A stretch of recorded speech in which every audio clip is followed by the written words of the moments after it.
Good morning, ladies and gentlemen. Is anybody out there? We're live.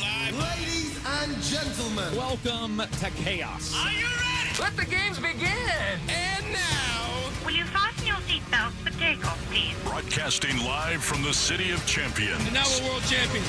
In crystal clear FM stereo. The new stereophonic sound spectacular. All right, now to the important stuff. The next 4 hours are powered by the Tulip Resort Casino DraftKings Sportsbook, Keep your head up now. We got a long day. where the action never stops. Are you writing this down? Now, something completely different. This is Chuck and Buck in the morning. What's up, folks? Why, you people are beyond human. Let's go. Let's get the game on.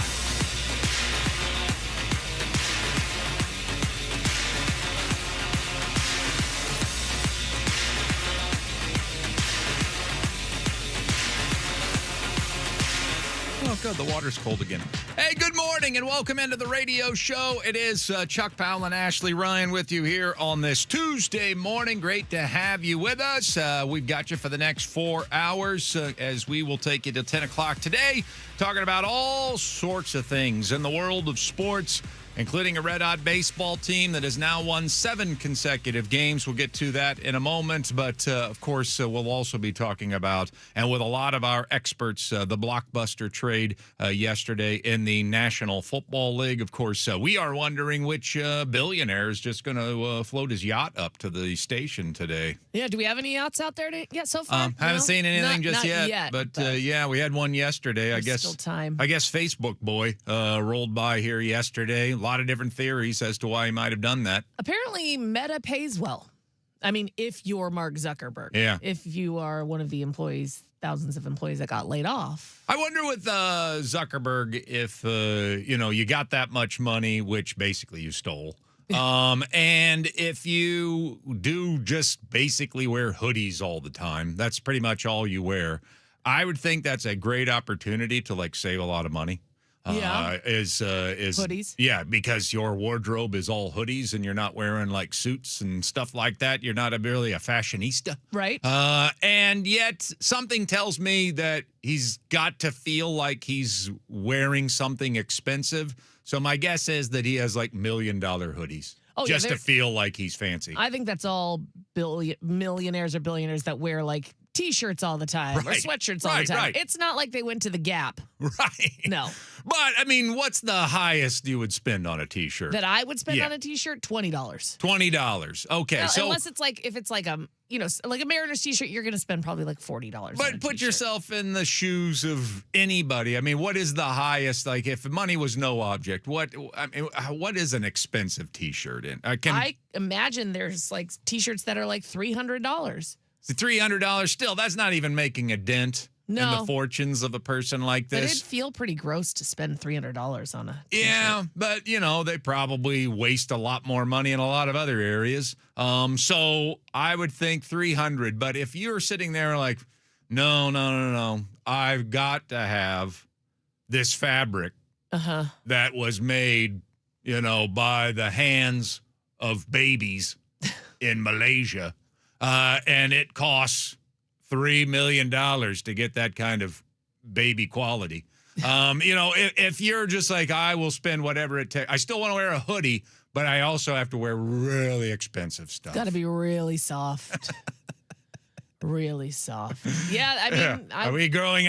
I grew my own alpaca farm in Mongolia. He might have done that. In order to have the softest hair thread possible for this sweatshirt. It costs $4.5 million, and I've got 50 of them. I'd be like, sir, if you could just give that to us or the Facebook employees You would that think. we laid off. I do want to know, though. He didn't skimp on the boat, I'll tell you that. Yeah, did he take the boat up here to lay off all the people last week? I have no idea. And then just hung out for the weekend and was like, you know what? Seattle's really nice. It's really rubbing it in people's faces. It really is. As we're just sitting there at work yesterday looking out man, that's a nice yacht. Whose is that? Yeah. Yeah, like you came in to fire everyone. You're just like, you know what? While we're here firing everyone, why don't we enjoy my wealth? Yeah, why don't you guys come sit on my yacht?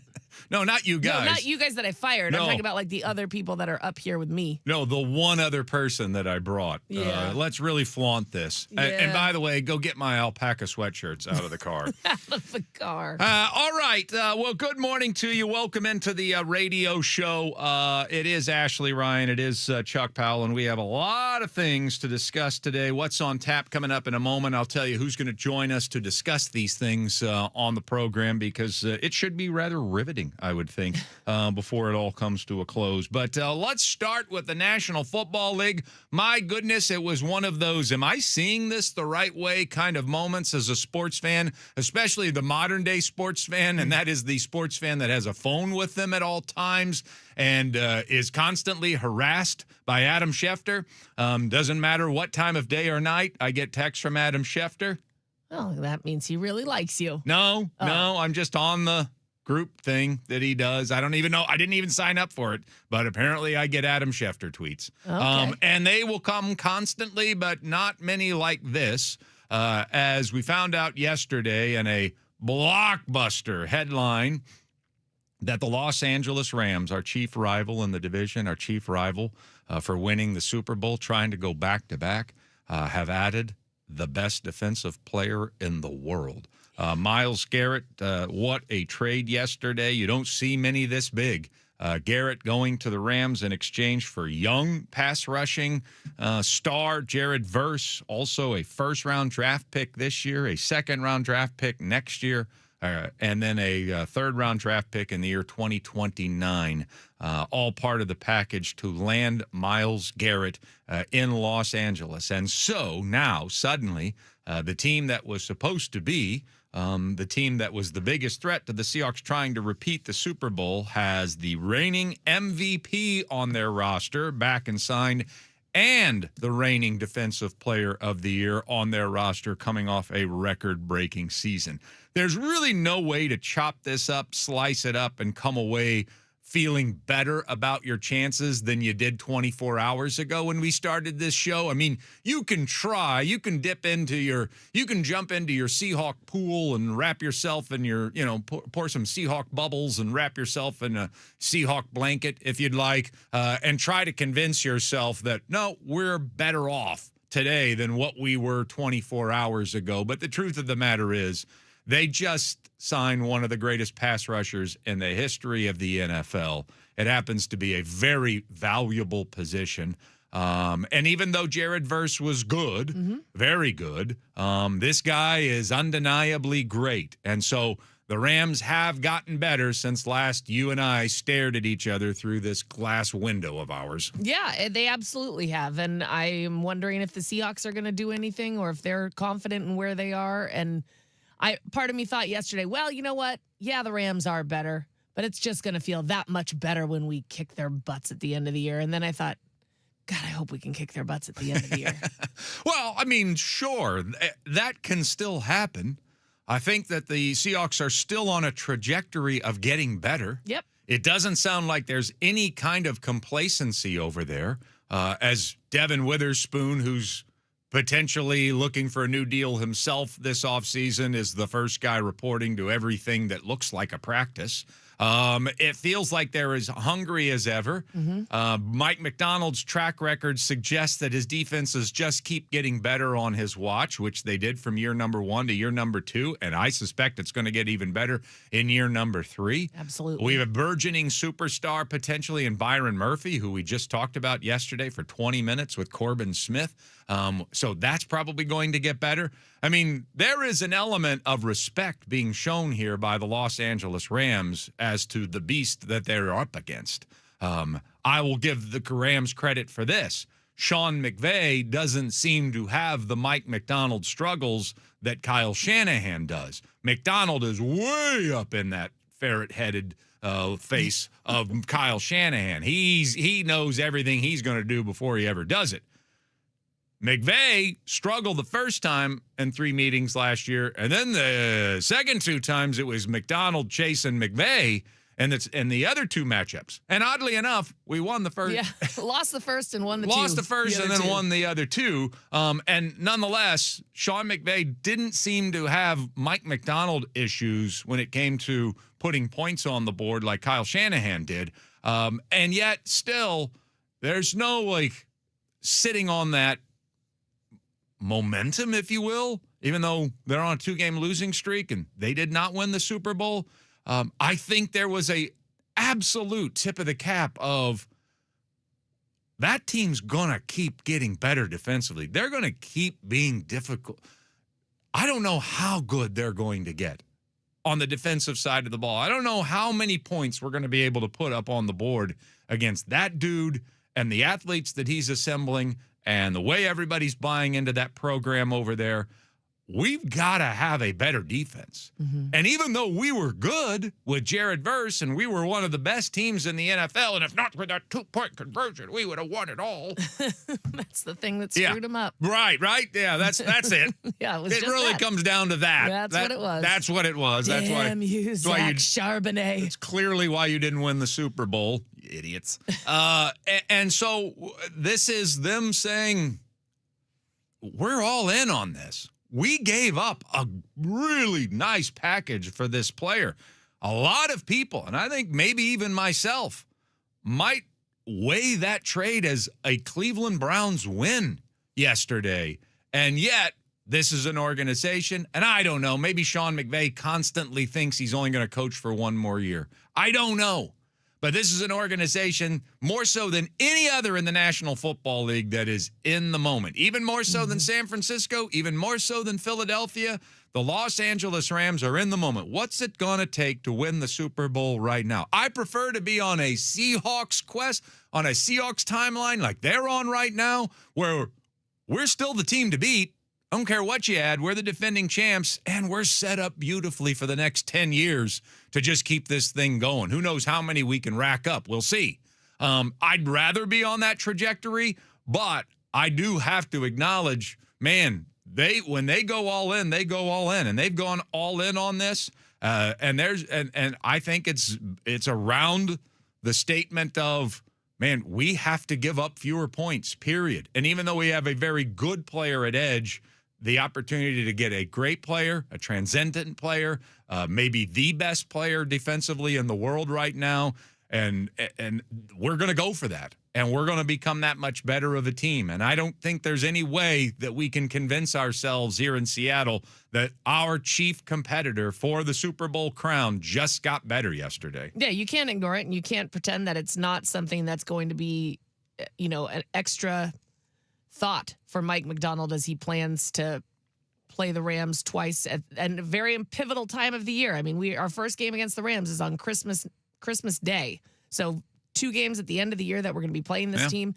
And I understand why the Rams are all in too. I mean, with Stafford aging and the fact that you had, they didn't know if he was even going to be able to play all of last season, because at the beginning of the season he had back problems. And so if you're dealing with that and you don't know how fragile he may or may not be, obviously he proved to be not as fragile and win the MVP award, but you just don't know, and they don't know what kind of timeline he's realistically on. So I get it. Yeah, go be the best you can be right now and see what happens. Well, even if there's not an injury, his time, he's 38 years old. Right, exactly. His timeline is probably 2 years. They just drafted a quarterback with a first-round selection. So they're trying to win the next 2 Super Bowls with Stafford and Nakua and Garrett as their foundation. Yeah, and they improved their secondary. And exactly. And they've added McDuffie this offseason as well.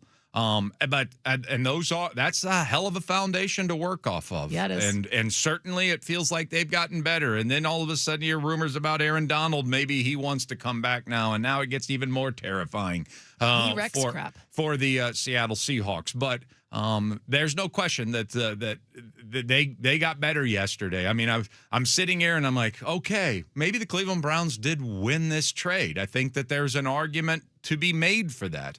They're not ready to win right now. They don't have their Matt Stafford in place. Nothing anywhere close to a Matt Stafford in place.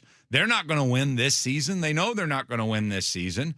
And Myles Garrett, even though he's not old, is 30 years old. By the time they're ready to win, he's 32. That is probably going to be a declined player by the time they are ready quarterback-wise to have a shot at this thing. So while they're trying to fix their roster and make it like the Seahawks championship caliber, they move Garrett now for a 25-year-old edge rusher who's much more affordable at this stage, that by the time that their quarterback theoretically is ready to go, whoever that might be, in 2028, you've got a 27-year-old edge rusher who's should be in the prime of his career. Plus, they just got a first-round draft pick as well, so they can tack that on to what they already have, and in a quarterback draft might be able to move up into the top spot, even if they don't have the worst record in the National Football League. Plus, you got a second-rounder and a third-rounder over the course of the next couple of years.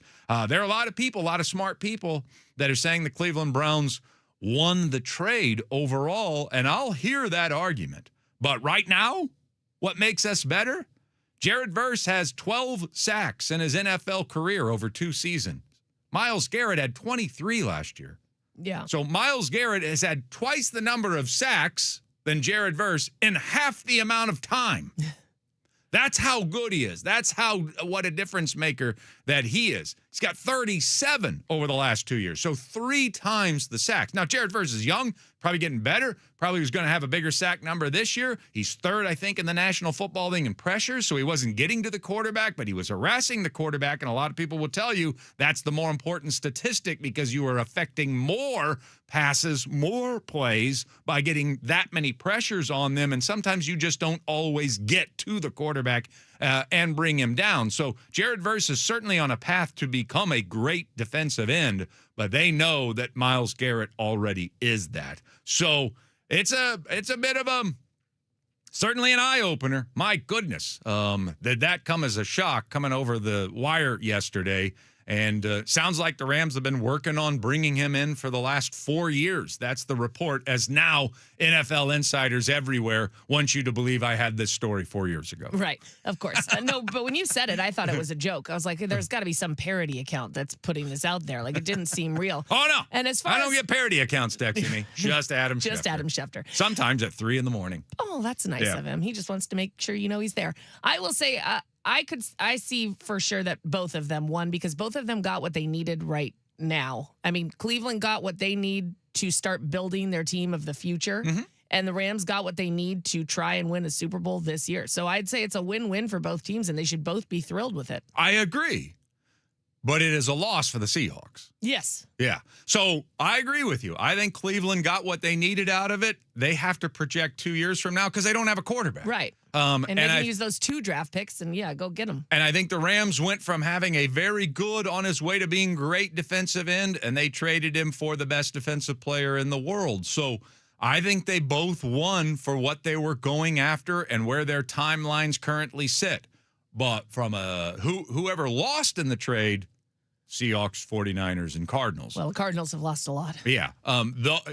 See, you're right. Maybe we don't even put the Cardinals in there because they're not even thinking about the big picture just yet. But Seahawks, certainly, we lost yesterday because the Rams got better. That much better. Yeah. Since last we spoke. So we'll talk about it. How much better? I mean, I'm not worried about it. I'm ready to go to war with them. I'm ready, but I mean, it does worry me a little bit, for sure. I'm fine. I think it got better, but man, a football season, that's a hell of a thing, a football season. Yep. You never know what's going to happen. We don't even meet you till the last 2-3 games of the year, and who knows? Maybe Myles Garrett's not even healthy by then. Maybe Matt Stafford's not even. Maybe both are not even healthy. Who knows during the course of a season? You don't need to knock on wood. I'm talking about their players. I know, but then I was thinking, if you're talking about that, what about our guys? So then I started to knock on wood because I just can't not. I mean, who knows what can happen during the course of a season? But on paper, certainly, the Rams are a better football team. All right, let's find out what's on tap for the rest of the show. Coming up on Chuck and Bud. Say what? What's on tap? What's on tap? All right, here's what we got coming up. Hugh Millen's going to be joining us today at 7:05. So, yes, of course, a trade of this significance. We got to bring in our QB1 today. So we'll chat with Hugh today about the move. We'll also ask him if the Hawks need to counter this Myles Garrett move. We'll talk about it ourselves coming up at 6:45. There was another big trade. This was the trade that was supposed to go down. It was supposed to be just A.J. Brown Day. And the Rams screwed that up. Oh, they stole all of the thunder. A.J. Brown goes to New England. That was the worst kept secret in the National Football League. I mean, Diana Rossini's known it for years. Yeah. She's known it for years, but she's really good at what she does. Yep. She gets it all above board. Right. So it was a first-round pick in 2028 that the Eagles get in return. They also get a fifth-round pick in the upcoming draft as well. Our one series will continue today. And if you're like, what do you mean continue? Well, maybe you didn't join us yesterday because we started our one series. We do it every June. It's one Seahawks analyst / insider breaking down one key Seahawks player for one entire interview. We've never had this guy. I don't know why we've not had this guy. You all know this guy, or a lot of you know this guy. Rob Staten is going to join us for the first time ever in the Seahawks One series. So we're looking forward to that and looking forward to see which player he chooses. We give them the choice of what player they want to break down because they got a lot of talking to do. Brendan Sorsby, the Texas Tech quarterback who is in trouble for gambling. He was in a courtroom yesterday, apparently a 2-hour hearing. College football has said, absolutely not. We have to draw the line on this guy. Good. He cannot continue playing college football. And yet he was in a courtroom in Lubbock, Texas, of all places, to try to figure out a federal case. And so who knows what result we're going to get, but he's trying to stay in college football so he can rebuild his reputation one snap at a time. He's scheduled to play for the Red Raiders this year. We shall see. Speaking of Texas Tech, a wild day yesterday in the Women's College World Series. The softball Final Four was held, and there could have been 2 games yesterday. There could have been 4 games yesterday. Both Texas and Texas Tech had to win both games yesterday against teams who had not yet lost in the College World Series. And damn if they didn't both pull it off. So Texas takes out Tennessee and Texas Tech takes out Alabama last night. And so the same 2 teams that met in the championship a year ago are going to meet in the championship this year. The World Series now comes down to a 3-game series, 1 game per day, starting on Wednesday between Texas Tech and Texas, 2 natural rivals. I mean, we've been saying this since last week, but if you are not watching women's college softball, it's highly entertaining. It's great. It was on my TV all day long, my second TV all day long yesterday, and it has been very enjoyable. Melinda French Gates has joined One Roof. We'll talk about this with Chris Daniels today at 9:30, just the significance of this. Obviously now, though, One Roof has the money that the NBA is looking for. If, in fact, we needed a little extra cash, I think she's got it. So that's kind of the significant news, but she'll also be a part of the Kraken operation as well, it looks like, going forward. So we'll talk about that later. Stanley Cup playoffs are going to start tonight between Las Vegas and Carolina. Seeing a lot of Las Vegas picks. I'm going Carolina. NBA Finals will start on Wednesday, Knicks versus Spurs, as the Mitch Johnson show continues in San Antonio. And, of course, the Mariners in action last night. 3-2 winners over the New York Mets in 10 innings. They've now won 7 consecutive games, and they are playing Mariner baseball. All close, all handed over to the bullpen, and that's the way we kind of like it. Josh Naylor also left the game with an injury, a back spasm last night. We haven't gotten much of an update. We'll try to find that before the show ends today. And the same 2 teams will play tonight at 6:40. We'll cover all of it next with Mariners Morning After on Sports Radio 93.3 KJR FM.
back to Chuck and Buck on your home for the Huskies, Kraken, and the 12th man.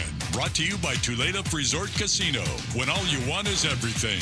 Everything Tulalip.com on Sports Radio 93.3 KJR FM.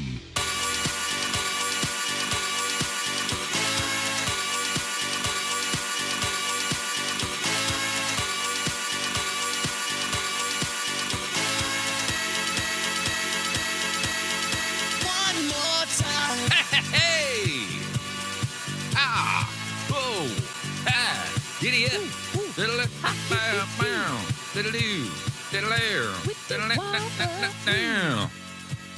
7 straight wins for your Seattle Mariners. It is time for Mariners Morning After. One more time, they get the job done late. It really is Mariners baseball, the way this team's been constructed in the Jerry Dipoto era. It might not be your favorite way to win games. Maybe you just loved watching Junior and Buhner and Martinez and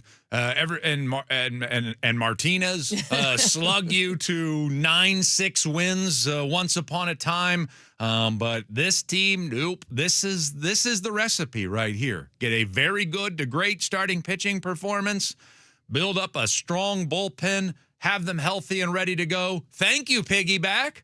Everybody was ready to rip last night, and 4 scoreless innings four scoreless innings, 4 no-hit innings out of the bullpen last night, with 4 different guys each performing their role for exactly 1 inning apiece. This is how we do it. This is the formula. This is when the Mariners are typically their best, is they don't allow a lot of runs and they scratch out just enough to win baseball games. Yeah, it's definitely stressful, but I don't care. It's the best way, though. Yeah, it's exactly. the most exciting I was going to way. say, I don't care how you win, just win. So if I have to be extra stressed out through 10 innings, I'll be stressed out through 10 innings. I'm good with it.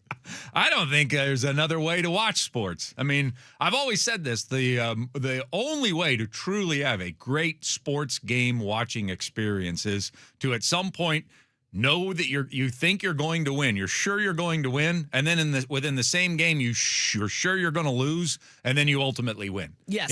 That to me is like the ultimate. And I don't know if we ever got to either of those points in the game yesterday, but it was just tightly fought throughout, and it ends up in a 3-2 Mariners win. Let's get to it. Mariners Morning After, a highlight, a soundbite, a preview of what's going on tonight. And the Mariners went with Emerson Hancock, starting pitcher.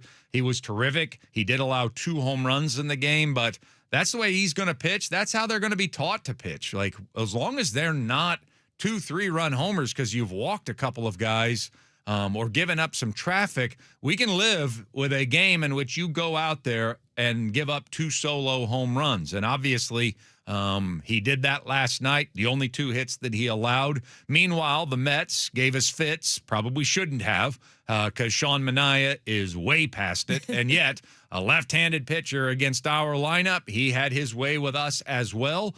And there for a stretch of time, the only hits in the game were solo home runs. There were 4 of them, including Josh Naylor's solo shot in the 6th inning to tie the game. More on that in a moment. So 2-2 after the 7th inning, and then the game went scoreless in the 8th, scoreless in the 9th. Way to go, Brash. Way to go, Munoz. And then we get to the 10th inning. Gabe Spire comes in and looked about the best he's looked maybe ever. Yeah, he was dealing. He might have, he looked as sharp as he's ever looked last night. Had to face the heart of their order, including Juan Soto. Struck out Soto, for goodness sake, which is not easy to do. And that put the Mariners in position for another walk-off 10th inning win. Of course, we get a base runner gifted to us now in baseball in the 10th inning at second base. Patrick Wisdom had to come into the game, or actually had to stay into the game. Yeah. He came in by choice. He had to stay in the game after the Josh Naylor injury. And so Patrick Wisdom's at the plate. I'm sitting there thinking, would you just steal third? Number one, I didn't have a lot of faith in Wisdom.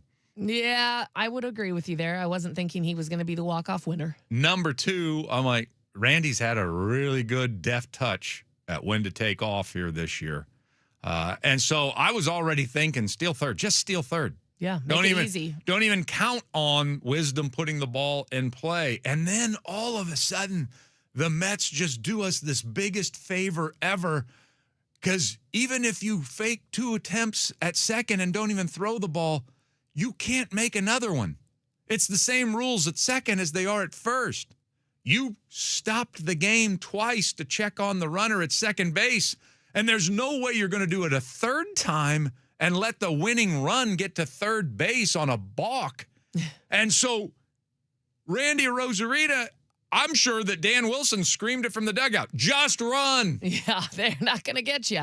He's never going to try. Just take off. The moment he moves, take off. And he does. And Torrance didn't have one shot in hell. He wasn't even going to come close to throwing him out. So a Rosarina standing at third base. There's one out. Cole Young is at the plate. And that dude's heartbeat never does race. And here's what happened. 1-0. Broken back, drop in, base hit, they've done it again! This time, Cole Young, walk-off win once more for the Mariners! Incredible! Mariners TV with the call of the game-winning hit. Cole Young coming through. 3-2 was the final score in the contest for Young. He had 2 hits on the night. He had a walk on the night. He also had another fantastic defensive play. He was the star of the game. He is the MVP of last night's victory, 3-2 over the Mets. So let's hear from the youngster. It was a great win. I feel like in that bat, this is the main thing. It was just, relax and just try to keep everything simple, try to keep the approach simple. Really just put the ball in play. Helped a ton that Randy stole third right there and brought the infield in. So just made it a lot easier for me. And like I said, just put the ball in play and stay simple. How much did Randy's impact your approach, if at all? It's huge. It helps me out a ton knowing that a lot of the ground balls will probably get through, and also too, like hitting a fly ball will get the job done as well. So it helps out a ton. It just makes hitting so much easier. The wins are stacking up now, whether it might be confidence, execution, or patience. What's different overall around this ball club as compared to, say, 2 weeks ago? I can't really think of anything different. Like, it's just baseball sometimes. But yeah, it's nice to keep winning and just build off of that, build that momentum, and it's great. It's always fun to win. So I think we're just having a great time out there, and whether it's the 10th, 11th, like we're still gonna have fun and play our game, and just keep competing every single pitch. Cole Young, star of the game last night, 3-2 victory in 10 innings over the New York Mets to make it 7 wins in a row. A couple theories floated out about why this team's stacking up wins. Do share. Number one, they're 10-4 since Colt Emerson's been added to the team. Okay.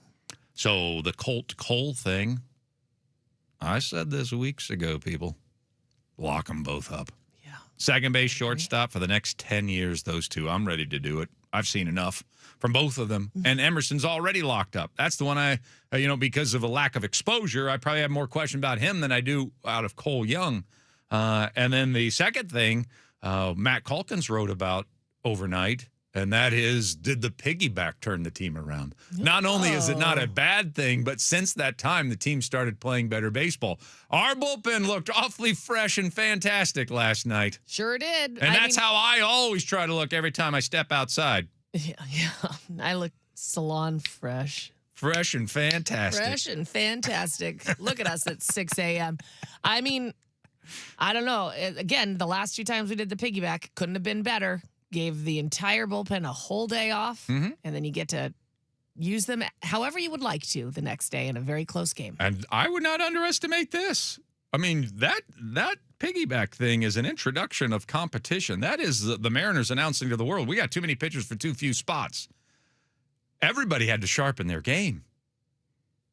Everybody. Yeah. Castillo's never looked sharper. Gilbert suddenly had his 2 best starts.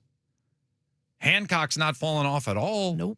Under the pressure of oh, man, did I cause all this upheaval? Yeah, you did, Emerson. To me, like the piggyback may have sharpened all of the starters, may have given more rest to the relievers. Maybe that's why they've been so sensational during this stretch. I don't know. Just a couple theories been floated out there.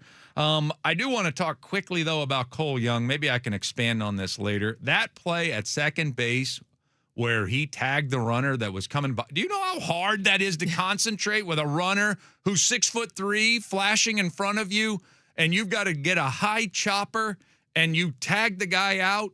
Well, and to hang on to the ball, too, when he's just running straight through your glove. Unbelievable. Yeah. Unbelievable play by him last night. And I don't know what the second base umpire was thinking. That is a fundamental rule of the sport that we learned in Little League, like in our introduction, that the fielder has the right to the ball and the runner has to run around the fielder. And I don't know why a major league umpire would think differently. Right, why they were trying to wonder if it was interference. Yeah. Yeah, I didn't get that either. I have and I don't know what the conversation was between that umpire and the crew chief, but it had to be something like, are you stupid? Will you pull your head completely out of your butt? I mean, what else is he supposed to do on that? Let it go by him? I mean, that would, He's got to field the ball, and it's a brilliant play to field it, tag it, and get the play at first. I mean, he just does stuff to impress me more every single game. So nice job by Cole Young. Tonight, it'll be Logan Gilbert versus youngster Jonah Tong. That's the pitching matchup at 6:40 here today. Tong to tong, tong, tong. But we're going to go with Slim Pitchins here today. And I don't know if Josh Naylor's going to be in the lineup after hitting the game-tying home run. Mysteriously left with back spasms. Of course, we couldn't find that out until after the game. Really, Mariners? I mean, you were very forthright with the information as soon as the game was over. But we can't let the audience know for 3 innings whether or not Josh is okay. Nonsense. But we don't know if he's okay. He left with a back spasm. That's something that could go away overnight with treatment. And so hopefully we'll see him back in the lineup later on today at 6:40. Coming up next, before Hugh Millen comes on the air with us at 7:05, I do want to have the conversation. Do the Hawks need to counter the Myles Garrett move yesterday? Sports Radio 93.3 KJR FM.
coming up at 7:05. Yes, we're going to hear from Hugh Millen today. We'll ask him about the impact here in Seattle of the Myles Garrett trade yesterday. It was all the talk everywhere in the sports talk universe, without question. We didn't get the chance to discuss it until this morning at 6 o'clock. We've already discussed it on one angle at great length so far this morning. We'll do it with Hugh at 7:05, of course, on another angle. I'll even ask Rob Staten. Now, normally the rule is with the one series, you just talk about one player the entire interview, but we can't not ask him about Myles Garrett. I mean, that would be, I think, we'd be just sucking at our jobs. Yeah, that's just overlooking the obvious. So we'll get his thoughts on that as well.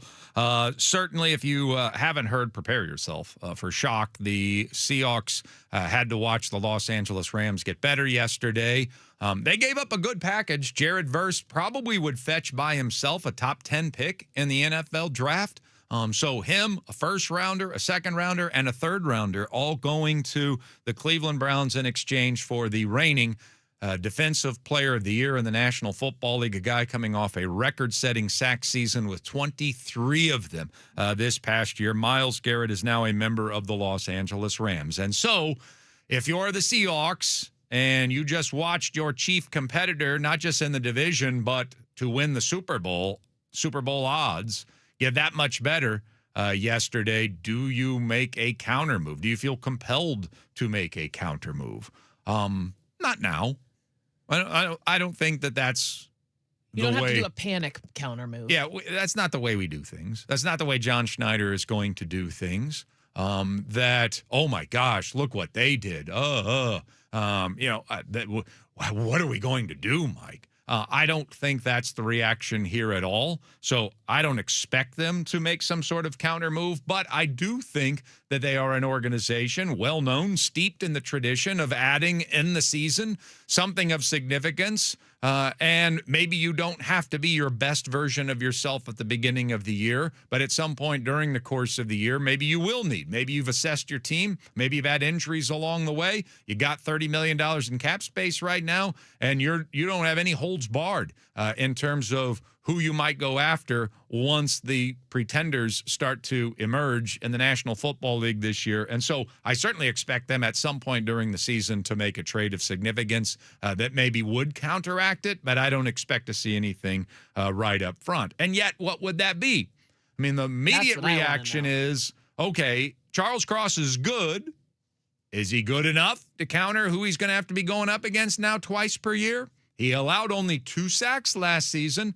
A recent poll taken by ESPN of execs and coaches in the National Football League had Charles Cross receiving votes in a question about who's the best left tackle in the game right now, but didn't make the top 5, didn't make the top 10. Then all of a sudden, he's going to have to be going against the number 1 pass rusher of the modern era. But I don't think that's the move there that you would make. Also, I would say that's really not the counter move I would expect a John Schneider to make, because I would expect him to say, you know what we're going to do? We're going to just double down on something awesome, whatever that might be. We're not going to worry about finding a offensive player to counter the defensive player that you added. We have a lot invested in wide receivers, right? We're going to add Justin Jefferson. Okay. No, seriously. Yeah, I'm not even making that up. Like something like that. No, I'm saying when I say okay, I'm like, okay. Yeah, like during during the season, like, okay, we have to include Rashid because we got to get some money involved in there, but we'll have Jefferson and JSN on the same team at some point if the Vikings start to go south. That's the kind of counter move I think that he would make if push came to shove. Jalen Carter's a name if the Seahawks wanted to roll the dice on his attitude. TJ Watt might be at the end of his career, might not be the same player, but if the Steelers can't put it together this year, at some point I think they are going to collapse. Maybe it's not this year. Maybe that's somebody that you pick up in the middle of the season, but I don't think you're going to see any kind of immediate, we have to counter this. I don't think you're going to see any kind of panic from the organization. Steady boat wins the race.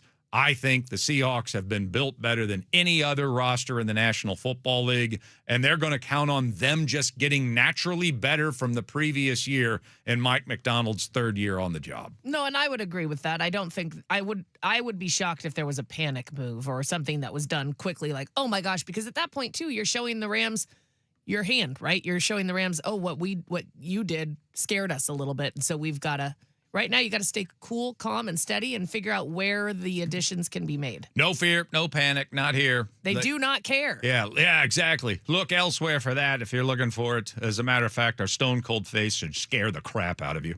All right, headlines next, plus Hugh, Sports Radio 93.3 KJR FM.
going for this offense can be the secret.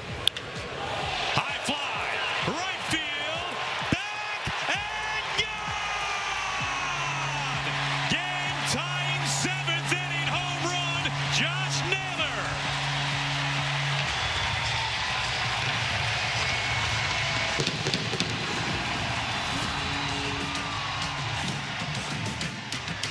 Mariners TV on the call last night. Josh Naylor tying the game up at 2 with that home run, and then mysteriously left the game with an injury, which we didn't get an update on until after the game was over. Turns out he had a back spasm while swinging. That back died a hero there in that moment. And so he had to come out of the game, and the Mariners still end up pulling it off 3-2 in 10 innings. Cole Young with the game-winning RBI in extras. It is just a back spasm. That's how they are positioning it. So I think there's a good chance with treatment we could see Josh Naylor back in the lineup tonight. But then again, I think there's a good chance that he won't be in the lineup tonight. We shall see. Logan Gilbert will get the start tonight for the M's at 6:40 against the Mets. They will counter with young Jonah Tong. Tong to tong, tong, tong. It's going to be great all night in my head. Yeah. 6:40 first pitch as the Mariners look to make it 8 straight wins. They are on a bit of a roll right now. Let's keep it going. Let's take a look at your other headlines. They are brought to you by Frost Brewed Coors Light. Choose chill. The big story, we'll get to that in a moment. Stanley Cup playoffs start tonight. It'll be Las Vegas versus Carolina, game number 1 taking place this evening. The NBA Finals won't start until Wednesday. That will be the Knicks at the San Antonio Spurs.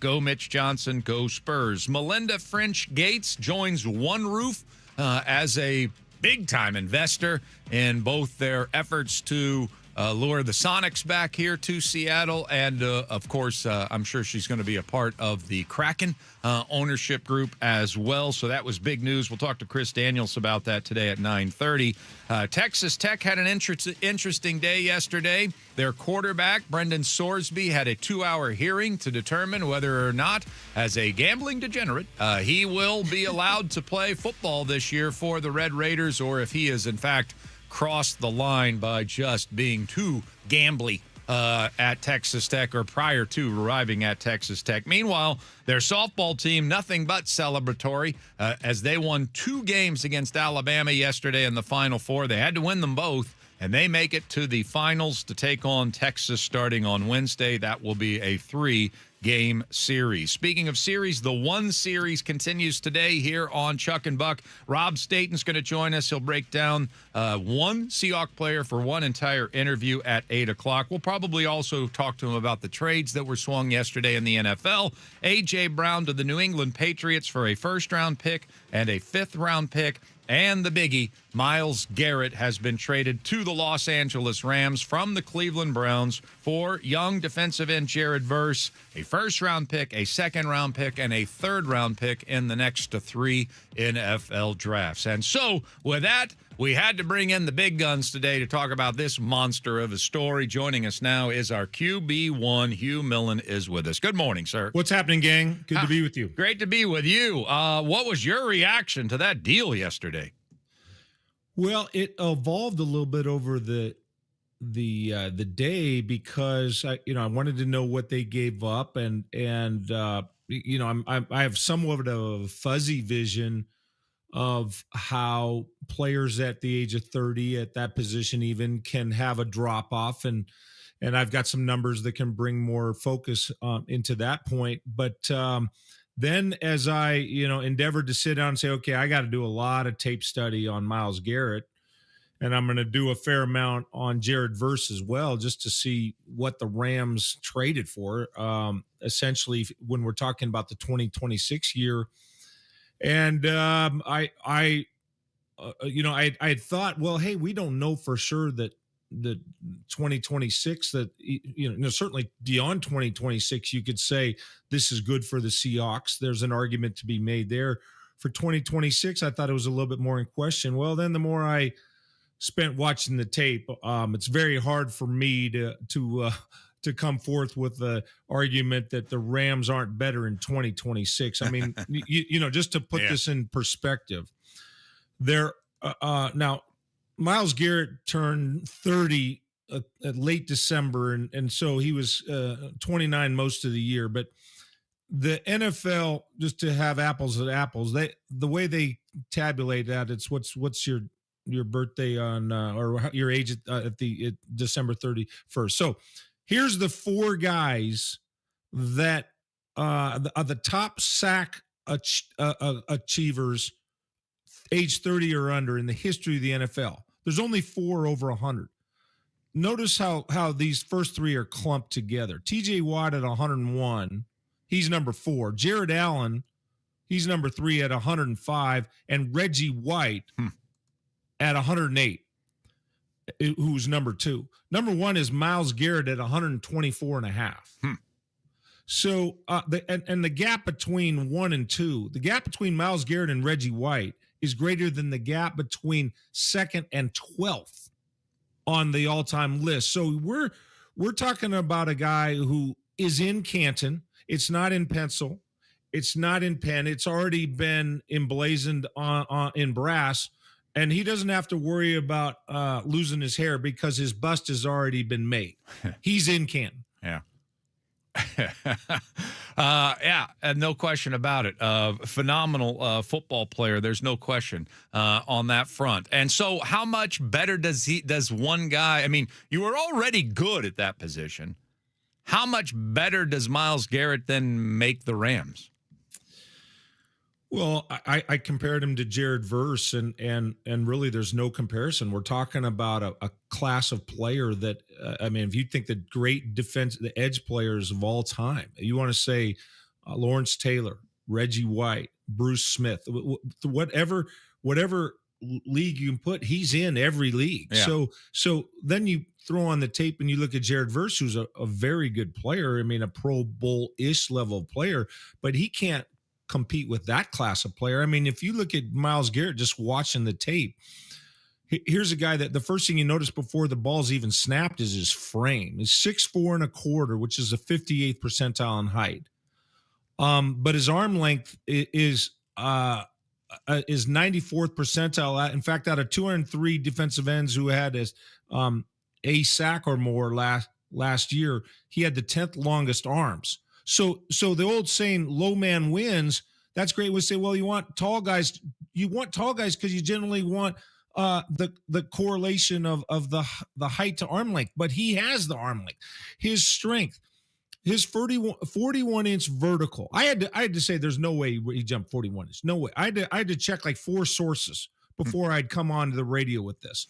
It's the highest ever for any player ever, 270 pounds or more, and he was 272. You say, well, you don't really jump much on the field. That's not the point. The point is the power, which was defined to me when I was playing in the weight rooms as strength over time. His power, and then that shows up on field as how twitchy and how powerful. And he had 33 reps on the bench, 95th percentile. So the strength, the frame, he's thick, tall enough, but then has leveraged long arms. I mean, like, and his 4.64 40 times the 7th best ever for anybody over 270. So the athletic profile is there, and then stats. I mentioned what he's done in his career, but last year, 23 sacks, obviously a record-setting number 1. Havoc plays. This is an NFL stat that got off of their portal. That is defined as one of 5 things: tackles for loss, forced fumbles, interceptions, pass breakups, or sack.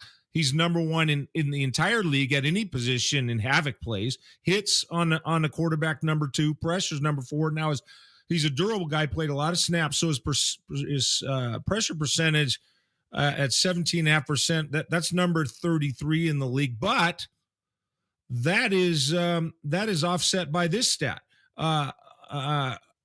The double team, that is defined. The NFL says 0.4 seconds or more engaged by 2 or more blockers. He had 186 rushes where he was double teamed. That's the most since 2018. So yeah, really dominant. And when you look at Verse, he almost looks like a JV player compared to Myles Garrett. When you throw on the end zone copy, which is how linemen study the tape, the game tape. I'm looking at the same stuff the Seahawks and the Rams and the Browns are looking at. And you just see, just an entirely different cut of steak. Wow. QB1, Hugh Millen is with us here to talk about the Myles Garrett trade yesterday. Sent shockwaves throughout the National Football League. And, of course, here, where we're world champs in Seattle, how are we going to contend with this new foe? Charles Cross is pretty good, but is he good enough? Are we going to have to prepare double teams for Myles Garrett twice this season, maybe 3 times this season? Or do you think that Charles Cross or any left tackle can hold their own against this beast? Well, you got to have a plan, certainly, and you're gonna turn the protection, half slide or turn, which means that that you generally want the center. He's a right end, by the way. I think he was number 1 in plays off the right end, and Verse was a right end, so that's a swap of the same position. He doesn't always play at right end, but he has the highest percentage of playing at right end. So if the Rams are only in a 4-man rush, you would want the center to slide to the left, and maybe depending on the front, the center can get the next guy in, and then Gray Zabel can go out and help, and you can get a double team, or you can have a tight end. Obviously, you can keep a tight end in. That's gonna hinder you against zone coverages, because the tight end who was supposed to, if he was not the primary, at least he's supposed to be in the pattern to influence zone defenders to that side. You're going to lose that. You can chip running backs and what have you, but sometimes, depending on the capability of the chip, or sometimes that messes up the tackle more and gets him off balance, or they collide into each other. So there's no one hardened, agreed upon way to double team, but you're going to have a plan to do it. Yeah. And if Cross can't hold up, you can't just say, well, we're going to shut down the office today. You still got to function.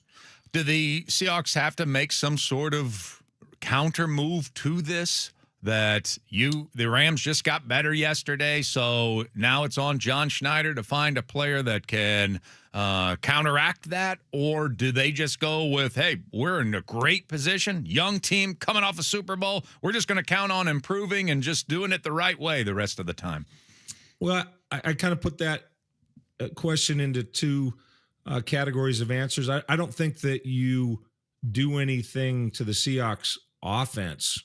There's no offensive per se to specifically deal with Myles Garrett. You're not going to replace Charles Cross, right? Right. I don't think you're going to go out and get some kind of elite blocking tight end that you say, well, we're going to help Charles Cross with him, and certainly there's no tight end in the league that can handle him. So I don't think in that regard. I think you're probably asking the broader question. Hey, do the Seahawks make some more impact acquisition, perhaps on the defense, not necessarily to contend with Myles Garrett, directly, but just an indirect response to make the team better.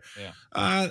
That's fine. I mean, I think you can categorize it. Look, the Rams are going pot committed on this, right? I mean, they are playing the short game, and it's logical for them for a couple of reasons. Number one, and most importantly, Matthew Stafford, and not only was the MVP. In my tape study of Matthew Stafford, I thought he was an MVP that you only kind of see that performance every 3, 4, 5 years. That wasn't just, oh yeah, he's the best this year. Yeah, that was the best performance I've seen. If you had a 5-year MVP, he was the MVP based on that. I mean, he was that good in my opinion. So now his health has been in question. He didn't throw all through August. So I don't know what he needs to come forward and help the rest of humanity how he solved that doggone back problem, because for him to play at that level after having not been able to essentially move back in August is quite an accomplishment by somebody. But so they acquired Trent McDuffie. They obviously with this Myles Garrett, they're all in. They're playing the short game for logical reasons, and they've done it before in 2021. Yep. And where I thought, I'm kind of eating my popcorn watching the 2021 Super Bowl against the Bengals and say, all right, you got that one, but you're gonna have to pay the piper at some point. This is going to be fun watching you guys, splat, not bounce. And yet it seemed like it didn't happen. So Les Snead, the GM, my old buddy Kevin Demoff, the president, who's the son of Marvin Demoff, who was my agent all through my career. I mean, the people in charge at the Rams, they sure as hell know what they're doing. They've won a short game Super Bowl in a manner that didn't seem to cripple them in the subsequent years. So now, if Ty Simpson can't play, then they're going to be in some trouble down the line. But I think the Seahawks are playing more of the long game. So I think Schneider will possibly look, but I don't think this is going to, cause him to deviate from their philosophy. Yeah, I'm with you, and I don't want him to. Quite frankly, I mean, things are going pretty well. Pretty good situation that we've got up here in the Pacific Northwest. Yeah, you got a younger quarterback by 10 years and a young defense and you've got this is kind of John Schneider, what I call John Schneider 3.0. I mean, the first 7 years with Carroll was incredible. Won 9 playoff games. The second 7 years, won 1 playoff game. And then now we had to say, okay, how do Mike McDonald and John Schneider mesh? And obviously these past couple of years showing that the acquisition of, what they've assembled, that they are working not just well in concert, they're working the best in concert, arguably. Mm-hmm. And so I think they feel like, hey, we just plot our course and over the long haul. Even if the Rams were to get us this, now they're not conceding that. Let me say this, they would bristle at that assumption, but I think that they just are going to hold to the long game. Yeah, it is. It's quite the statement that they made yesterday. You now have the reigning MVP and the reigning Defensive Player of the Year on the same ball, on the same roster, I should say. Yeah. I mean, imagine if Dan Marino and Lawrence Taylor would have hooked up once upon a time. You don't see these kind of pairings often, right? I mean, Hall of Famers, and just watching the tape. I'm rattling off stats. But watching the tape, the guy Garrett, he has the first thing. Okay, does he have the speed? Can he turn the corner? Yes. His speed to power, absolutely. We talked about the bull rush, just the straight bull rush. Yes, he power, and then he has this kind of Euro step, whereas the right end. He comes up on a left tackle and his outside leg, he kind of takes a big step. That would be his right leg. But then he crossovers like an NBA player going down the middle of the lane with this big Euro step. Then he goes straight laterally with this huge Euro step to his left foot and then accelerates. He pulled that move that I just described against Trent Williams, the Hall of Fame bound left tackle for the 49ers. He got the sack on Brock Purdy. The NFL registered it at 2.3 seconds. That is just freaky. And Trent Williams barely laid a fingernail on Garrett. Well, and I was just like, that was just jaw dropping. And then he does that same move and then goes back out to the outside. So it's an out, in, out Euro step. Like he's got this whole bevy. I think the only thing, he doesn't have great hands. He just uses his strength and feet. And then I would say, lastly, on his profile, he, everybody talks about his first step. I would say he reminds me. Have you ever driven a V6 turbo in the day? Where you punch the accelerator and it just takes a split second longer. Like I don't think Myles Garrett has an elite first step. He's too big, but his second step. And his third and fourth, like there's just a split second where once he gets going, that acceleration, and of course his body's built like a Hemi, if I'm going to continue the analogy. So that's the profile that I would summarize from watching the tape. It's impressive. It's devastating. And I think Charles Cross, is chugging some Tums this morning and last night, if he happened to watch the tape I watched. Well, like you said earlier, get out the popcorn. It's going to be a very interesting year, Seahawks versus Rams. I'm not sure the 49ers can hang in this conversation anymore. So, well, I hope you're right in that on the 49ers front. If we can clear things out, don't have to deal with it till late in the season. But I think the NFL looks at these two teams as the clear, the clear classes of the league, and Seattle they've lost a little more. So you probably figure they're, if you're a gambling man, you'd say they're just about neck and neck. Mm-hmm. All right, man. Great Yeah. stuff as always. All right, Thank you rock so and roll. much. Appreciate it. Thank there you. he is, Hugh Millen, our QB1 here at KJR, breaking it down. Of course, that's the call you make when a Myles Garrett trade, something of that significance, goes down. You got to get Hugh's thoughts on it. So we're glad we could catch up with him here this morning. Coming up next, though, on the radio program, it's ABCs of the M's time. That's right. We've got a baseball team that's won 7 straight games. Sports Radio 93.3 KJR FM.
back to Chuck and Buck on your home for the Huskies, Kraken, and the 12th Man. Brought to you by Tulalip Resort Casino.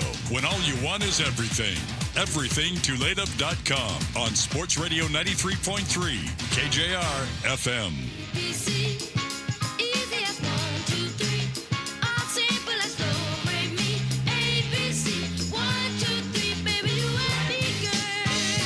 Great to have you with us. Great morning to you all here on this lovely Tuesday. It is Chuck Powell and Ashley Ryan with you, and we do have the ABCs of the M's coming up in a moment, brought to you by the Sunset Auto family in Sumner and Auburn.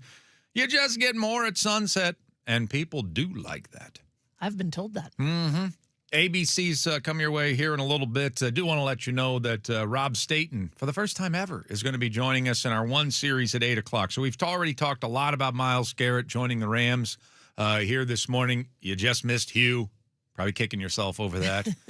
Just Hugh's breakdown of it at 7:05. But we have a lot more on Myles Garrett coming your way. But certainly we have a baseball team playing its best baseball right now, playing Mariners baseball right now, and figuring out how to win games late. Last night, a 3-2 victory over the New York Mets to make it 7 in a row. And the formula is there. It's starting pitching. It's a bullpen that seems fresh and fantastic. Just like you. Exactly. I need a T-shirt. Yep. Says that. Yes, Simply Seattle. Get on that. Right. Fresh and fantastic. So that's going well. And then just getting just enough offense and actually knocking in runs. I mean, we should have been on sack watch last night. Turns out we didn't need one because Cole Young ends up getting a base hit off the end of the bat for a game-winning RBI single that scores Randy Arozarena. So where's the alphabet going to take us here this morning? Well, we left off with the letter D yesterday. D is for Dan, Dan Wilson. And I realize that a lot of you are still crushing him for this, but I think we've seen some progress in the area of Dan Wilson and his lefty-righty platoons that he is doing.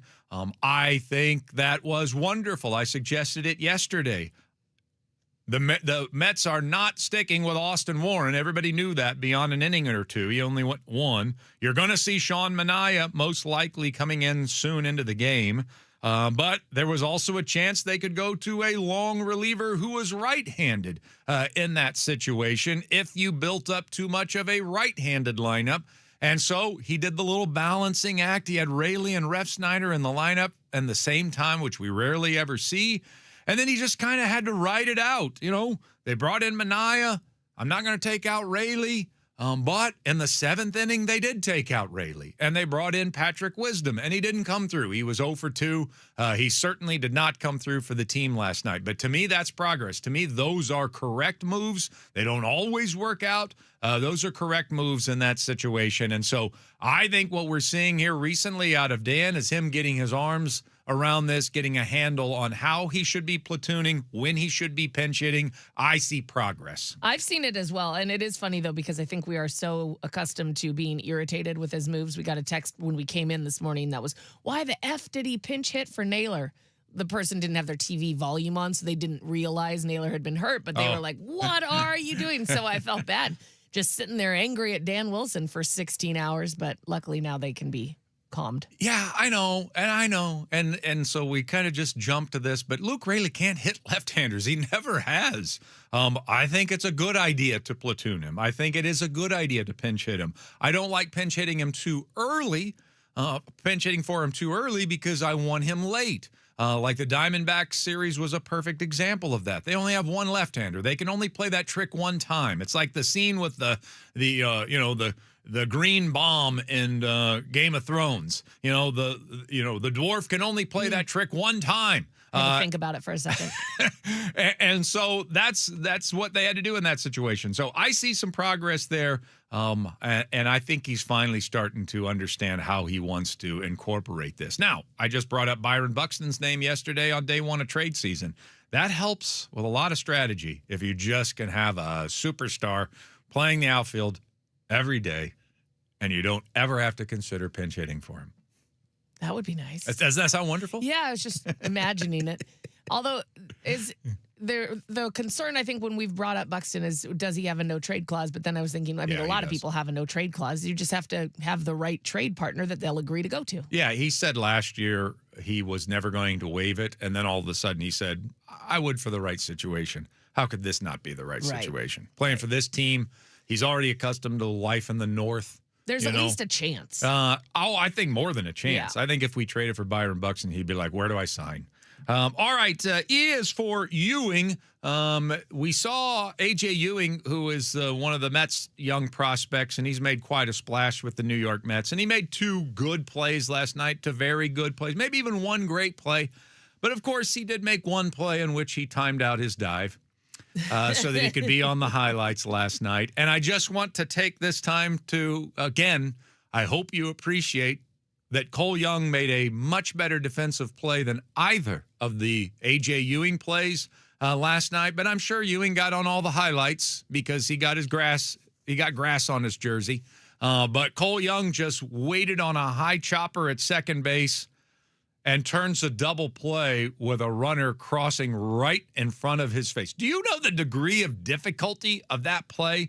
Do you know what this young man is doing at second base so far for this baseball team? This is the second time in a week where I think he has made just a sensational play that won't ever get on the highlight film because he didn't leave his feet in order to do it.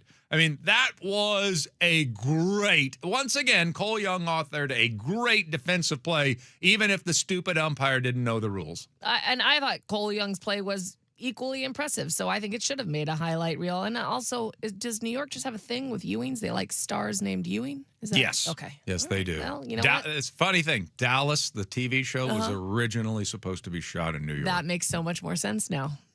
JR, you sneaky. Right. That's how much they love Ewings. Yep. Yeah. Makes sense. Patrick, JR, and AJ. AJ. Pretty much the Mount Rushmore of Ewings. So that's it right there. All right. F is for fail. And not only did that umpire, because I'm not done with that umpire. Oh. How stupid are you, buddy? Like, what else was Cole Young supposed to do? And you literally wanted to call interference on that play. Unreal. I am glad that you had another umpire to tell you, I'm going to try to cover for you on this, but you are looking really dumb right now. Like you don't know basic rules of baseball. I was going to say, these are the basic rules of baseball. But that's not who's going to be my fail.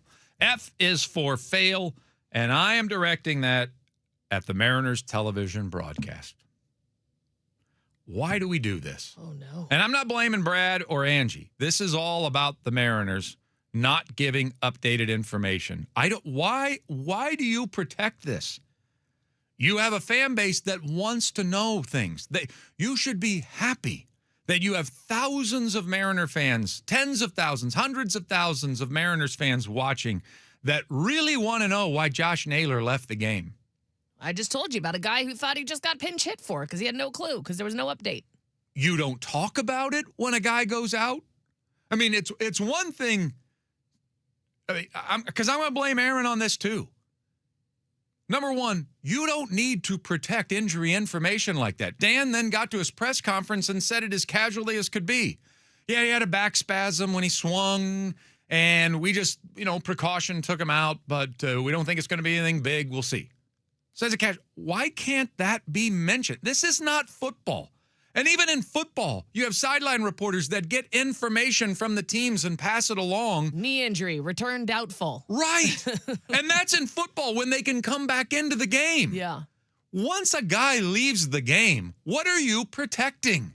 Why do you need to protect his injury information? Let the audience know what's going on with Josh Naylor, especially when it's something as simple as, well, he tweaked his back a little bit on that home run swing, and we just felt it was better to take him out of the game. Why can't that be told to Brad or Angie and relayed onto the broadcast? And if you're not going to do it, if you simply, nope, that's our policy, we're not going to do it, we're not going to tell our fans anything, then at least tell your play-by-play man to talk about Josh Naylor not being in the game anymore. We do this all the time. Somebody gets hurt, and then we act like it didn't happen. That was the biggest story going on in the game, and we act like there's a no-hitter being thrown, which I have a problem with in the beginning. that we don't mention when a no-hitter is being thrown. Are you kidding me? You are the narrator to the baseball season and to the baseball game. And you're not going to talk about the biggest issues during a game? Josh Naylor leaving with a mysterious injury is a big deal in a baseball game. And not only do the Mariners keep the information from getting to the sideline reporters, the play-by-play man won't address it. And I think it's a complete failure on the part of Mariners TV. So John Stanton listens all the time. John, put an end to it. It's silly. It is ridiculous. There is no reason that you can't update us in a game when one of our star players leaves with a mysterious injury, when you have the information right there at your fingertips, and it's not going to hurt any person, any player. It's not going to give any kind of strategic advantage to the opponent. Nothing. Give us the information. We shouldn't have to wait till after the game is over to find out that it's no big deal. Well, and it didn't seem like we used to have to find that out. It seems like a recent thing because they used to, I know when I was covering games, they'd announce what in the press box, what it was that the person was out with. It's the point of having a sideline reporter. Yeah. That is the absolute point. There's no point in showing us what kind of food you get in a suite. There's no point to having a sideline reporter that, like in the NFL, just ask the head coach as he's coming off. How did the offense look? How did the defense look? What are you going to do in the second half? Pointless. Gathering information in game that the fans and the viewers don't have access to, that is the primary job of the sideline reporter, and the Mariners won't let their sideline reporters do their primary functions. Let us know what's going on. We've had this with Cal. We've had this with Julio. We've had star players who have left games, and we've got to go innings, hours, without knowing if he's okay or not. It's ridiculous. Stop doing it. Period. End of story. I would agree. All right, coming up next, it is trade season, and is this going to be the biggest trade season of all time? Because it looks like everybody has decided they're going to join trade season. Sports Radio 93.3 KJR FM.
find the one bad thing, but it Hey. is very frustrating. I get it. I was just telling Ashley, remember Brian Wu last year? We're getting ready for the playoffs. He's our clear ace, and he leaves that game with the injury, and we're like, what happened? What is going on? We didn't get an update the entire game on what's wrong with our ace as we're getting ready for the playoffs. Yeah, that was real frustrating. I don't get why it's the only team that does this in sports. And from what I understand, it's not the sideline reporters. The sideline reporters aren't being given the information. We employ now for a lot of games 2 different sideline reporters. And why are they not there if not to relay information regarding when our star players mysteriously leave baseball games? Yeah, and just saying Josh Naylor left the game isn't giving any information. It's just saying that he's no longer there. We could see he was no longer there. And even if you don't have the information, it should still be discussed that Josh Naylor, and hopefully he's okay, and this is what we're having to do, and normally this is when Josh Naylor would be at the plate. They didn't even mention that. Yeah. They didn't even mention it. Robles came up and had a regular at-bat, like it's just... Like he was just pinch hitting for Naylor. Yeah, it was just one of those days. Why would Josh Naylor not be hitting here? Pass the information along. It's not that hard. You're not doing anything special by protecting your players' injury information till the end of the game and then just mentioning it in a press conference casually. What are you accomplishing with that? All right, that's not what I was going to talk about. We're going to talk about trade season because it did open yesterday. And, of course, trade season for me is June and July leading up to the Major League Baseball trading deadline. But, man, trade season, obviously, I mean, there was talk yesterday. Not only did we get the A.J. Brown trade that we were expecting to get, we get the blockbuster Myles Garrett trade yesterday, and there were a lot of insiders saying, well, hold on to your hats. We might not be done. This June 1st threshold is what a lot of teams that have had some deals in the works have been waiting for quite some time. So, yes, this is not just exclusive to our countdown to Major League Baseball's trading deadline. NFL trade season seems to now begin at this June 1st date as well.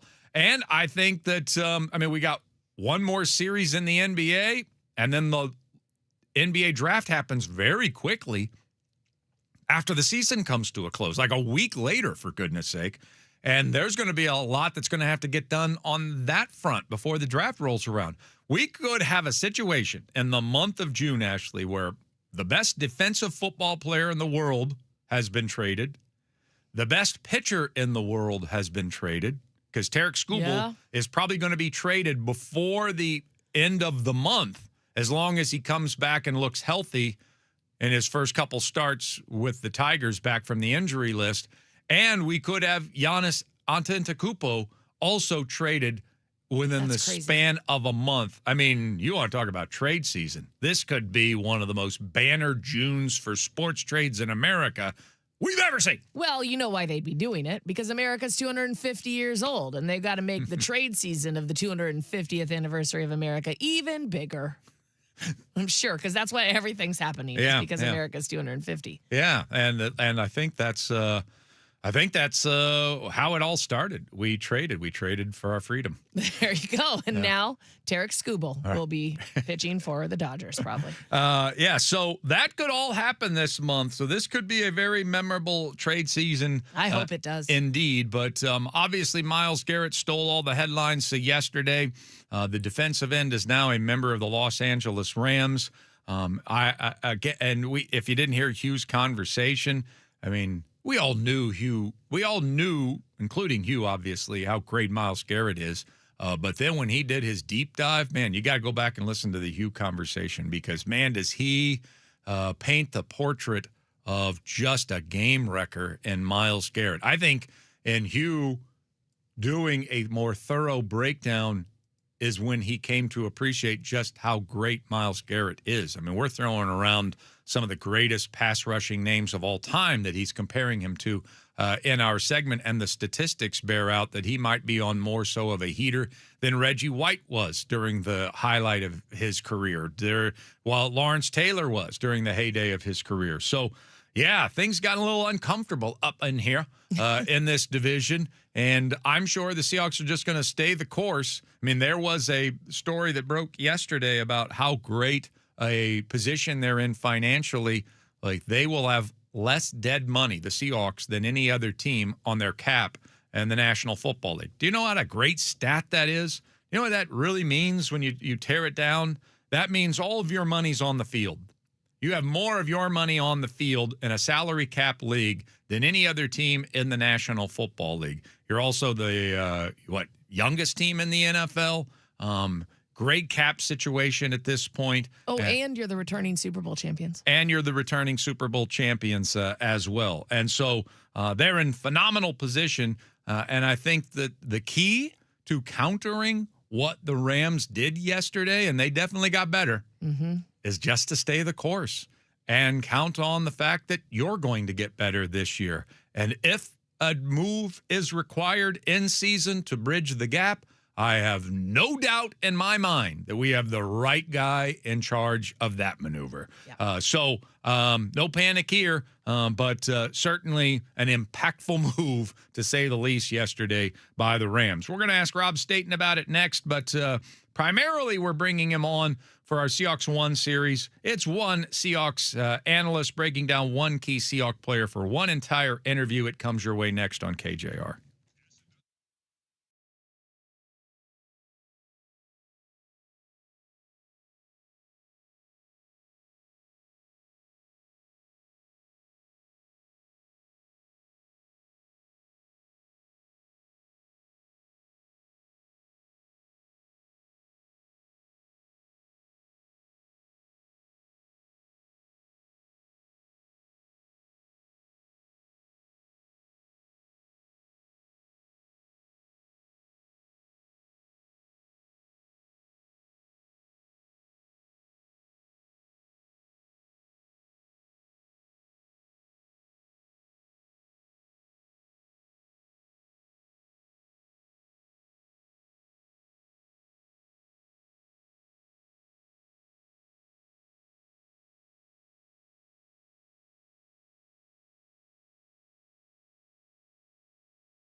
second episode of our Seahawks 1 series. It's back again here this June 1. Analyst breaking down one key Seahawks player for one entire interview, and it is good to bring it back. My name is Chuck Powell. Ashley Ryan is here as well. Do want to let you know, in our brand new contest, our $250,000 USA giveaway, we have a keyword for you. You can earn $2,500 of that big jackpot wad. And all you got to do is enter the keyword TRIP at 93.3KJR.com. Doesn't mean you're going to win that money. Just makes you eligible to win that money. So TRIP, TRIP at 93.3KJR.com. All right. Well, we've never had this guest on during our Seahawks 1 series, and I'm excited about it because I've heard him talk Seahawks all the time. I also do find it very curious, Ashley, why all of the young, handsome journalists that come on our radio program always want to do Zoom calls, so I have to look at my old haggard face next to theirs. Seems to be a trend. I think you just answered your own question, though. You know exactly why they do it. Yeah, I think they're rubbing it in my face. Hey, buddy, youth. Yeah, I think that's what's happening. Yes. Joining us on the program, he is the senior sports journalist at BBC Sheffield. He talks Seahawks across the pond. He has a Seahawks blog, and you hear him a lot here in Seattle. Rob Staten is with us here on Chuck and Buck. How are you, man? Fantastic, Chuck. It's great to be with you, and also to know that you are another person in America who can't help but introduce somebody from England without doing a British accent. Did I do it? Did I slip into it? You did slightly slipped into it just a little bit there. It's great. I don't mind it. Ashley's mom's British, so I feel like through her, You're allowed to. I'm allowed, yeah. Yeah, that's got to be it. It's fun. I like it. I like it as long as, I'm not going to say yeehaw or anything during this interview. So it's a one-way street in that regard. You know what, though? I think I might have the best one of anyone you've ever heard. It's pretty good. It's pretty good. That's a southern accent. So I'm in the north. So I'm kind of like, I can do Liverpool. I can do Liverpool. If you've ever watched Game of Thrones, I'm in the Winterval area, and that's more in the south. But it's a very good British accent that you did with that. Well done. I can do Cockney too. I'm sorry, Rob. I'm so sorry. He's getting now uncomfortable with it. Yeah. Like at first, I was just like, playing okay. along, but now we need to stop and talk about the Seahawks. All right. Well, it's great to have you on. I will be careful with my British accent in the future, I promise. But let's launch into this thing. So, who have you chosen? You had anyone but Byron Murphy that you could have broken down with us today. What Seahawks player do you want to talk about for the next 15 minutes? I have picked DeMarcus Lawrence. He is perhaps my favorite player on the team at the moment, and I never waste an opportunity to talk positively about DeMarcus Lawrence. All right. Well, I definitely want to get into it, but speaking of defensive ends, I got to get your thoughts on what happened yesterday, Myles Garrett to the Rams. Your reaction? I'm really disappointed by that news. I think a lot of Seahawks fans will be. I genuinely think this is an amazing move by the Rams. I don't take any pleasure in saying that. When you can take arguably the best player in the NFL, certainly the best defensive player in the NFL, and you put him with a Sean McVay offense with Matthew Stafford, if they both stay healthy, Stafford and Myles Garrett, the Rams are going to be the team to beat next season. They are going to be incredibly difficult. It doesn't mean that they're guaranteed to win anything. Mm-hmm. It doesn't mean that they're going to win the NFC West or the Super Bowl or anything like that. But you can't help but think this is a great deal for the Rams. I think they've got good value from the trade. I think it's going to make life harder for the Seahawks and the Niners in that division. And you kind of wonder, is there anything the Seahawks can do between now and the start of the season to throw a counterpunch here? Yeah, would you do something, or do you look at the Seahawks and say, man, things are going really well? I mean, world champs, young team, good cap situation, just stay the course and win the race in the long term. I think I would be prepared to do something if it's for the right reasons. You can't just react to the Rams trading for Myles Garrett and then feel like you've got to do something and then overspend in a trade. But if you get to, let's say, 6 weeks into the season and the Las Vegas Raiders are struggling again and they think, do you know what, we need to look for more draft stock and we need to make more of an investment in the future. We are going to review trading Max Crosby again. We'll see what's out there. I'd be very interested in doing something like that. I'm not sure that's the kind of deal you can be able to strike now. It's probably something that's down the line, maybe even when the season starts, as I mentioned. So, yeah, I'd be very open-minded about doing something. I'm just not sure how possible that is today or before training camp. Rob Staten is with us. I know you've heard and read Rob's work. He blogs for the Seahawks, works over at BBC Sheffield, and he's wearing a Seahawks hat on our Zoom call, for goodness sake. This man loves himself some Seattle Seahawks. So it's great to have him on to do our Seahawks 1 series, and as he's already mentioned, he is going to break down for us today DeMarcus Lawrence. So what ran through your mind being a DeMarcus Lawrence admirer when we were hearing in the offseason that he was contemplating stepping away from the game and ending with a championship? Yeah, very concerned about that, because I don't think you can replace DeMarcus Lawrence with a rookie. So when there was talk that he might retire, and you're looking at some of these players that were available in the draft, you're thinking no one is going to come into this team and is going to be able to replace his leadership, his presence, his physicality versus the run.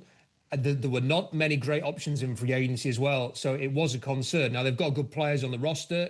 I think Derek Cole potentially could be the heir apparent to DeMarcus Lawrence and could be the long-term version of what D-Law provides for the Seahawks. But right now, in the here and now, in terms of your best chances of getting back to a Super Bowl next season, you needed DeMarcus Lawrence. So that was a concern. I think him revealing last week that he is going to be playing next season and that he's not retiring was the best piece of information the Seahawks could have got this offseason. It's not been particularly eventful. They've not made any big trades. They've replaced the players they lost in free agency in the draft. I think the big news, the most positive news they could have had, they did have last week. DeMarcus Lawrence returning for the 2026 season. And it didn't sound like he was all that serious about it. It sounds like a story kind of ran amok this offseason, and he just didn't take the time to squelch it. That was my interpretation, Rob. I don't know about yours, but I'm not sure DeMarcus Lawrence was thinking about hanging it up. And after watching him kind of own the streets during our Super Bowl parade with his shirt off, and he looked like he was having a better time than anyone else out there, I would have been shocked had he not returned to this football team. Well, firstly, if I looked as good as DeMarcus Lawrence without my shirt on, I would never wear a shirt. Like, I would just walk around shirtless the whole time. Yeah, so go in to get produce. No big deal. Well done to him for that. I don't know, because he's just had a child. You get to a point in your life playing in the NFL. I've never been an NFL player, so I'm not speaking from experience here at all. But I imagine it's a bit like running into a brick wall every week, 17 times a year, and it will take a lot out of you. He's played for a long time. He's had some injuries in his career. Even last season, he missed a couple of games. So I do think that when you get to his age, you are probably constantly thinking about whether you want to come back and play another year. And when you win the Super Bowl, it would be the perfect time, if you are thinking of retiring, to go out on a high.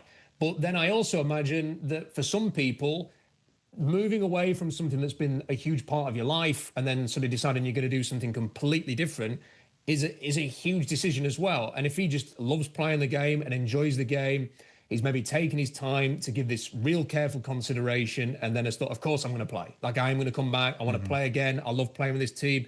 He said that last season he'd had more fun than at any point in his career. It feels like a really close, connected group. He's playing for an amazing defensive-minded head coach. So, yeah, really great news that he's coming back, and the Seahawks are going to really need him next season. Rob Staten is with us. We're doing our Seahawks 1 Series 1 analyst, breaking down one key Seahawks player for one entire interview. And he's a recruiter. Obviously played a hand in bringing over Dante Fowler. Your thoughts on that? And then secondarily, the bigger picture, we're talking about Myles Garrett to start this interview. He's joined the division. This team's lost Boye Mafe in the offseason. Not that he was a huge contributor to the sack total here in Seattle, but it's one player off of your front seven grouping. Talk about him recruiting Fowler and if that's enough to keep this pass rush elite.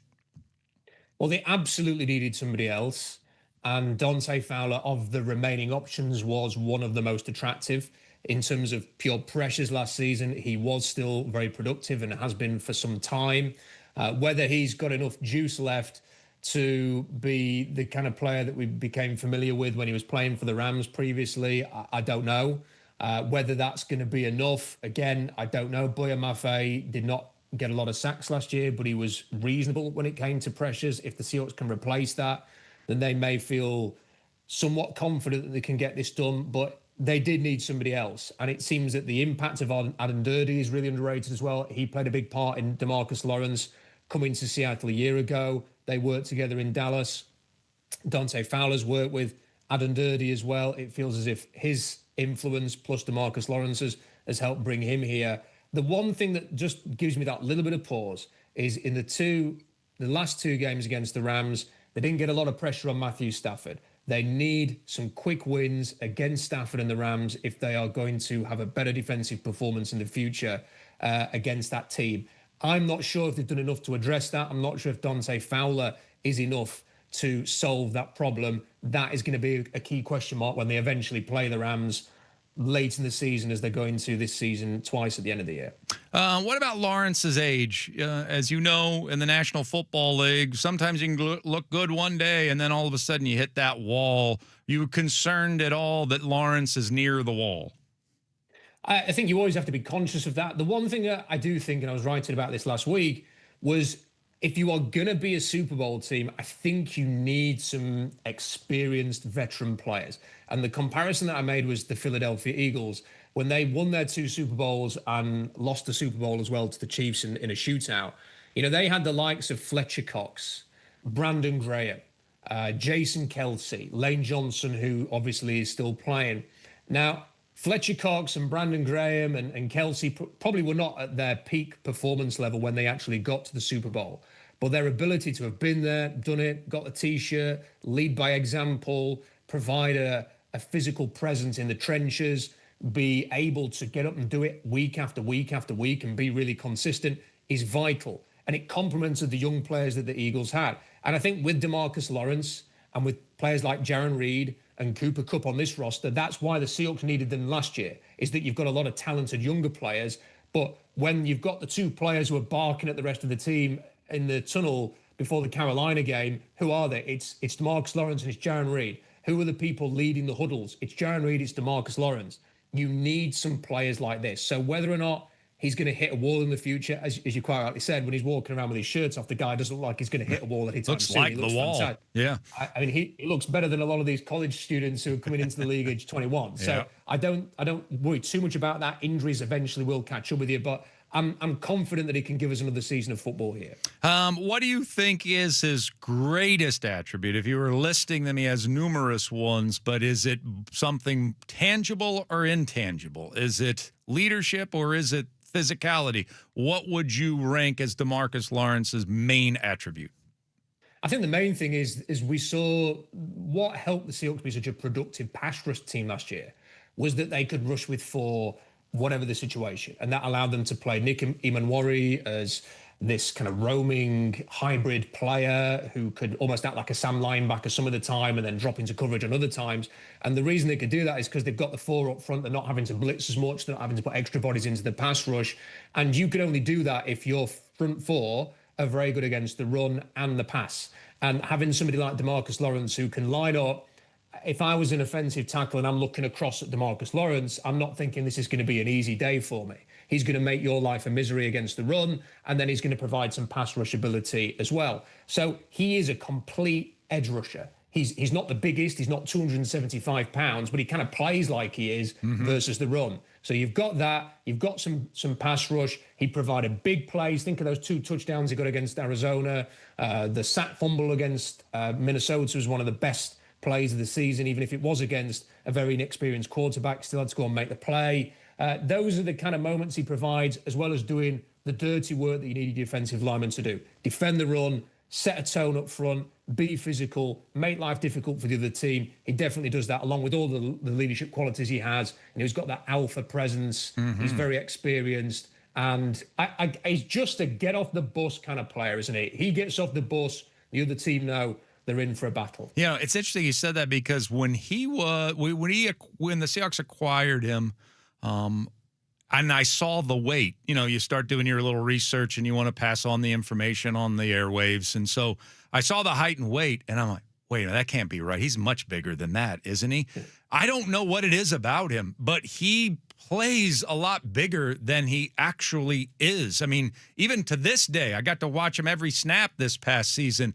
I still think he looks like a 275-pound player. He just seems to impact the game from a physical standpoint more so than his weight suggests.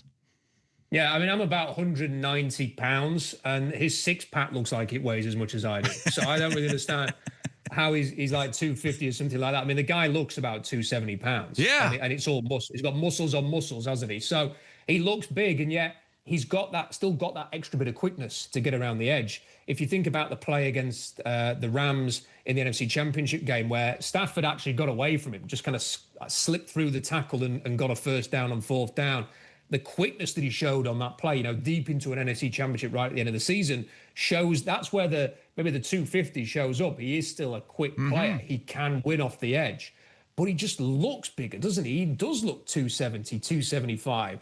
And in some of these games, particularly when you get into the playoffs, it is about lining up and being more physical in the trenches. Like the 49ers couldn't handle Seattle in Week 18 or in the playoffs because Seattle were just bigger, tougher, stronger in the trenches. And you need people like DeMarcus Lawrence to have that. It's great having the Abdul Carters and the Micah Parsonses. They're undersized, they're quick, they can create sacks and pressures. That's great. You need those kind of players as well. But if you're going to be a winning team in the playoffs, you need people like DeMarcus Lawrence. Would the Seahawks have won the Super Bowl without DeMarcus Lawrence last year? No, they wouldn't. And that's something I wrote about. They wouldn't have won the Super Bowl without. I think he and Cooper Kupp, if you look at the stat sheet, like he had 6 sacks. He had, I think, 39 pressures. He's not Myles Garrett. He's not got 23 sacks there and 70 pressures or whatever Garrett had. But you do need that kind of player. There is, like you mentioned, an intangible quality to someone like DeMarcus Lawrence. The same with Cooper Kupp. Jackson Smith and Jigba got all the yards, got all the touchdowns, but Cooper Kupp's ability to go to a young receiver room and even to speak to Jackson Smith and Jigba and say, look, when I'm having a 2,000-yard season, this is what I do. I'm going to turn up every single day. I'm going to go to OTAs. I'm going to look after my body at my age. I'm going to be ultra professional, and I'm going to show Torrey Horton how to do this. I'm going to show, Elijah Arroyo coming in as a rookie how to do this. I'm going to show you someone like Jackson Smith and Jigba how I've done things to have the career that I've had. You need those players. The secret weapon for Seattle last season was definitely their professionalism and their commitment to, we're going to do this as a team together and we're going to be serious and businesslike from day one. And when you're watching the clips and the photos from OTAs this year and the voluntary stuff that the Seahawks did, and you see their key players turning up, their big names, their veteran players who were told you don't have to be here and they still turn up anyway, that's a difference maker compared to some of these other teams where their flashier players will be sat at home on a couch, on a beach, watching TV, doing something else. Maybe even in the case of Puka Nacua, doing things they shouldn't necessarily be doing. The Seahawks have not got that kind of mindset. And you don't have that mindset without a player like DeMarcus Lawrence. I sure hope you have some mates over there that love American football as much as you do. I just don't want to picture you sitting alone every Sunday by yourself because you can't find in a field of soccer fans enough American football fans to watch games with. Do you? What's the situation there? Do you know what? It's probably the fastest growing sport in England. So nothing's ever going to top soccer, football as we call it over here. That's always going to be the number one sport. But you've then got the traditional other English sports, your crickets, your rugbies and stuff like that. Now, I had to say, they don't market themselves very well and their popularity is waning. And then you've got the NFL, it's just growing and growing and growing. When I moved back, I used to live in Canada, I used to live in Vancouver, and then I moved back here. And if I saw an NFL jersey, it was a surprise. And now I can go to the mall down the road from where I work here in Sheffield, and I'll see Seahawks jerseys all the time. I'll see Seahawks hats. They're a very popular team over here because of the LOB success and the success they've had recently. They're one of the trendier teams over here, but you'll see other teams as well. So I have got a few mates who follow the NFL. It is ever growing. Not enough, though, which is why I have to keep coming back to Seattle. So I will be in Seattle for week 1 against the New England Patriots to see that banner raised, to go and speak to some friends that I have in Seattle. And I kind of wish I could wish away the next few months to get out there to Seattle again and go and see that game. Well, great stuff. I've heard you a lot, and we've just never made the connection. So hopefully this is the first of several conversations we get to have in the future. Great to have you on, and tremendous breakdown of DeMarcus Lawrence for us here today, Rob. Thanks.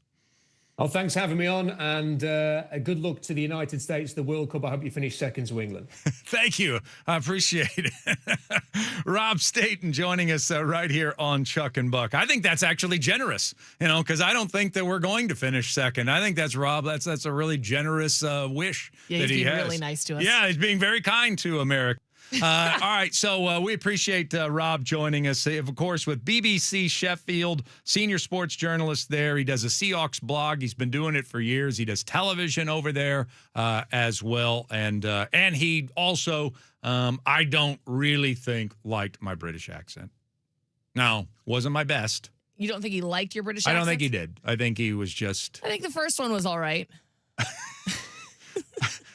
I mean, I used to be a voice actor. I can do it. Maybe I didn't have my best foot forward. I don't think the accents were bad. I think he just wondered, how many accents am I going to get? He could have got a lot. I was not done. You weren't ready to be done. I could have kept going. I really could have. All right. Well, coming up next on the program, we are going to get back to baseball because, yes, it's time for the baseball brunch. Sports Radio 93.3 KJR FM.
Now back to Chuck and Buck on your home for the Huskies, Kraken, and the 12th man. Brought to you by Tulalip Resort Casino. When all you want is everything. Everything Tulalip.com on Sports Radio 93.3 KJR FM. We're ready to play. We're learning the way to do it right. With a baseball bunch, we're gonna go far. We learn from the stars. We are the baseball bunch. We're having fun while we're learning to run and hit and throw and catch that ball. You can learn too. We're waiting for you. We got a hunch you'll love the Baseball brunch. It's the baseball brunch here on Chuck and Buck in the morning, featuring Dan Wilson, Emerson Hancock, and Josh Naylor, but starring today Cole Young. 1-0. Broken back, dropping, base hit, they've done it again! This time, Cole Young, walk-off win once more for the Mariners! Incredible! Aaron Goldsmith on the call, Mariners TV. Ryan Healy was in there somewhere smiling, I think. I think you heard his smile Oh, yeah, I could hear during it. that call. Did you hear it? I heard it. Caught it? Ear to ear. Yep.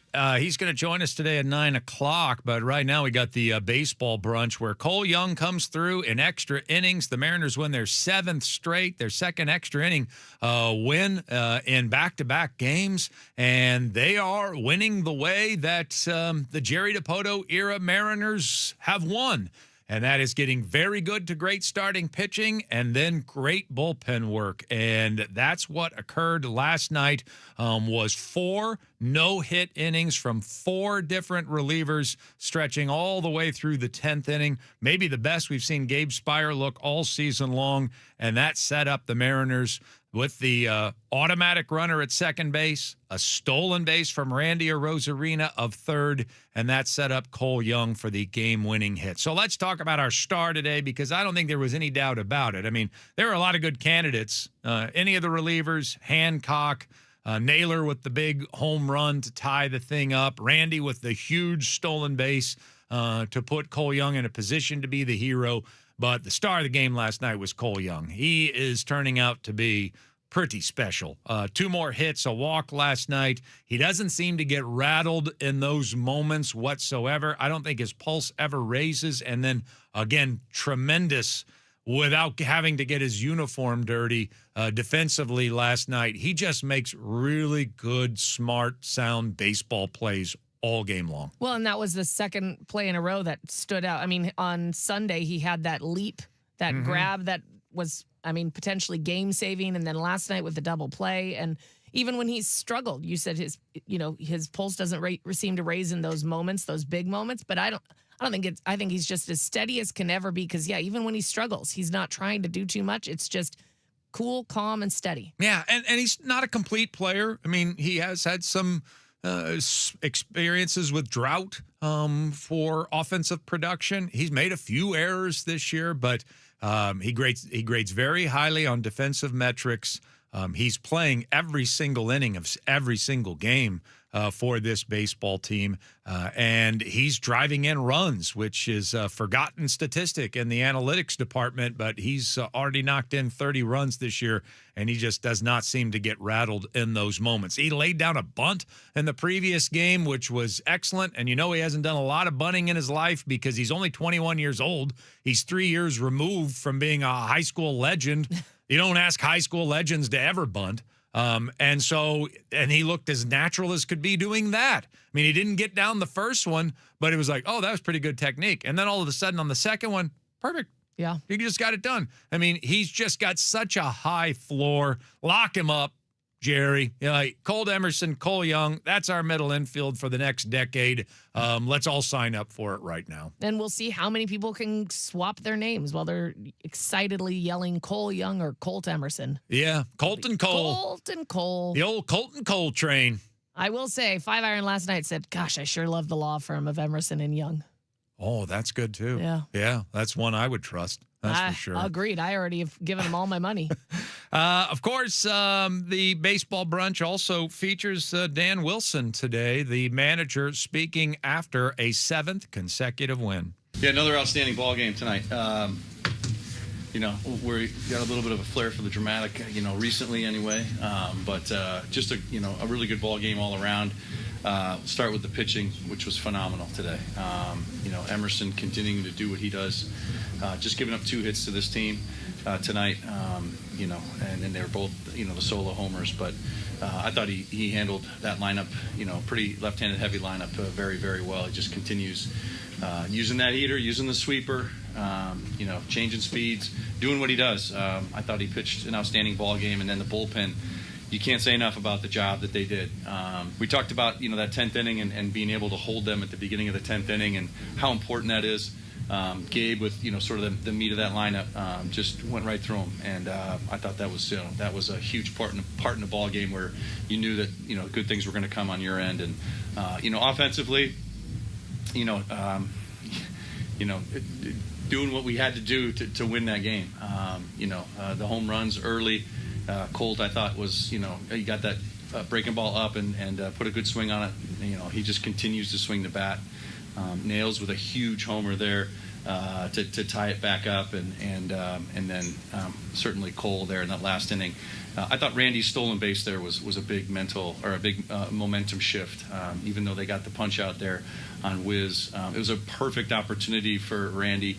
And I thought he executed that stolen base extremely well, and, you know, put him in a really good position to score there. And Cole just did the rest. So just a great ball game, and you know, got to keep rolling and come out tomorrow and win the series. Yeah.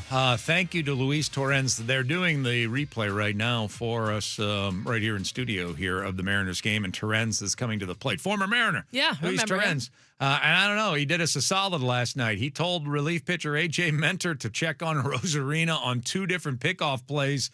Well, the same rule applies to second base as it does to first. You get just 2 moves to that base. So he wasn't going to do a third move, because if you do a third move and you don't get him out, then he automatically gets the third. It's basically a balk. And you're not going to put the winning run at third base in the bottom of the 10th because your catcher's telling you to check on a Rosarina at second. He's getting pretty froggy out there. And so a Rosarina, I'm sitting there yelling at the television, just take off. There's no way he's going to try to pick you off here. And so a Rosarina pretty much just takes off, steals third without a problem. And I didn't have a lot of confidence in Patrick Wisdom coming through there. So I was happy that he got to third and he got there without a throw. And then that made the life a little easier for Cole for the game-winning hit. So, yes, I agree with Dan. That was a huge play in the game, Randy stealing third. Yeah, and thank you to Wisdom for not fouling it off in that moment and just swinging and missing. He did get a piece. Yeah, well, they said he swung and missed. We'll go with that. Oh, did he? Yeah, we'll go with that. Maybe he did. Yeah, you're right. They had to have. Yeah. So thank you for not fouling it off and doing your part. Swinging and missing, that's all we needed. So 17 stolen bases on the year for Randy or Rosarina. What did we learn today, kids? Oh, that's my favorite part. At the baseball brunch, this is how the Mariners win. It is with very good to great starting pitching, very good to great relief pitching, and then just scratch out just enough offense to win games. And this is how they've done it in the Dipoto era. I'm not sure we're going to ever see a team that wins games consistently 11-3. It's just not going to happen. But right now, you know the Mariners are on a roll when they consistently find themselves late in ball games, tied up 1, down 1, because that's when they have tended to thrive. So this is how we win games. The second thing we learned is Cole Young is really good.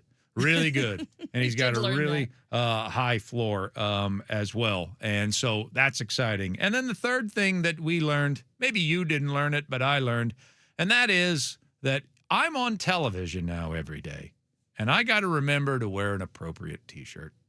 That's another thing that I learned. Oh, okay. Why is this T-shirt Well, not inappropriate. It's not like my nipples are showing or anything. That would be. No, but I have a tendency when I relax to like put my T-shirt over my nose for some reason. Stretched out. So last night after my shower, I was just sitting around watching TV, and I must have done that. Oh. And then I put this shirt back on this morning, and I got that like turkey neck thing going. Yeah. And I didn't even notice it, didn't even think about it until we did our Zoom call with Pretty Boy Staten.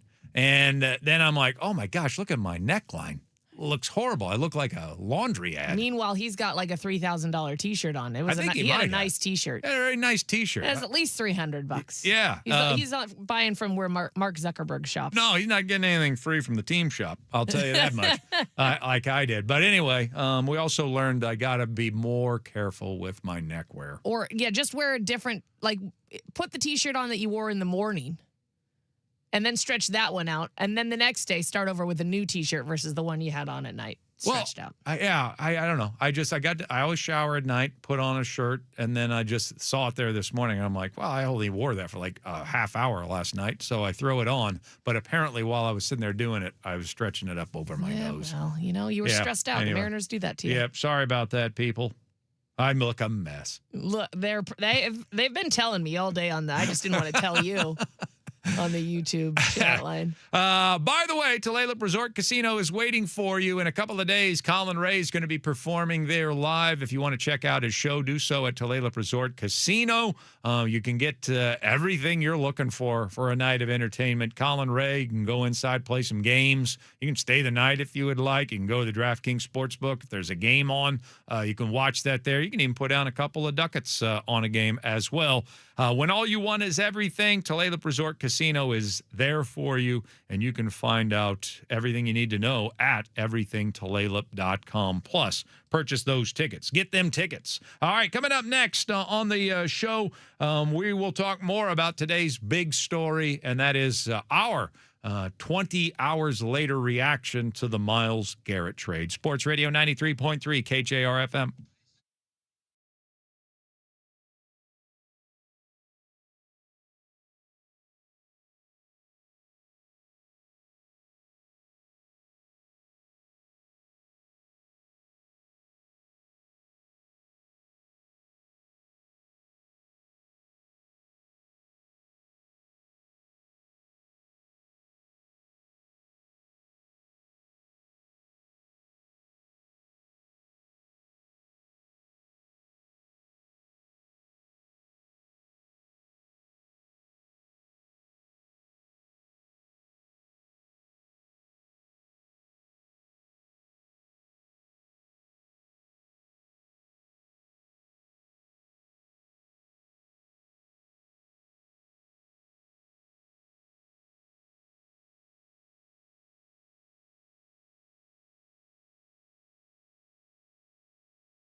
Well, we've got an hour of our radio program remaining here on this Tuesday. We got a couple of big hitter guests coming up. Ryan Healy is going to be joining us for his normal Tuesday segment at 9 o'clock. Also, Chris Daniels going to join us to respond to what the Melinda French Gates news means to Seattle sports, the recuperation of the Seattle Supersonics. So we'll talk to Chris today at 9:30. But before we get there, obviously our big story today has been our reacting to yesterday's blockbuster trade in the National Football League. Myles Garrett, I guess, is in our division now. I guess that happened. Yay! Yay! That's what we wanted. That was a noisemaker. Yeah, no, it was actually, that was good. No, that was a good one. Yeah. But it was kind of like, yeah, it was supposed to be. It was supposed to be depressing. Yeah, I got it. And so I don't know what to expect in an hour from now because that was startling news yesterday to find out that the best defensive player in football is joining the biggest threat to the Seattle Seahawks. And look, I guess there's got to be a little bit of a tip of the cap. Like, this is an organization that has gone for it before, and it worked out. Hugh pointed this out. I've pointed out a few times as well. They were supposed to have some sort of rebuilding period. That's usually what happens in the National Football League. But they drafted so well in that rebuilding period that they never really felt the effects that teams that go for it in the NFL tend to experience. And I'm so happy for them for that. Yeah. And so they never really skipped a beat. Then they got Matt Stafford and made themselves a little bit better. And then that's when they did win the Super Bowl. And so now here they are in another go for it kind of off season. I mean, they'll tell you they didn't win the Super Bowl last year because of that 2-point conversion. It's all that Sean McVay can think about. Right. I mean, didn't have anything to do with anything else, just that 2-point conversion that I didn't even know was a rule. And we got to get it banned. Yeah. And so they were already right there. And then to go get Trent McDuffie this offseason and now to add Myles Garrett this offseason. It's a better football team, and it's a scary proposition. And Charles Cross's job and his responsibilities to this team just got a lot more difficult over there at the left tackle position. So I'm not going to sugarcoat it. I mean, that was a bit of a gut punch to see that good of a football player go to that good of a football team and kind of threaten everything that we're going after. But I will say, I'm not one for the counter move. I think that this organization right now is just on such a heater that you just rely on the things that you're doing, slow and steady, I think can still win this race here in 2026 and certainly beyond. I think we've got the better plan for winning over the course of the next decade. If Les Snead and Sean McVay want to Thelma and Louise this thing and go out in a blaze of glory, we might not be able to stop them. But I do believe Thelma and Louise ended up in the bottom of a ravine after Spoiler making out alert. with Brad Pitt. Yeah. Well, if you're going to go out, I guess that's the way to go out. So, Snead and McVay aren't promised anything here just because they added another outstanding player to their roster. And so I'll stick with our plan, and I think we're going to be an even better football team. Doesn't mean we'll win the Super Bowl again, but I think that the Seahawks are going to have an even better football team this year. And I think over the course of the next 8 to 10 years, we really have a much better mapped up vision than what the Rams do. So I do believe that we'll be better defensively. And I think that we've got the right guy to pull the trigger in season before the NFL trading deadline on whatever hole might pop up during the course of the regular season. So I'm not worried about this, but certainly it is impactful. There's no question about it. 100%. And I would think it's worth pointing out, too, you saying, well, it doesn't mean we're going to win the Super Bowl. That's not something that changed because they brought in Myles Garrett. I mean, we've talked openly and repeatedly about how difficult it is to go back-to-back as Super Bowl champions, and they've got their work cut out for them. There's a lot of things that have to go right in a season to win a Super Bowl one time. There's a lot of things that have to go right again to win it a second time or even get back there. So did the NFC West, or at least the Rams, get a lot tougher? I think they did get a lot tougher. Does it make me more nervous for when we play them Christmas Day? Yes, but we got a lot of games to play before we get to that Christmas Day That's game, true. and a lot can happen by then. Yeah, no question about it. Nick Emenor was a rookie last year, Probably going to get a lot better in I his would think second so. year. They tend to do that. So I don't think we're done adding to our specialness going forward here in Seattle, but we shall see. But there was an interesting, somebody threw out yesterday on social media, and it turned out to be a giant lie and unnecessarily so, but somebody posted that Mike McDonald had a reaction to the trade yesterday, and it was a quote of him saying, "We don't care." Like in a press conference, not the one on the stage, but in a press conference, we don't care. And it made it look like about as arrogant a statement as you could make. Right. Arrogant / confident, cocky statement that you could make. Turns out that it was not. Somebody pulled it from a previous press conference. It had nothing to do with Mike McDonald reacting to the Myles Garrett trade. But I would be interested. I would love to know what his honest reaction would be to it once he found out. To be a fly on that wall. Because my guess is it's something pretty similar. I don't care. Bring it on. I think, I would say there was an element of not caring for sure, but there was also an element of, whoa, no bleep? All right. Okay. Back to work. Okay, no bleep or oh bleep? No, I mean not no, not a big deal, but whoa, kind of disbelief that he. No, that's what I'm asking. Yeah. So do you think his reaction is like a reaction of, oh, bleep? Nope, I don't think so. Or is it no bleep? Yeah.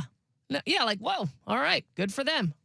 Back to work. Yeah, well, that's just it. I don't think that, I mean, it's noticeable. It's eye-opening, eyebrow-raising. It's, okay. Yeah. Okay, all right. Well, this is, They it was came to already play, so did serious, we. and they just threw another haymaker. But, we've got an arsenal of our own. So let's go. Let's get it on. Still got to get through a whole football season. That's my guess on how he reacts. All right, Ryan Healy joins us next. Sports Radio 93.3 KJR FM.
There you go.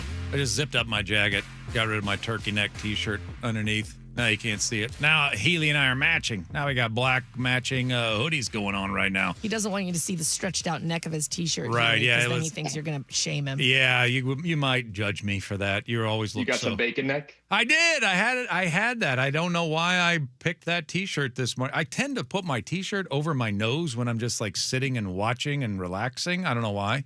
And I put on that same T-shirt this morning, so I had a little bacon neck. Yeah. And it sounds like something that my 4-year-old would do. Well, your 4-year-old and I, a lot of people have thought have been really similar. Very similar. In the way we conduct ourselves in life. Ryan Healy joins us here on the program, but now we look like matching hoodie brothers, and I like that. As Ryan was on the call last night of another Mariners win, 3-2 in 10 innings over the New York Mets. So they had started this little 7-game stretch last Monday, but they've not lost since we last spoke last Tuesday. So what are you seeing different? What's been the little adjustment, the way that they're playing that's resulting, I should say, in wins? Isn't that nice to say? Yeah. This Mariners team hasn't lost in over a week at this point. It's a lot of fun to watch. The energy, the confidence is high. It would be easy for me to say, oh, it's the home runs or, oh, it's the pitching staff. But the pitching staff has been great all year. Yeah, the offense has been inconsistent. And right now they're answering the call, especially when the visiting team puts up runs. I give them so much credit during the D-back series. Anytime the D-back scored, like in the 6th inning in that Friday game, they tied the game, put 4 up, and then Luke Raley hit a home run in the bottom half. Like the responses are happening quicker. But the secret sauce for me right now, Chuck, is the defense. If you remember that Royals series about 10 days ago now, they were giving away a lot of extra bases and extra outs. And when you do that in the major leagues, you're going to get punished at some point because 1 through 9, those guys can do damage. They're major league hitters. And the Sacramento series, they did a tremendous job. And you actually saw it on the flip side. The A's were giving away extra bases and the A's were giving away extra outs. And the Mariners capitalized and made them they punished them for that. And then they played really clean baseball through the weekend against the D-backs. The Sunday game, there were a few plays that got away from them. The Corbin Carroll hustle double, that was a chopper up the middle that he just ran in Julio's face.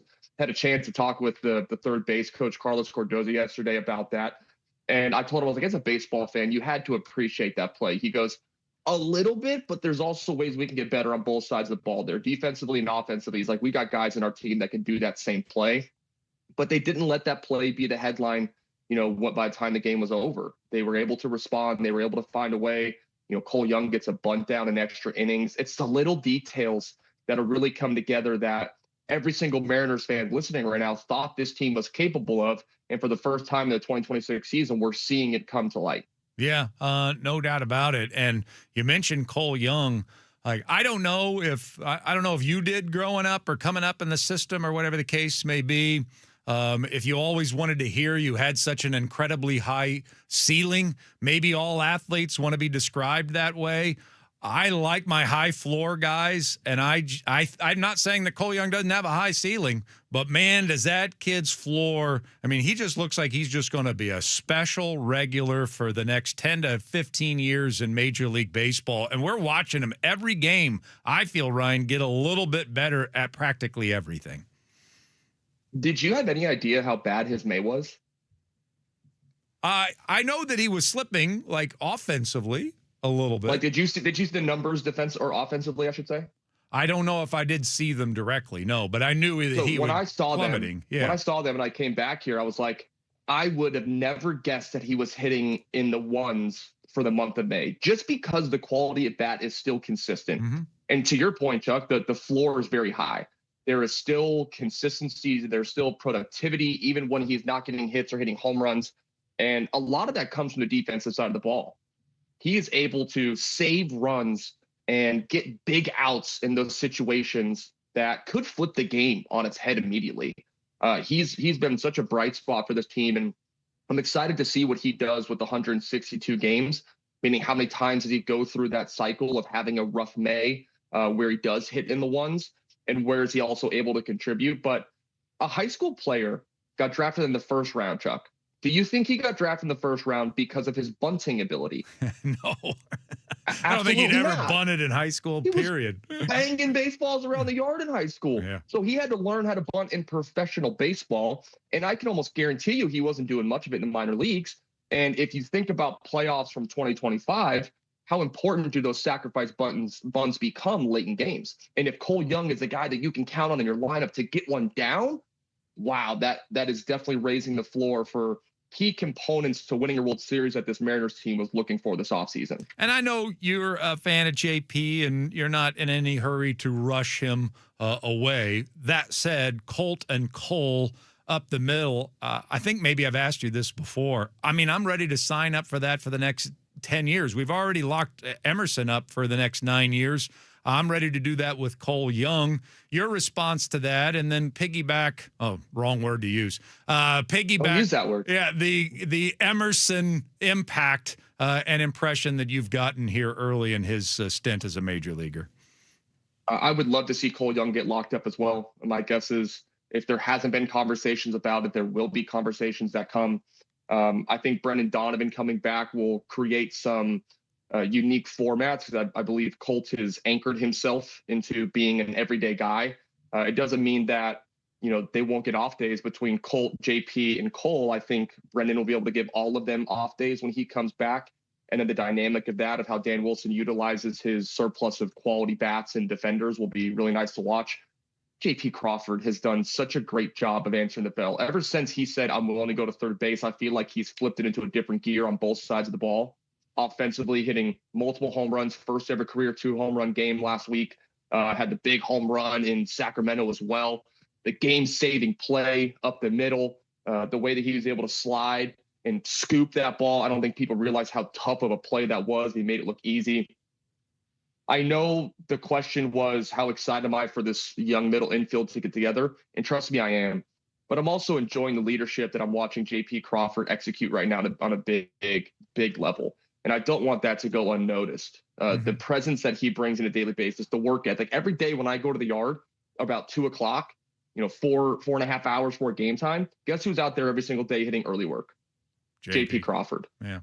Guess who's out there every single day getting his early or extra defense? JP Crawford. He is leading by example and showing this team that I'm willing to do whatever it takes to get to where we ultimately want to go as a club. And I love that leadership. And I think the young guys are really attaching themselves to it and learning. Former Mariner Ryan Healy, now on Mariner TV. You've heard him the last couple of series. He's killing it on Mariners TV as analyst up in the booth with Aaron. And fortunately, we got in on the Ryan Healy train early on. We had him last year, and he now is a regular with us here every Tuesday to talk some Mariners baseball. All right, let's talk about the piggyback thing. Let's actually discuss it. And they're going to go away from it now here for the next couple of turns through the rotation. I'm not sure I would. I mean, I realize how many loud, harsh critics are out there about this thing, Ryan, but Luis Castillo's not pitched better all season long. I mean, I think Bryce Miller's one of our top 3 guys. I don't think I would keep him specifically in the piggyback, but it's going to be a hard thing to go away from now because last night was a direct result of piggybacking. All 4 of those relievers that came in the game looked like as good as they've looked all season long.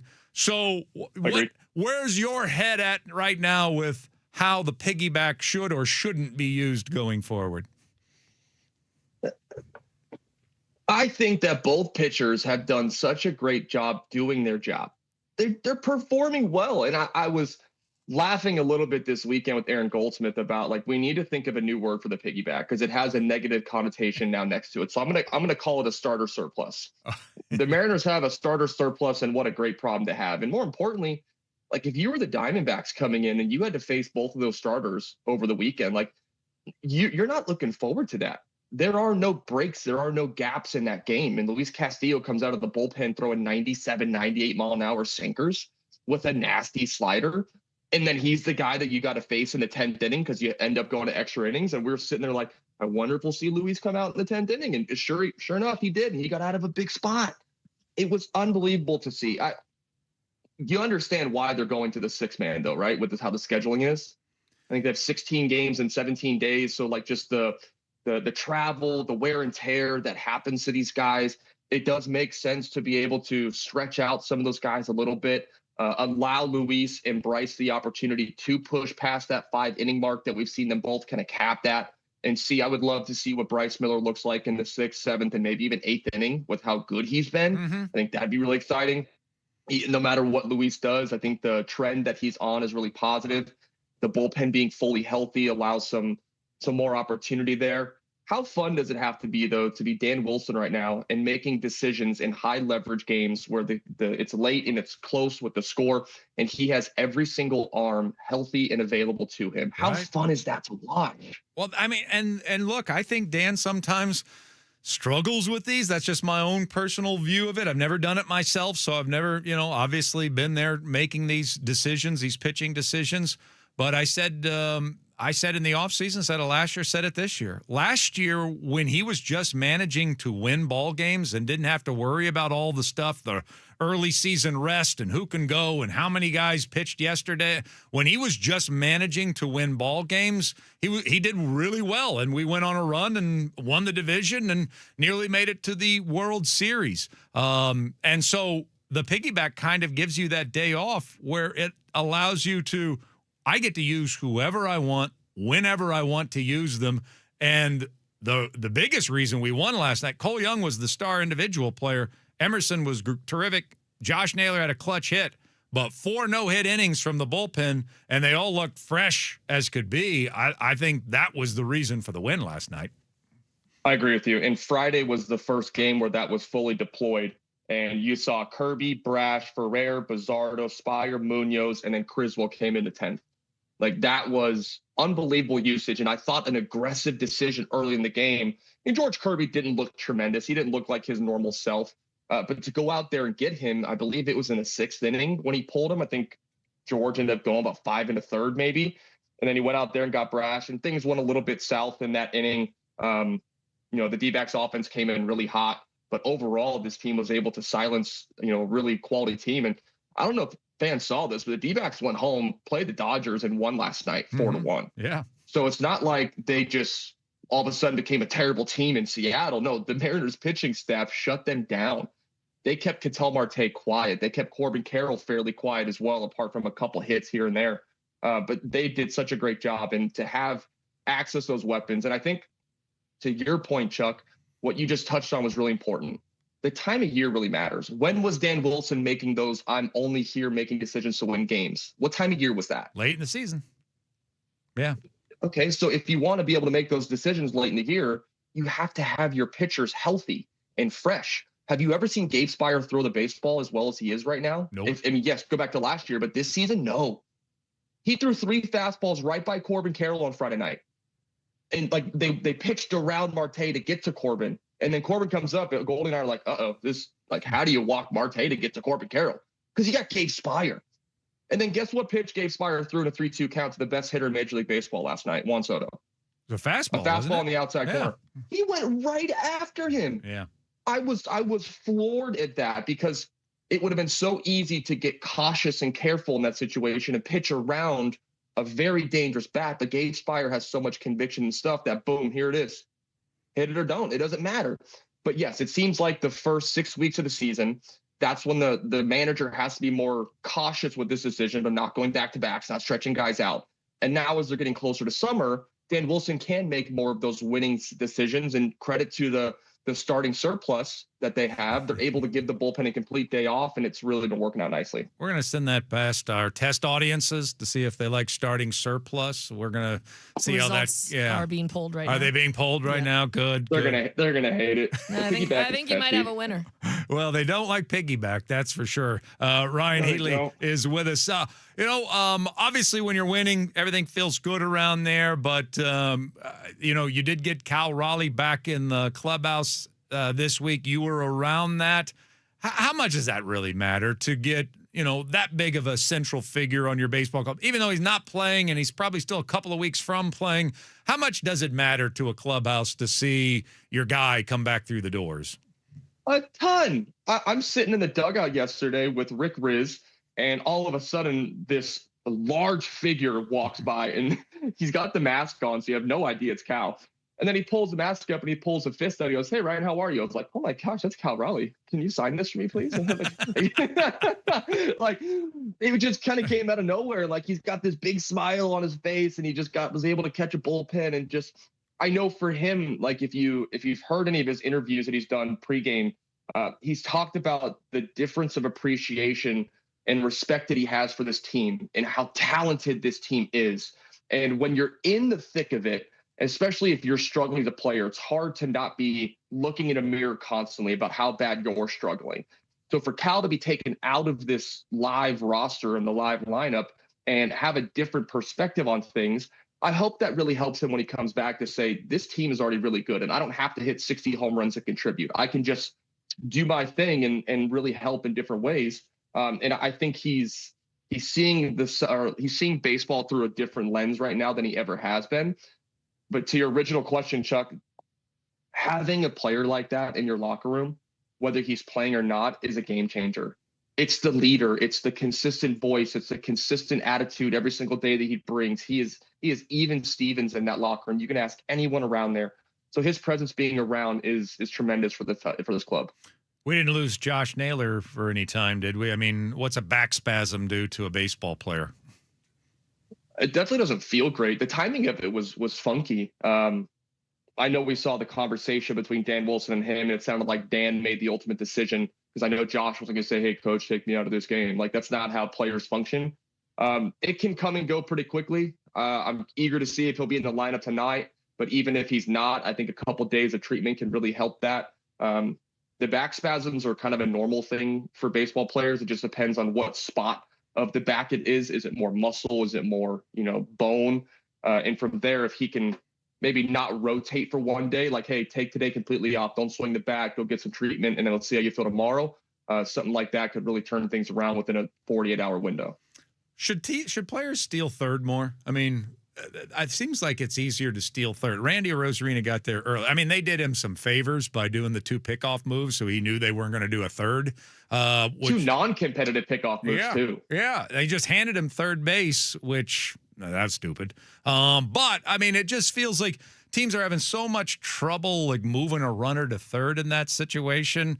Would you try it once? I mean, you can't do it with everybody, but, a Rosarina, even a Josh Naylor, they seem to just steal third more easily than they do second base. It takes some ball knowledge, to be honest, and understanding the game and understanding the pitcher's time and the looks.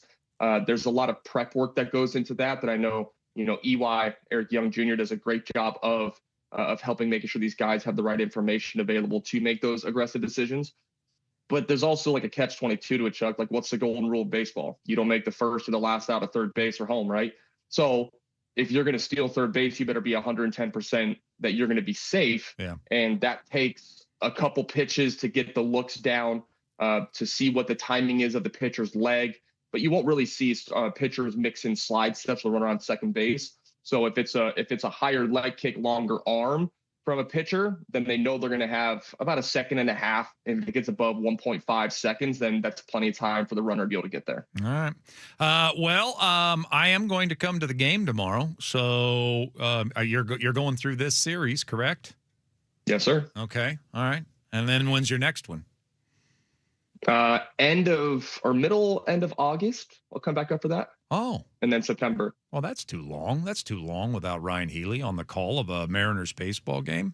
I'll talk to somebody. Yeah, I picked all my own games, definitely. I had that type of poll year one, so.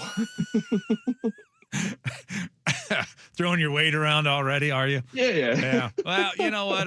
I'll light some fires when I'm there at the ballpark, because obviously you want to talk about weight. I was going to say it'll be a fight over who has more pull over there.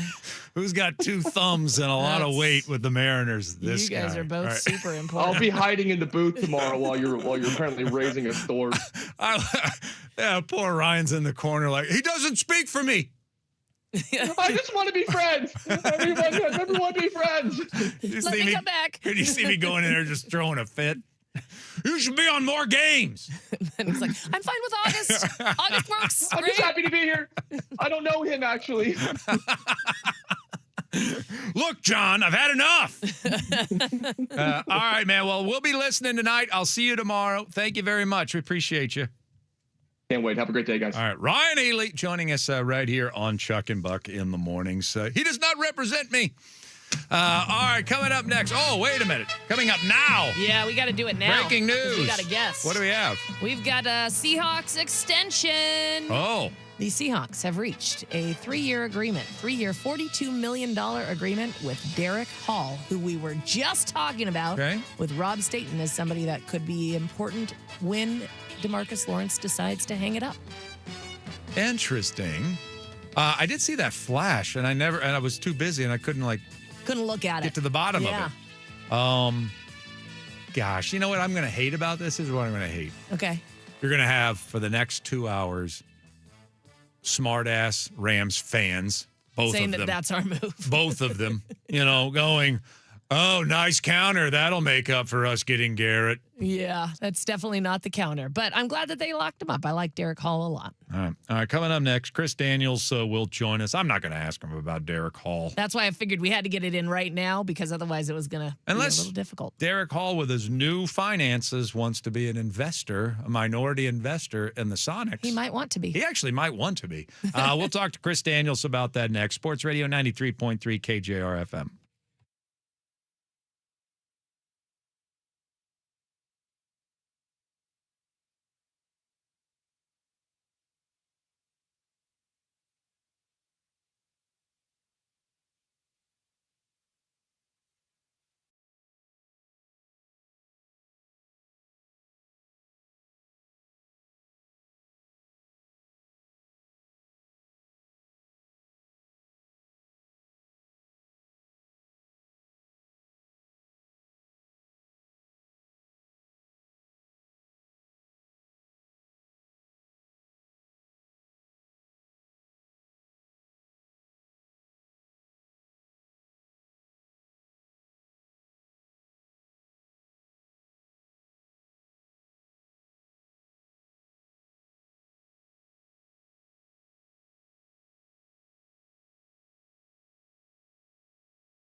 to Chuck and Buck on your home for the Huskies, Kraken, and the 12th man.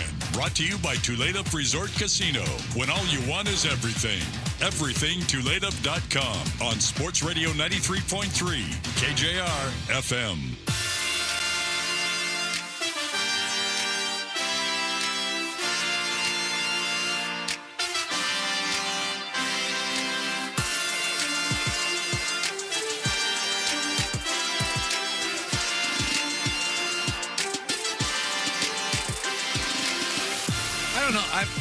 I think Chris Daniels needs to just start charging a fee. Like, I don't know if I know how to feel about something until I hear from him. Yeah, we're keeping him very busy. You know what I mean? Yeah, no, I get that. It's like, ooh. Like just for example, they were just talking about the weather. It's going to be 80 degrees. How should we feel about that? And then tomorrow, 70 with possible showers? I don't know.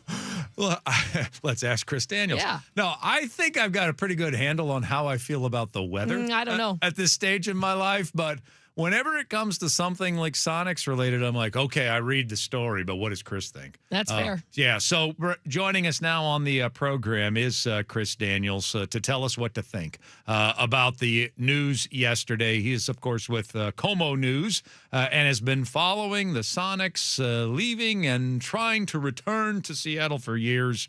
Yesterday, we learned that billionaire and philanthropist, gosh, I shouldn't struggle with that. That's an easy word. Melinda French Gates joined the Seattle Kraken ownership group, fueling speculation about NBA expansion bid at the exact same time. That a tweet from Chris Daniels, who joins us here on the program. How are you, sir?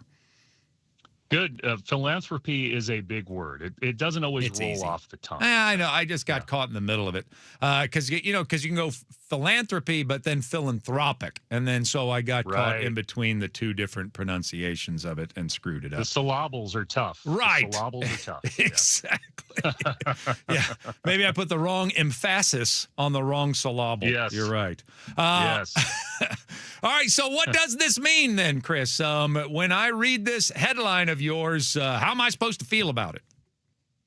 I think it was a low-key but big move. And in the first announcement, that through ESPN and through Emily Kaplan she's investing in the Seattle Kraken. But when you dig a little deeper, she's not just investing in the Seattle Kraken. She's investing in the umbrella organization One Roof, which controls now Climate Pledge Arena, the construction of Memorial Stadium, the One Roof Foundation, the Coachella Valley Firebirds, Acrisure Arena. She's buying into that. And that is the group that's being put together to bring back the Sonics and make a bid on an NBA expansion team. And all you have to do is one Google search to know how much Melinda French Gates is worth, $30 billion. And she gives this group instant credibility. The questions, if they do make that bid and she is part of that bid, those questions about the financial wherewithal of the group go away. We'll see who else is also part of the group.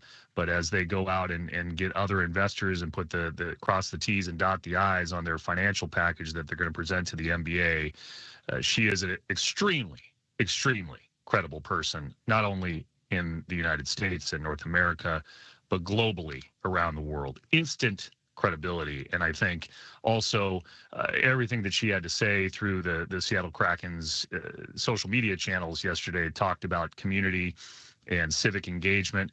It's what she's been about for the last 30 years. She's from here, grew up within Microsoft. And I think it matches what Samantha Holloway and the rest of that organization have preached thus far since they started in 2021. And everything that they're involved in now, I just instant credibility and instant financial wherewithal to get this across the finish line by the end of the year with the NBA. Did we know that she was a sports fan? No. And I think that, the Gates name has been tossed around with all the professional sports franchises over time because of the success of Microsoft. And the thought that either Mackenzie Scott or Melinda French Gates could be interested was, a lot of people dismissed it. Clearly, Samantha and her team had been working on this for a while.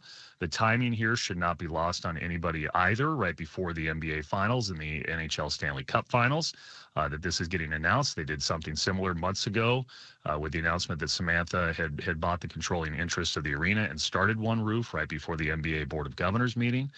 So the timing here should not be lost. But this is the first.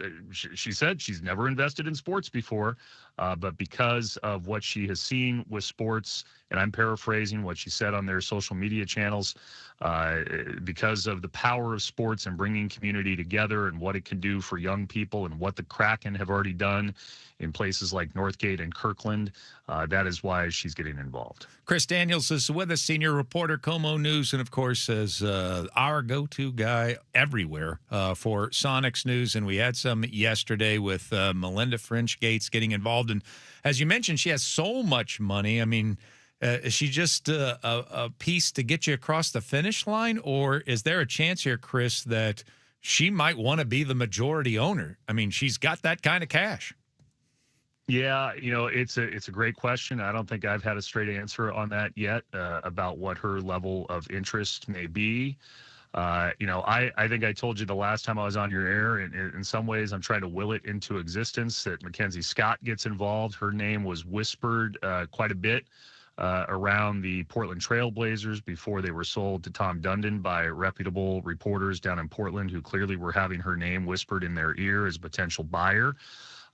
Boy, oh boy, Mackenzie Scott and Melinda French Gates have teamed up on the new park down on the Seattle waterfront that will open later this week, Centennial Park in Myrtle Edwards. That's been a 2-year-long renovation.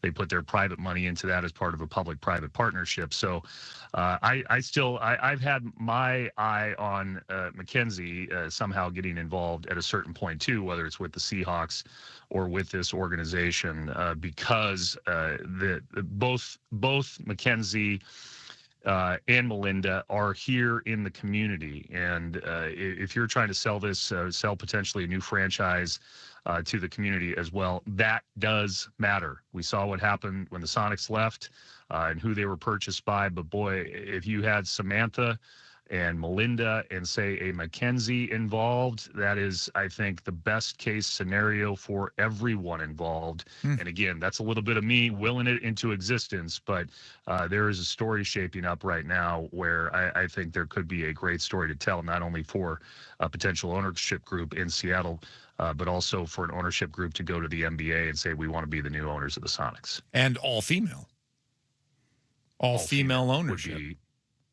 Which I think would also be a heck of a story to round it out after 20 years, after everything the community went through, to have civically minded, community focused owners in charge of a new franchise who have the financial wherewithal where you're not going to have to worry about it out of the gate. I mean, again, this is a little bit of me talking here versus what they're saying. But I think it could be, for the NBA too, that story would be a heck of a story to latch onto, I think. No doubt. All right. So what's next? What has to happen from here? Well, I think there's a potential that this comes up either with Gary Bettman before Game 1 or with Adam Silver before Game 1. There's an NBA Board of Governors meeting, I think a lot of people know at this point, in July, and there's not an expectation that the NBA is going to make some sort of final decision at that meeting. Adam Silver has already indicated that when meeting with reporters a month or so ago. So we're looking to potentially September, October for that NBA Board of Governors meeting, or even through the end of the year. I mean, Adam Silver has said it's going to be done at some point this year, one way or the other. And so I kind of zero in on early fall, but I remind everybody the NBA last expansion with the Charlotte Hornets in December of 2002 for an 2004 start. So that's not out of the realm of possibility. But the bottom line is, if the NBA is going to do this, they want to have a couple-year head start for actually launching the franchise to get everything in order. If I were to try and express my confidence that the Sonics were coming back Would you recommend that I just get a custom-made keychain, or do you think that I should just go and take my vehicle and just go custom Sonics green and yellow with Sonics 27 on the license plate, or maybe even emblazoned along the side? What should be my confidence level right now? What should I purchase? Well, I wouldn't get a car with 27, maybe 28. Okay. I'd start with the keychain. Get the keychain first. Then see, early fall, how the tea leaves are going and who these other investors are. Keep in mind, I think this was a low key strategic move from the folks over at KCI without listing all their names and the people they have lined up. They've said it over and over. We don't want to get ahead of the commissioner. They're still waiting to hear from the financial firms that have been hired by the NBA to solicit the bids. So they're taking a very cautious approach to what they are publicizing. But having Melinda French Gates also in the group, if there's another group, and I keep hearing whispers, there's another group, and Adam Silver has said he expects multiple bids. If there's another group that's trying to put together their money as well, having Melinda French Gates in the other camp may scare you off, knowing what she stands for in the community and knowing the financial wherewithal that she brings to a potential ownership group. You are the man. Thank you very much, sir. We will bug you soon, I'm sure. Always great to talk, and good luck with the syllables. Okay, thank you. I'm going to need that. Chris Daniels joining us right here on Chuck and Buck, senior reporter at Como News. You can follow Chris, and you need to be, at Chris Daniels _ TV. Big TV star, that guy. He's just the best. Big knowledge in that head of his. Lots of knowledge. Yep, and so we lean on him pretty heavily for this stuff, and we appreciate him joining us here today. Coming up next, one last thing to close out our Tuesday show on Sports Radio 93.3 KJR FM.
final segment of the radio show here on this Tuesday, which means we have time for one last thing. Ashley, where are you going?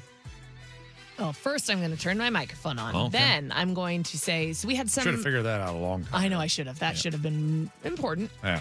But we had some responses to the idea of the starter surplus, I believe that was. Okay. Starter surplus.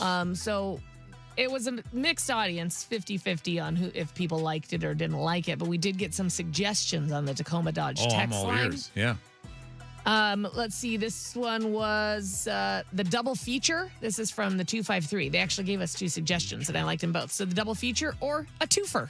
A twofer or a double feature? I realized that we've overdone the piggyback thing, and I think that I realized that it was sort of toxic when it first started, and then we had to repeat it. But actually, it's got a really nice ring to it. So I'm going to need to hear something really special. All right. We've also got this one from the 206. Well, I just had a weird accent there.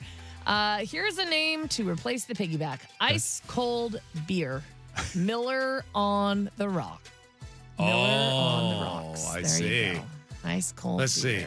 We're getting ready for ice cold beer here today, Mariners TV. I mean, that does have a good ring to it because if anytime you say ice cold beer, people tune in. They listen. They're like, I'm sorry, what did they say? Mariners and the Angels here today, hyphen. What do we think of ice cold beer day? Another ice cold beer day. Yeah. How's it sound? Summer in Seattle, we got ice cold beer. Okay. I don't know. It's just, I get what you're saying. I enjoy the creativity of our listeners. Yeah, that's something that you're like, I like the ring of that. Yeah. And so if we attach that to the situation, then maybe we wouldn't feel as bad saying it over and over. Right. I mean, who's going to get sick of us saying ice cold beer? Right. I mean, you don't see a guy go through the stands like a vendor going, piggyback! No. Piggyback! People would pummel him. But he will go through the stands yelling out ice cold beer, and you never get sick of it. And he'll go, ice cold beer here! All right. That's it. Those are the That's it? suggestions we got. Yeah, but I liked them. Master Blaster? I know I've used that in past expressions. I've used that with Ryan Sloan. Yeah, I don't. And Kate Anderson. I like the way it sounds, but not for this particular situation. Yeah. Yeah, Batman and Robin. That could work. But the problem is Pitchman and Robin. The problem is they're Batman and Robin flip flop, right? They're not always. You don't always get the same. Batman and Batman. Yeah, that's probably a different show.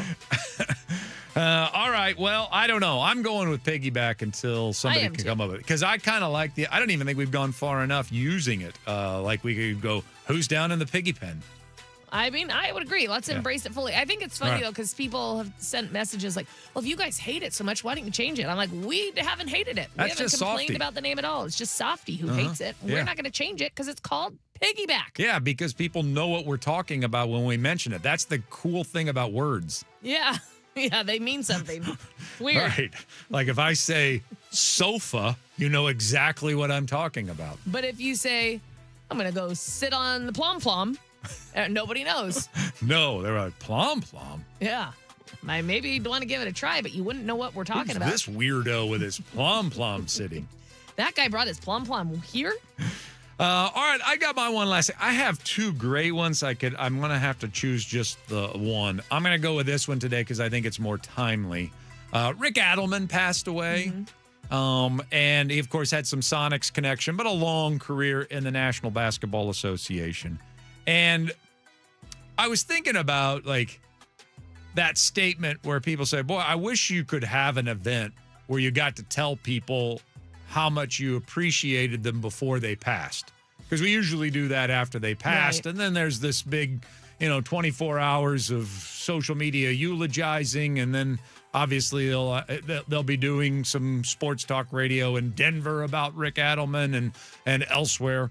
And I don't know if he rises to the level here in Seattle of somebody that we were going to spend a ton of time talking about here at KJR. And this is the hard part. This is the difficult part. It got me thinking about George Karl. And I'm like, it would be nice if we could, as a radio station, maybe do some like appreciation shows, maybe just on Chuck and Buck, where we do appreciation shows.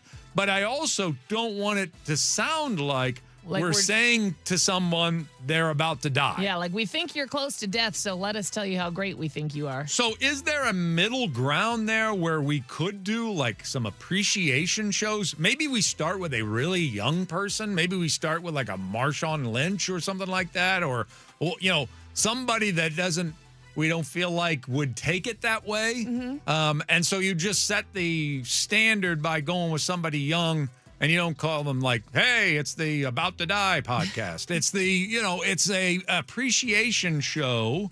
I think people would love it because I love hearing the stories of athletes about other athletes or about coaches that they had.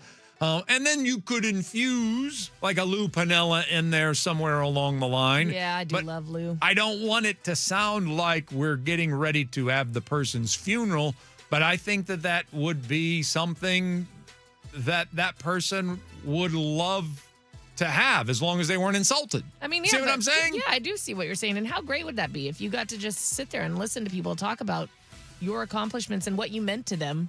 Yeah.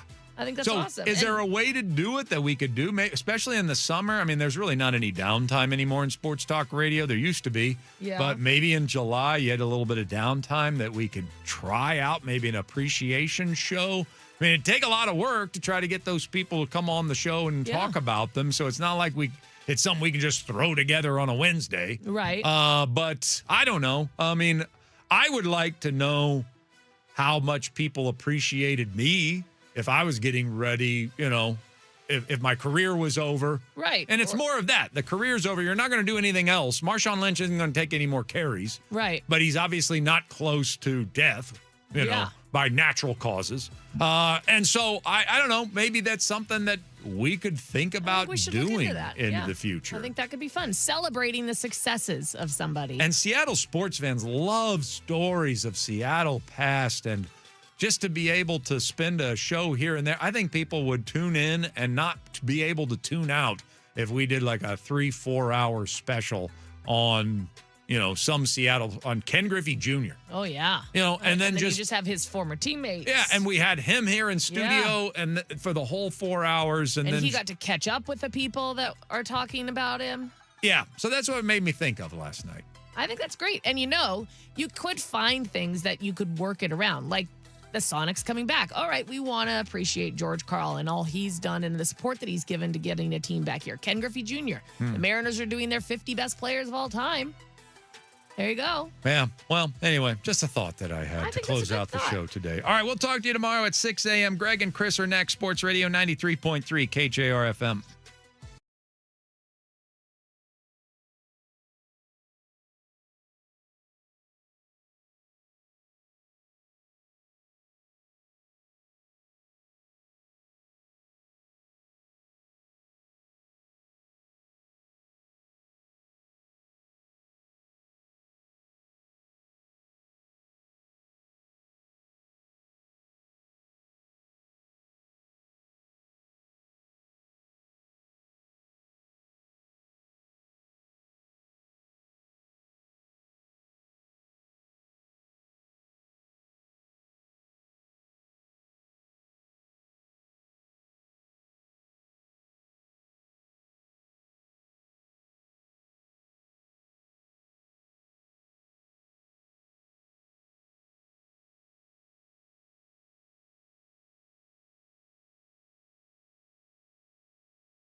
from the Star Reynolds Sports Desk, your 93.3 KJR FM sports headlines. Good morning. Happy Tuesday. Headlines brought to you by Frostbrewed Coors Light. Choose chill. The Seahawks this morning reached an agreement with outside linebacker Derek Hall on a 3-year contract extension. It's worth $42 million, $21 million guaranteed. That's per his agents, as first reported by ESPN's Adam Schefter. Hall's entering the final year of his rookie contract with Seattle. Now he's under contract here through the 2029 season. More on why they did this, how much they did it for, and why they chose him over a departed outside linebacker. Coming up in the show, the Mariners, they did it again last night. Broken back, drop in, base hit, they've done it again! This time, Cole Young, walk-off win once more for the Mariners! Aaron Goldsmith on Mariners TV sounding a lot like Aaron Goldsmith on Mariners TV on Sunday. Another 10th inning 3-2 win with a walk-off hit. This time it was Cole Young's opposite field, just lay your bat on the ball single. Up the middle opposite, man. I used to say that all the time. That's how the M's won their 7th straight game, 3-2 in 10 innings over the Mets at the Yard. Second consecutive 10th inning walk-off win. Emerson Hancock, brilliant again, 2 hits over 6 innings. His ERA is now 2.8. The Mariners are 3 games over 500 in first place, 2.5 games up on Texas in the American League West. Josh Naylor left the game immediately after his game-tying home run in the bottom of the 7th inning. He's got back spasms. Manager Dan Wilson says his first baseman is day-to-day, aren't we all? Could be Luke Raley or Patrick Wisdom at first base tonight when Logan Gilbert starts for the Mariners' second game of the series against the Mets, 6:40 first pitch. Mariners analyst Luke Arkins will join us at 11 o'clock on the Beacon Plumbing Hotline. Kyle Raleigh did some sprints in the outfield before last night's game. He caught a brief between-starts bullpen session from Brian Wu. First work like that since Raleigh went on the injured list nearly 3 weeks ago. Manager Dan Wilson said the Mariners likely will finalize a minor league rehab plan for Kyle Raleigh in the next day or two. The NFL still buzzing about the Rams acquiring Myles Garrett from the Browns in that huge trade yesterday during our show. The Rams are now the first team to have the NFL MVP at quarterback and the league's Defensive Player of the Year from the previous season on the same team. Eagles did what had been rumored for months. They traded wide receiver A.J. Brown to the New England Patriots. Philadelphia gets a first-round choice in 2028 and a fifth-round pick next year. Stanley Cup Finals begin tonight. Vegas at Carolina in Game 1, 5 p.m. right here on 93.3 KJR FM. In fact, all the Stanley Cup Finals games will be live right here on KJR. Carolina, the betting underdog, even though they've only lost one time through the first 3 rounds of the playoffs. Vegas, had they been in the Eastern Conference in the regular season, wouldn't even have qualified for the playoffs this year. NBA Finals begin tomorrow night. Knicks Spurs Game 1 in San Antonio. The Storm lost at Dallas and are now 3-7, next to last in the WNBA's Western Conference. And we buried it yesterday with all that was going on, but Russell Wilson appears to be done playing at age 37. He's reportedly finalizing a deal to become an NFL TV analyst for CBS and the NFL Today. Now today's show.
Good morning. Mark Morrison, return of the Mac. Greg Bell, Christopher Kidd returning to you as we do every weekday, 10 a.m. until noon here on 93.3 KJR FM. And a lot going on, Chris. Good morning. Awkward moment. Hit the wrong on mic button. But good morning, Greg. Happy Tuesday to you, sir. Happy Tuesday, man. This is June's usually like quiet time. But June 1st was extremely busy, and it continues today. June 2nd starting off busy. Yesterday during the show, of course, news breaking within 8 minutes of each other. First, the trade of the Browns trading the NFL Defensive Player of the Year, Myles Garrett, to the Rams, and we talked about how that didn't happen overnight, and now the story, of course, is coming out that it's been months, if not years, in the making, and we knew that for how big the deal was. 8 minutes later, ESPN's Emily Kaplan with the story that the Kraken have a new investor. So does One Roof, more to the point, so does One Roof Sports and Entertainment. Melinda French Gates, her involvement, the story is not that she's an investor in the Kraken. We talked about this at length yesterday, including with Ian. Story is she is an investor in One Roof Sports and Entertainment, Samantha Holloway's entity she recently created, the Kraken owner created to run the building, Climate Pledge Arena, which has been built to NBA specifications, and One Roof Sports and Entertainment is the company that will spearhead a bid to bring the Sonics back to Seattle. That's the story. And that's what Melinda French Gates is signing on to. And when you're worth $30 billion, suddenly that bid has a little more heft with Melinda French Gates behind it. I think that got the NBA's attention yesterday for sure, in addition to the NBA and the NHL. You think Gary Bettman and the NHL commissioner and Adam Silver, the NBA commissioner, aren't going to get asked about that before game ones of their finals next 2 nights? Oh, yeah. That's definitely going to be some questions about that for sure. Right. What does this mean? And what does it mean for Seattle and the NBA?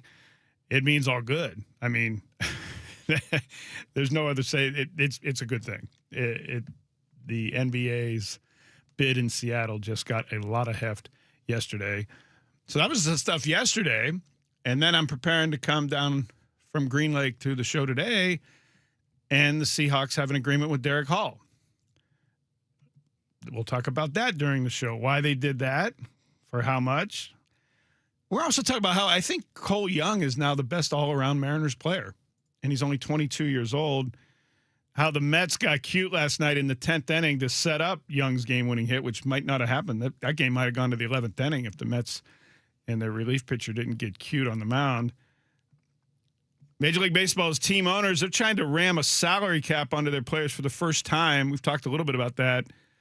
Now they're copying how NFL owners split its players' union. And they're going to get that league. That's how the league's collective bargaining agreement in the NFL got voted on in 2020. The veterans hate this deal because it's, among other things, the deal that got a 17th regular season game that veterans did not want. Well, the Major League Baseball owners are doing the same thing. I'm going to tell you how. They're trying to split the union the same way the NFL owners did. I'll talk about that as well. 11 o'clock, Luke Arkins, Mariners Consigliere newsletter, Mariners analyst on our streaking first place M's. We haven't talked to our Navy pal for a while. We'll get him back on the air at 11 o'clock on your Beacon Plumbing hotline. 11:30, your text 49451. We talked about yesterday being an anniversary for the Sonics, 47 years ago when they won the NBA championship in 1979. 30 years ago today in Seattle, this happened. Brian Russell for three. The leader, no. Rebound, Seattle, and it's over.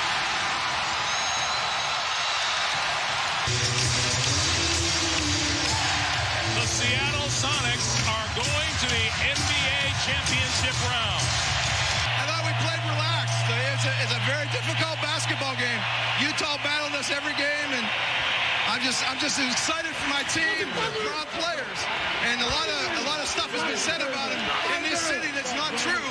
And I think now we can say that. How much relief is there for you now that this is behind you with all of the playoff problems of the past? My nightmare just begins trying to figure out how to beat Chicago. But it's a city that, after the Mariners last September, there's a lot of excitement here. I think we'll give them a good battle. That was Coach George Karl, of course. I miss George Karl. He was a pleasure to cover. He just told it like it was. And if guys were loafing, if guys screwed up assignments, he just said it. Didn't like something Wally Walker was doing. GM just said it. He was fabulous. The chip on his shoulder, you can hear him talking to Jim Gray, and then said, "Oh yeah, now I got to find a way to beat Chicago." That was June 2nd, 1996, Game 7 of the Western Conference Finals at the old Key Arena, when the Sonics, Sean Kemp, Gary Payton, George Karl, they beat Karl Malone and John Stockton and the Utah Jazz to advance to the 1996 NBA Finals. As you heard Coach Karl say there, those finals were against Michael Jordan and the Chicago Bulls. The Sonics lost that series in 6 games after losing the first 3 and then winning the next 2. those of you who have not been around Seattle for 30 years maybe can't comprehend about how big a deal that was, the Sonics getting back to the NBA Finals for the first time in 17 years since they had won it in 1979, and how off the hook those crowds were at Key Arena. And everyone loves the bash Key Arena, and the Carpetbaggers from Oklahoma City did that to get the team out. But that place was jumping. And yes, it had terribly small concourses. Yes, it had a ramp you couldn't have concerts in because trucks couldn't back down the steep ramp to get their equipment in. It was ill-designed for a lot of the modern things that NBA arenas wanted, and that's the reason that the Sonics broke their lease after Howard Schultz sold the team. But in that heyday in 1996, that place was loud, and the seats were on top of the arena compared to most NBA buildings. They were narrow rows, but that created a sound chamber that went right back down onto the field, on the court. Man, I just remember attending those games in 1995, 96. It was so loud in there. It was so loud. Like, you thought the rafters might come down on that historic roof. And now it's easy to bash it 12 years later. Of course, the Sonics, 12 years from that moment, the Sonics left to Oklahoma City and haven't been back since. That's what this city is when basketball reigns, when it's supreme. And I know I've been here for the Mariners in 95 and again the Mariners in 2001 and the Seahawks. I covered their first Super Bowl. I covered their first Super Bowl championship. I covered their second Super Bowl championship. But man, is this a basketball town. And when the Sonics were rolling, this place was bumping about the Sonics. Everyone on the street, newscasts from courtside, front page news in the Times and the PI. I think that gets lost. And the national narrative, of course, is the Sonics, that Seattle didn't support the Sonics, and that's why they're gone. And that's so far from the truth. So far from the truth. So it's a good memory of 30 years ago today. You could probably say the last greatest moment in Sonics history, winning the Western Conference and getting into the 1996 NBA Finals. The team eventually broke up. Gary Payton, Sean Kemp got older. George Karl left in a squat with the team and so on. But, man, it couldn't get better then. I know, Chris, we were, 2 years old that time? When? 1999? 96. 96, I would have been 4. Yeah. So you probably... Going on 5. Going on 5. Do you remember anything about that? Absolutely not. That'd be cool if I had memory of that age, but I unfortunately don't. I remember growing up in Pittsburgh when I was 4 years old when they Super Bowl IX against the Minnesota Vikings, listening to Kurt Gowdy in my basement in Minnesota, in New Orleans. That's dope. The Steelers' first Super Bowl. Yeah, I remember that when I was 4. But yeah, the Sonics, for those of you who weren't around, check it out. Go look at just any time during the 96 season. That was a team, of course, that had been on runs of top 2, top 1 seeds into the playoffs and then not getting there. Jim Gray, in that interview on the floor right after Game 7 of 1996 Western Conference Finals, talked to George Karl about that, finally breaking through. But that was a run of successive seasons that the Sonics were one of the best teams in the NBA, was 60, 65, 67 win seasons in an 82-game regular season. And, man, this town, I just cannot describe for you if you weren't here. And if you were here, 49451 on the Tacoma Dodge text line, tell us your memories of those times, because it was something. And I still remember Bob Costas and Marv Albert coming out, Fratello, those guys would come out and cover the NBA Finals here in Seattle in June and say, this place is crazy. First of all, I remember them saying it stays light till about 10:30 at night. They couldn't believe that in June. And they just couldn't believe the fervor inside that building when Michael Jordan and the Bulls came in for the 96 Finals. It was a special time. And this city really does embrace championships, as most cities do. But just the noise of think of all the venues and the noise, the Kingdome, Husky Stadium, the Wave. Now T-Mobile was Safeco Field when it opened in 2001. Safeco Field was sold out for its first couple seasons. Every game, 81 games, 162 games over 2 seasons, sold out every night. I remember coming here as the A's beat writer, and the building was louder than any place in Major League Baseball for a regular season game. Como, Cairo, King, they all had the newscast anchors set up on desk inside Safeco Field during regular season A's-Mariners games in 2001, during that 116-win season when they set an American League record. And we've seen the Seahawks when they take off.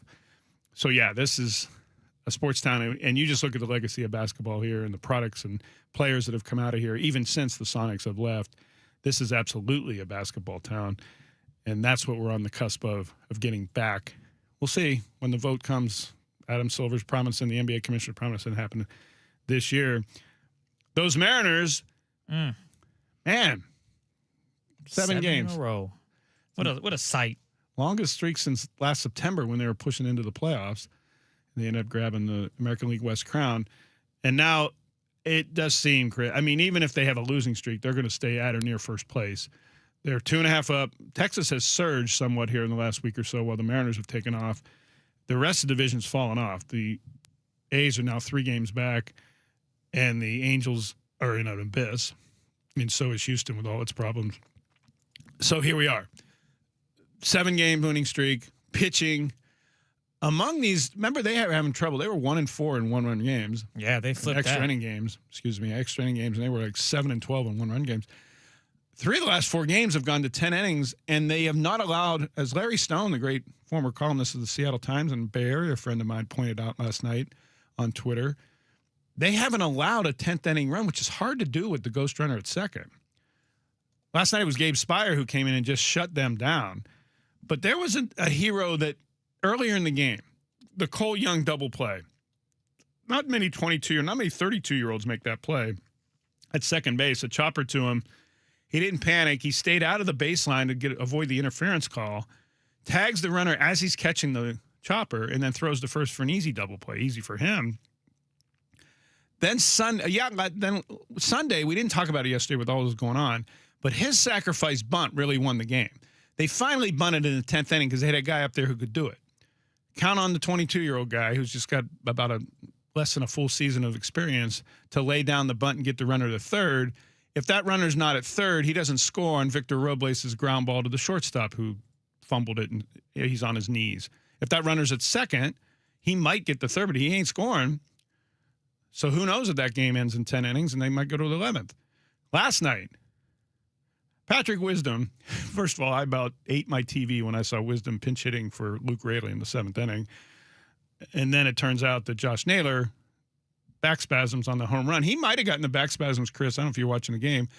When as he was rounding second, he turned to the center field bleacher area and put up 6 fingers. He actually was turning in the opposite direction of how he was jogging. And I thought to myself as I saw the cameras pick that up, that's peculiar. And that might be where he got the back spasms. Anyway, that's why Patrick Wisdom came in the game to play first base, and they did a double switch and brought Robles into right field for Raley. And yeah, I know. Give me the numbers on Raley hitting 134. Would you rather have Luke Raley in a game tied late or Patrick Wisdom? Simple. Raley. Yeah, so don't give me the numbers. Don't give me the numbers. Raley he barely gets a chance to hit against left-handed hitters. They're so handedness with replacing him. But okay, so Wisdom comes in because Naylor's hurt. I said, watch this. Wisdom's going to come up with the game on the line. Raley's spot's going to come up with the game. Sure enough, 10th inning, runner at second. And Wisdom is trying to hit the ball over the Space Needle. I mean, his head's pulling out. Remember I tell you the whites in the eyes of the third base coach I used to tell my high school players? You could see into his soul from the third base coach's box because of how far he was pulling his head out. All you need is a single there, and he's trying to hit it over the Space Needle. He strikes out.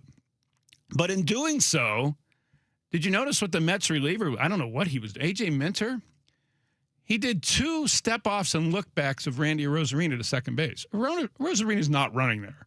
No way is he running to third with nobody out as the ghost runner. Yet, when A.J. Minter, his second time he stepped off, remember now, the Major League Baseball speeding up the game rules now is that a pitcher cannot disengage more than twice in the same at-bat. So once Minter stepped off a second time, Arozarena knew he couldn't pick him off. So first move to the plate, there goes Arozarena. He wasn't going to steal that base, but now after Minter stepped off twice, he sure as hell did. And that got Arozarena to third. Minter, stepping off twice, got Arozarena to steal the base he wasn't going to steal. And that's how he scored, because that little plop job by Cole Young would not have scored him from second either. Broken bat, flare into short left field. Arozarena would have held. They would have been first and third, 1 out, and who knows what happens. They go to perhaps the 11th inning again. But because Minter allowed Arozarena to steal third, the little flare scores the winning run, and the Mariners have 7 wins in a row. So that's the Mets last place team helping out the Mariners, trying to get cute there. What the hell was he doing? Thank goodness they have bad teams in Major League Baseball. It just makes it that much better for this team to go on a run and stack some wins here and hopefully have a commanding lead over the AL West. And then with that being said, they feel good and they go up against another decent to good team. And maybe you see some of the things that they struggled with earlier on in the season that transforms and they are a better unit. Not to mention a couple of guys are going to come back from injury. So that's going to be huge as well. Not to mention a lot of those teams are inside the Mariners. A lot of those bad teams are inside the Mariners division. That helps too. 49451, you're feeling on Cole Young as the best all-around Mariners player. Fielding, base running, situational hitting, pitches outside, plop the ball to the opposite field. I mean, that's all you got to do with a runner at third and less than 2 outs. Just put it to the opposite field, hit it where it's pitched. Don't need to pull it. He didn't try to hit it to Mercer Island, which would have rolled up. He would either missed it or rolled it over to second with the infield in. Rosarini wouldn't have scored. Yada, yada. Opposite field, pitched outside, just lay your bat out there, poke it in the left field, game over. 49451, my summation at Cole Young at 22 years old is the Mariners' best all-around player right now. Your opinions on that, we'll read that back at 11:30. Up next, what are the Seahawks doing? $14 million a year for Derek Hall? There's method behind that. There's a big reason why. I'll explain that next. 11 o'clock, Luke Arkin's Mariners Consigliere newsletter talking about the Raging M's on 93.3 KJR FM.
Kid on your home for the Huskies, Kraken, and the 12th Man. Sports Radio 93.3 KJR FM.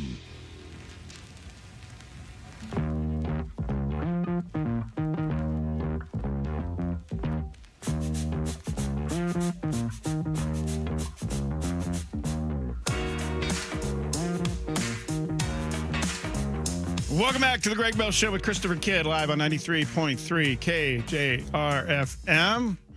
Happy Tuesday, June 2nd to you. June is off to a roaring start here, sports-wise, in Seattle. More news today. The Seahawks have an agreement on a 3-year contract extension with outside linebacker Boye Mafe, $42 million for 3 years.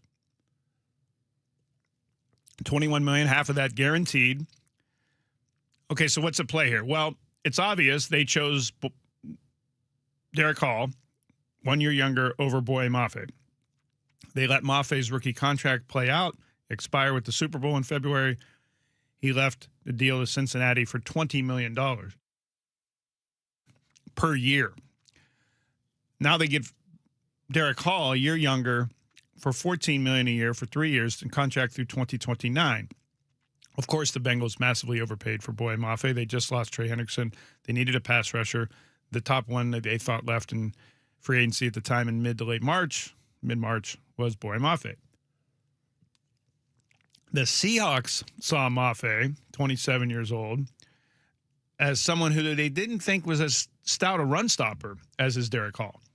So they couldn't play him every down, or felt a little bit worried about doing so, and thought teams might counter by running at him. Derek Hall, Mike McDonald loves his all-around game and how strong he is for his size and speed, and they feel more apt to put him at every down as an edge guy. So the guy you're going to play more stays. The guy that you thought could become a situational guy that maybe wouldn't stop the run as well leaves for more money. Here's another thing, Chris. This is something of a hometown discount. Let's face it. The agents for Derek Hall could easily say, wait a minute, I played with Boye Mafe. I played better than Boye Mafe. I played more downs than Boye Mafe, run and pass, and he got $20 million from Cincinnati. Why are you giving me 14? They could have protracted this and used the comp of Boye Mafe, and comps are how NFL contracts get done all the time. And you know what I would have said if I was John Schneider? You're not our number one guy. Right. Boye Mafe is the number one guy in Cincinnati now. Right. Derek Hall is not. You want to go to Cincinnati, go eat some Skyline chili? Sure. Yes. Or do you want to stay here and win Super Bowls? The culture that Mike McDonald has said has become an attraction to keep players. This is another example of that. Derek Hall made the choice, I could have not taken this offer for $14 million a year and held out to market value toward Boye Mafe, use him as a comp in free agency next spring, perhaps get close to $20 million with a salary cap going up next year over this year. But he said, you know what? They love me here. To Chris's point, I'm their number one outside linebacker. They love me here. I'll take the $14 million and be happy that I'm signed through 2029 on a team that just won the Super Bowl and is trying to run it forward, as Mike McDonald said last week. Culture does that. And guys that want to come back into a locker room and guys that want to show up for voluntary off-season weight training in April, which is what happened last month and a month and a half ago. That's what culture buys. It buys you players who want to be here, and money isn't always everything. Now, $14 million versus $20 million, Joe Cabby driving around Seattle right now is going, I'd take the $14 million. I don't think I'm being undersold at 14. But again, the NFL, pro sports, the agent's game, the contract game is comps. And the comp on Boye Mafe for Derek Hall would have been an easy one to make for his agents and for him. But instead, no, we're not going to play that game. Money doesn't quite mean everything. I'll be happy as a former second-round pick to take $14 million a year and play for a Super Bowl champion, and that's what he's going to do. Now, the Seahawks are getting older on the edges for sure. Leonard Williams, 33. DeMarcus Lawrence, 34. So they still have restocking to do. But today is a step toward one of their foundation players being Derek Hall. Another one on defense that's about to get paid again in the same contract situation from the same draft year, of course, is Devin Witherspoon.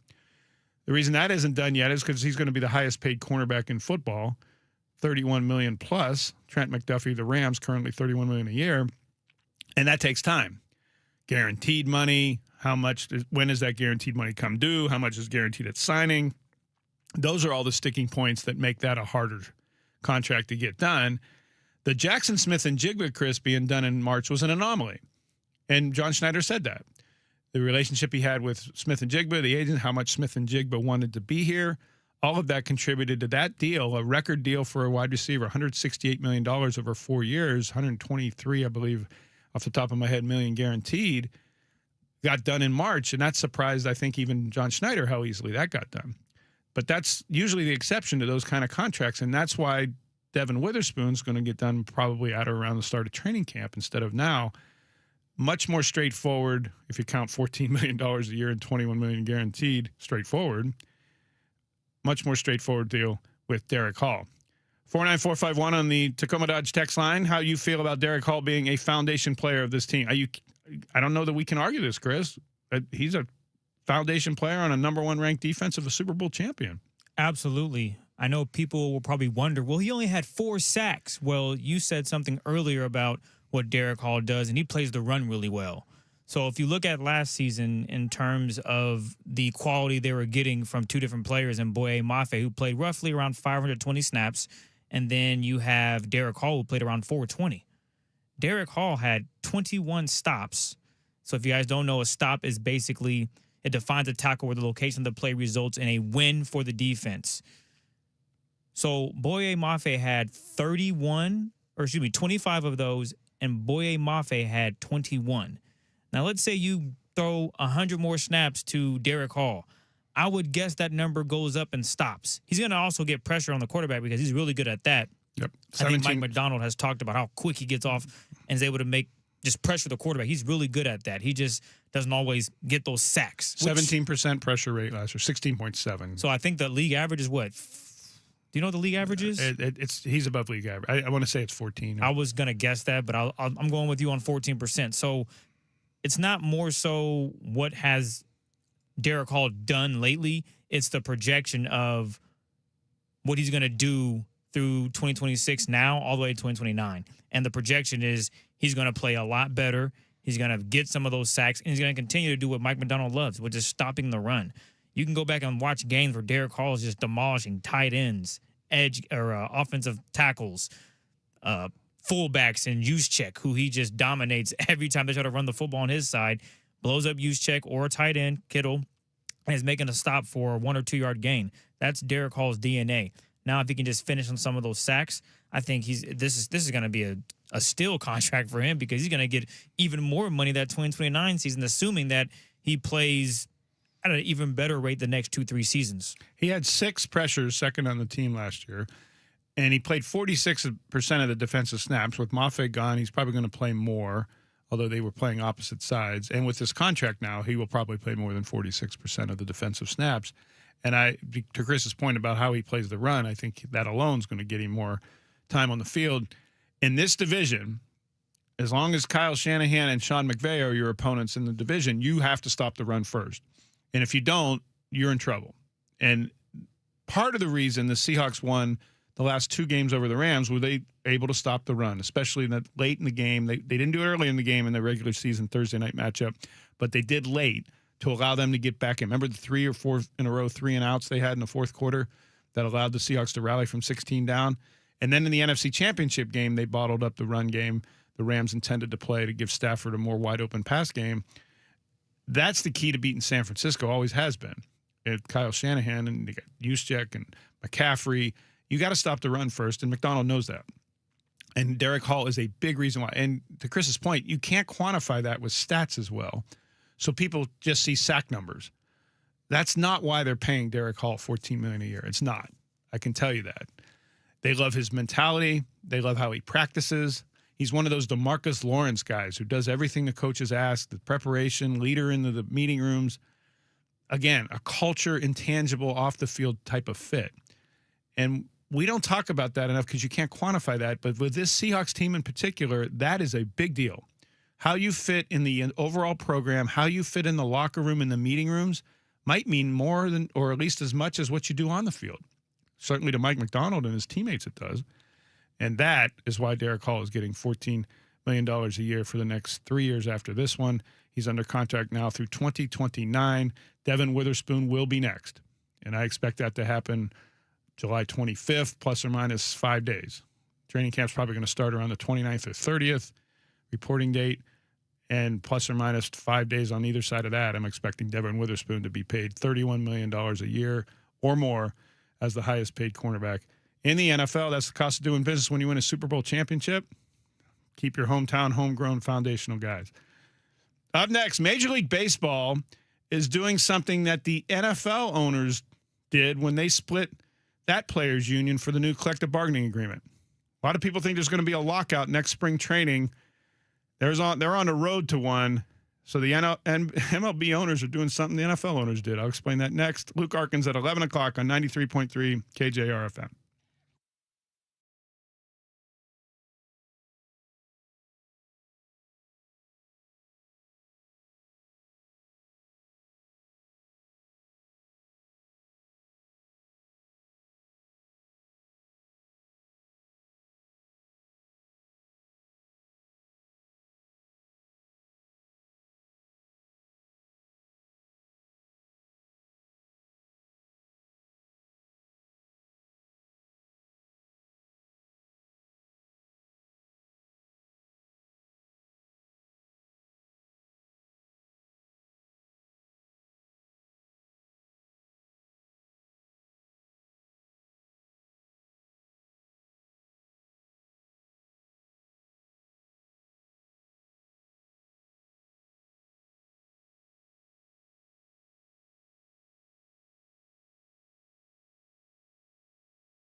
Welcome back to the Greg Bell Show with Christopher Kidd. We're adding the rock portion here on 93.3 KJR FM. You see that shoe deal or apparel deal that Steph Curry got? I did not. Give me more.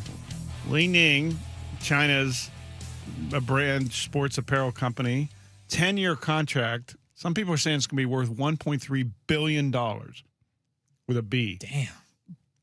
That's incredible. Depending on sales and whatnot. The Curry brand is going to now globally expand. It'll include basketball products, athlete leisure style wear, and the ability for Curry to sign male and female athletes under his brand and a full golf line. Okay, now, I get, him and golf he is growing on that big time, and it's growing on him. So, okay. Wow, that's a big deal coming up. Li Ning plans to build Curry brand stores in the United States and in China. Again, I've seen it valued at $1.3 billion for an apparel deal. 10 years, that's probably beyond what he's going to be playing for the Warriors or in the NBA, right? Oh, yeah. Steph is old. Yeah, he'll be outfitting college teams like Michael Jordan one of these days. Major League Baseball, most people think that the baseball owners are going to lock out players from spring training in 2027. Why? Because the collective bargaining agreement ends with the end of this season. Last week, we told you that the owners are proposing a hard salary cap and a salary floor to try to lessen the disparity between teams that don't spend and just collect league revenue and luxury tax revenues and teams like the Dodgers who spend $515 million and teams like Florida Marlins spend $69 million. So a salary cap and a salary floor is what the owners are proposing. Of course, the owners would love that, limit their costs by rule. So yesterday, the players union chief said, ain't no way we're putting a salary cap in this sport. They've never had one, and he says they never will. And there's your basic impasse. All the other details into it, there's your basic impasse. And that's why people think there's going to be a lockout. So let's get into what the owners are really proposing. The most important deal is not the salary floor and the salary cap. It's doubling the minimum salary to about $1.5 million per year per player. Why is that the most important thing of this owner's proposal? Because, get this, 49% of salary dollars spent in Major League Baseball go to the top 100 earning players, the richest of the rich. So that means the remaining players, 89% of the union, make only 51% of all the money spent on salaries. That means 89% of the union cares about what the minimum salary is. 89% of the players' union will notice if the minimum salary goes from $740,000 to $1.5 million, double. 89% of the union. See, the NFL did the same thing in 2020. The owners in 2020 in the NFL proposed a 20% increase initially, then incrementally more in later years on the minimum salary. 60% of NFL players are at or near minimum salary. So guess what happened? About 60% voted for the new CBA, almost 20% and then 25% and then 30% increases in the minimum salary.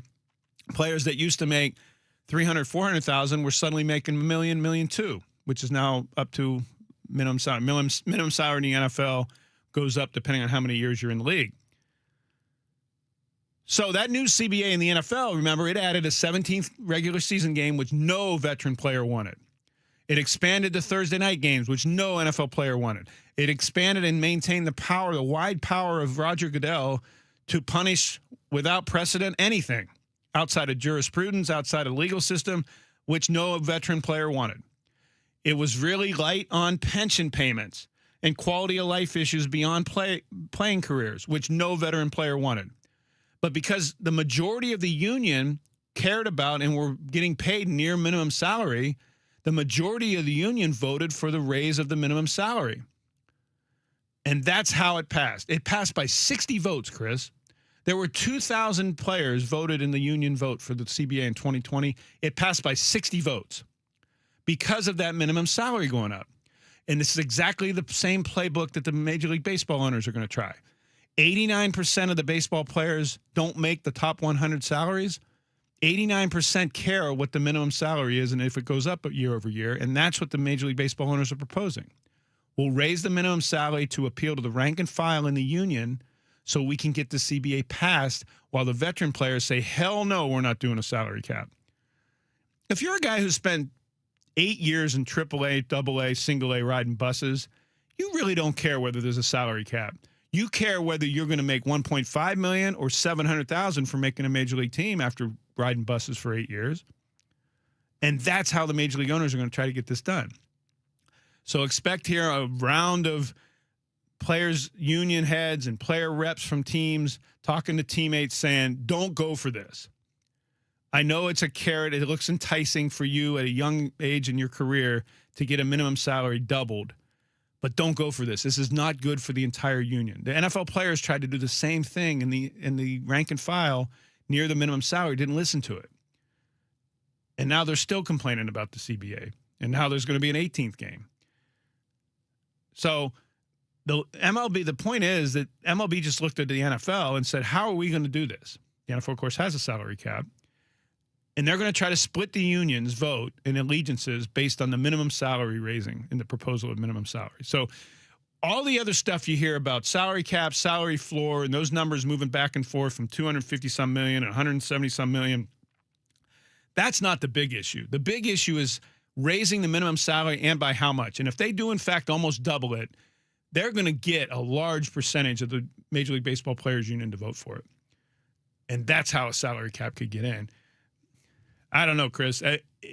We'll see how much sway the veteran players, the haves, have over the relative have-not. Now, they're not have-nots in baseball once they make it if you're a major leaguer, but that stuff about minimum salary stuff resonates, and they saw 6 years ago how that worked in the NFL. I think there is going to be a lockout, and I think Major League Baseball's union is much stronger than the NFL's, and they're going to hold fast and say, no way, we're not getting a salary cap. How long will that lockout last, you think? Well, that's it. As soon as you lock out players, then you start saying, all right, how many games are we willing to forego in the regular season? So how many games do you 6 think? weeks of spring training. Those 6 weeks, there will be a lot of tough negotiation and movement. But remember, this is a sport that canceled a World Series. That's how much the owners are willing to go to the mat about this stuff. So I could see this going into the regular season. I could see it being less than a 162-game season next year. Wow. Could be a good thing for players rest-wise, but... Yeah. Of course, they don't get paid during their strikes. But yes, if the players are locked out, not a strike, that's a whole different deal, and labor and all of that. But suffice to say that they're trying to split the union.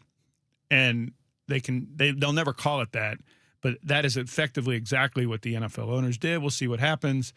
And I hate to bring it up in the middle of a 7-game winning streak for the first-place team in town here, but that's just on the horizon. So I'm just giving you some context. When you see these numbers and you see these stories of negotiations, keep an eye on the minimum salary proposal.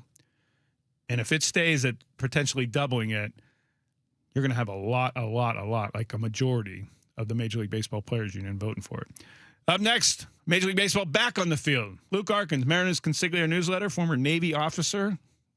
Yeah, I let a Navy officer on our show every once in a while. A good friend of mine. He'll join us next to talk about those raging first-place M's on 93.3 KJR FM.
From the Star Reynolds Sports Desk, your 93.3 KJR FM sports headlines.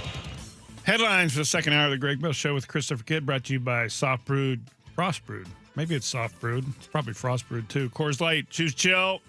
Seahawks this morning reached an agreement with outside linebacker Derek Hall on a 3-year contract extension. He was entering the final year of his rookie deal. Former second-round pick gets $42 million, $21 million guaranteed, so $14 million a year. That's per his agents. That's first reported by ESPN's Adam Schefter.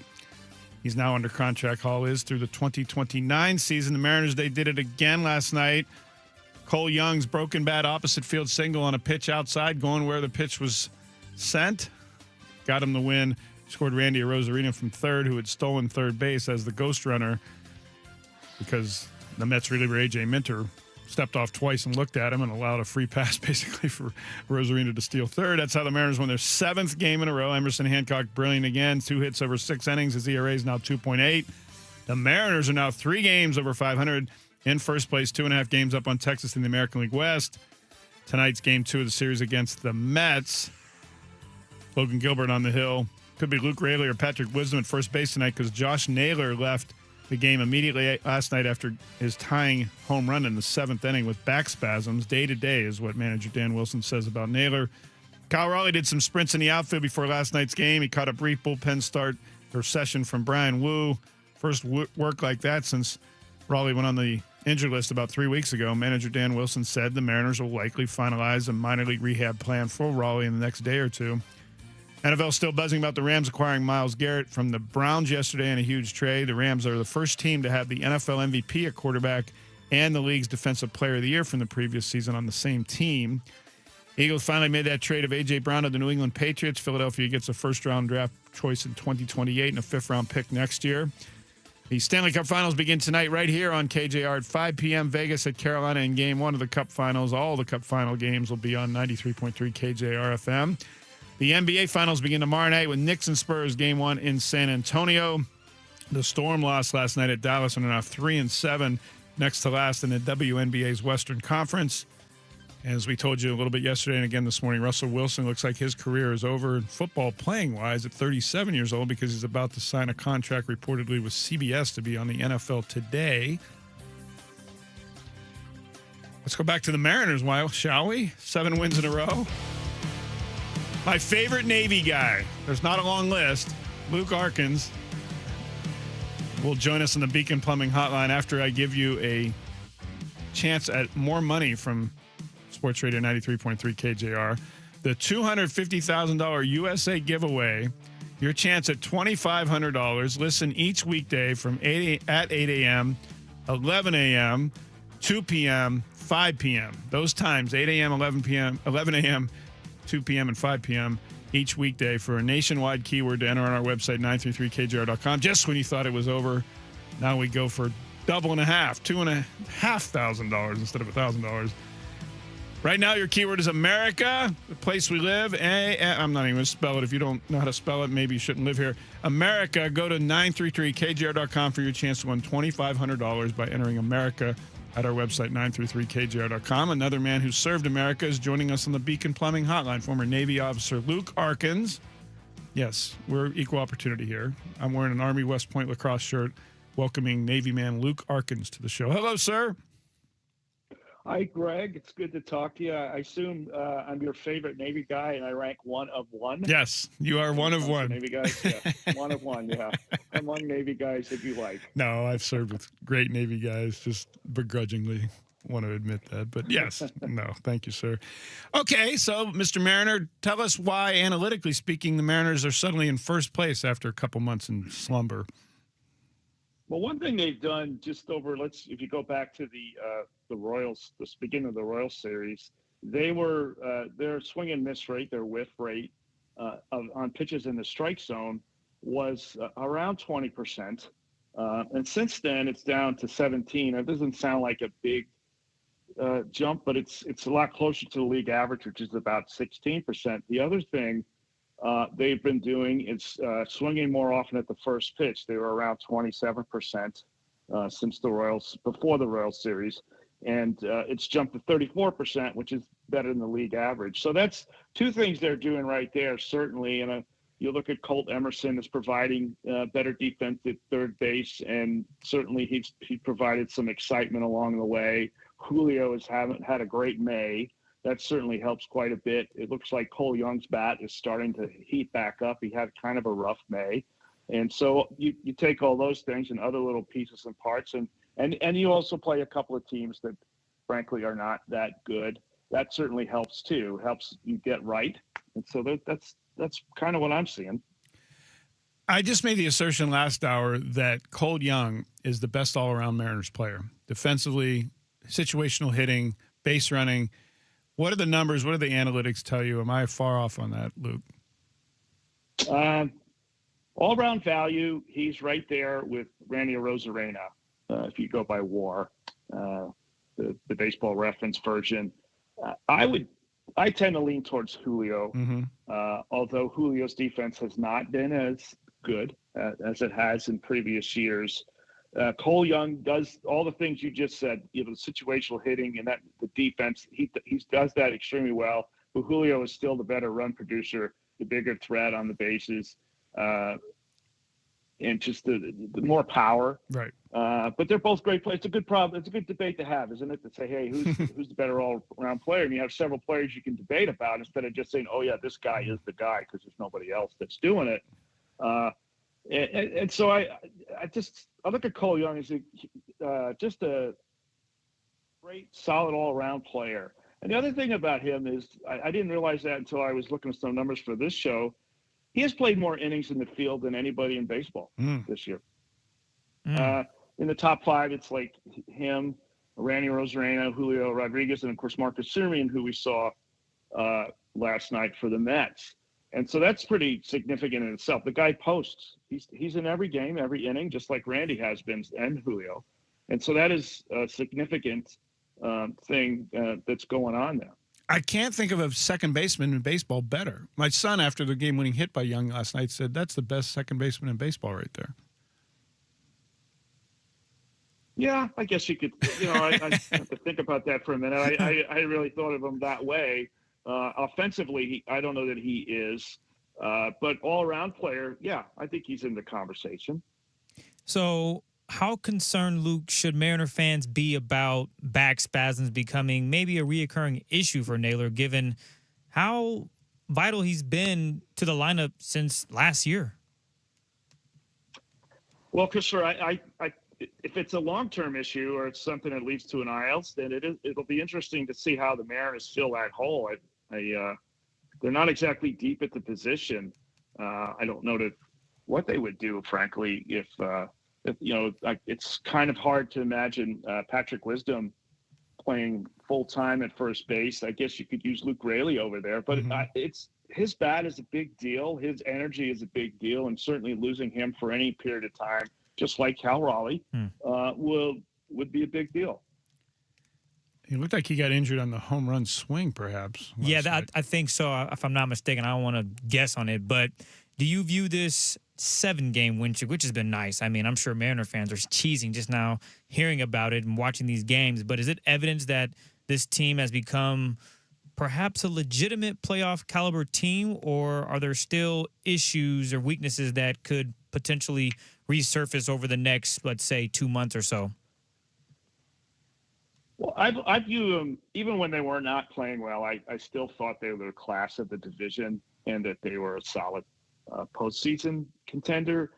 I would say health is an issue to keep an eye on. Certainly Cal Raleigh, Brendan Donovan, of course, now we're talking about Naylor or anybody else like that is something we'll just have to keep an eye on. And the same thing with the bullpen, of course. But as we get closer to trade deadline, we'll see where the holes are. And of course, we know Jerry DePota will do something about whatever holes need to be addressed, whether it's in the bullpen or somewhere in the field. You would think at the moment that they don't need to necessarily make a big splash like they've done in the past, like last year where they picked up oh God, who did they? I just forgot. They picked up Josh Naylor and Gino Suarez last year, and in the past they picked up Randy Arozarena, and of course Luis Castillo up another year, and so. But I think this coming year, I think we're we're looking at maybe more as far as just small pieces to fill in supplemental pieces, unless somebody goes down with an injury. But I feel pretty good about the match, particularly with the rotation. The rotation is so solid right now. Of course, with the 6-man and the piggyback, and I know that causes a lot of angst. But that is their superpower, is the starting rotation. Okay, you brought it up, the P word, the piggyback. Is it going to continue in your mind? You got the 16 games and 17-day stretch coming up here. There's talk now there's going to be a 6-man rotation. Statistically, analytically, player, how they feel about it. Castillo has chafed a little bit. Bryce Miller has chafed a little bit. Is this sustainable? I mean, I guess as long as 6 healthy pitchers are throwing sub-3 ERAs, you just keep doing it, huh? Yeah, I believe so. I've been kind of vocal on Twitter that I felt like the Mariners didn't communicate it very well. Let's look back. You know, when Miller was not far from coming back, we all were wondering. Certainly, it was a hot topic on your station as what are they going to do? Are they going to move Castillo to the bullpen? They're going to go 6-man rotation, and they went this direction. And so they had plenty of time to come up with the plan. It just doesn't seem like they messaged it very well to their own people. And so I think that is why you saw the public frustration from Castillo and Miller, is because I don't think they had a clear idea on what to expect going in. It doesn't mean they have to like the plan, but you want to get to the point where they accept the plan. I think you understand that, Greg, just from your time in service. Yeah, it's just a leadership thing. Communicating You're the right. plan. You're right. I think it's a leadership communication thing. It's like, okay, somebody came up with this good idea. All right, now it goes down to the manager, I assume, and the pitching coach, or whomever is liaison with the players. How is it being communicated? And this is even the guys in the bullpen, the relievers. Do they understand what's going to happen when this is going on? This, like Munoz, that first time through, what was expected from Munoz in that situation? And if there's not a clear understanding of the for the manager, if he doesn't clearly understand the idea that's been pushed down from the front office, can he adequately handle the game situations when they change on a dime? And so we don't know all the answers to that, but it's clear that communications was an issue with that. As far as for performance, they've been great.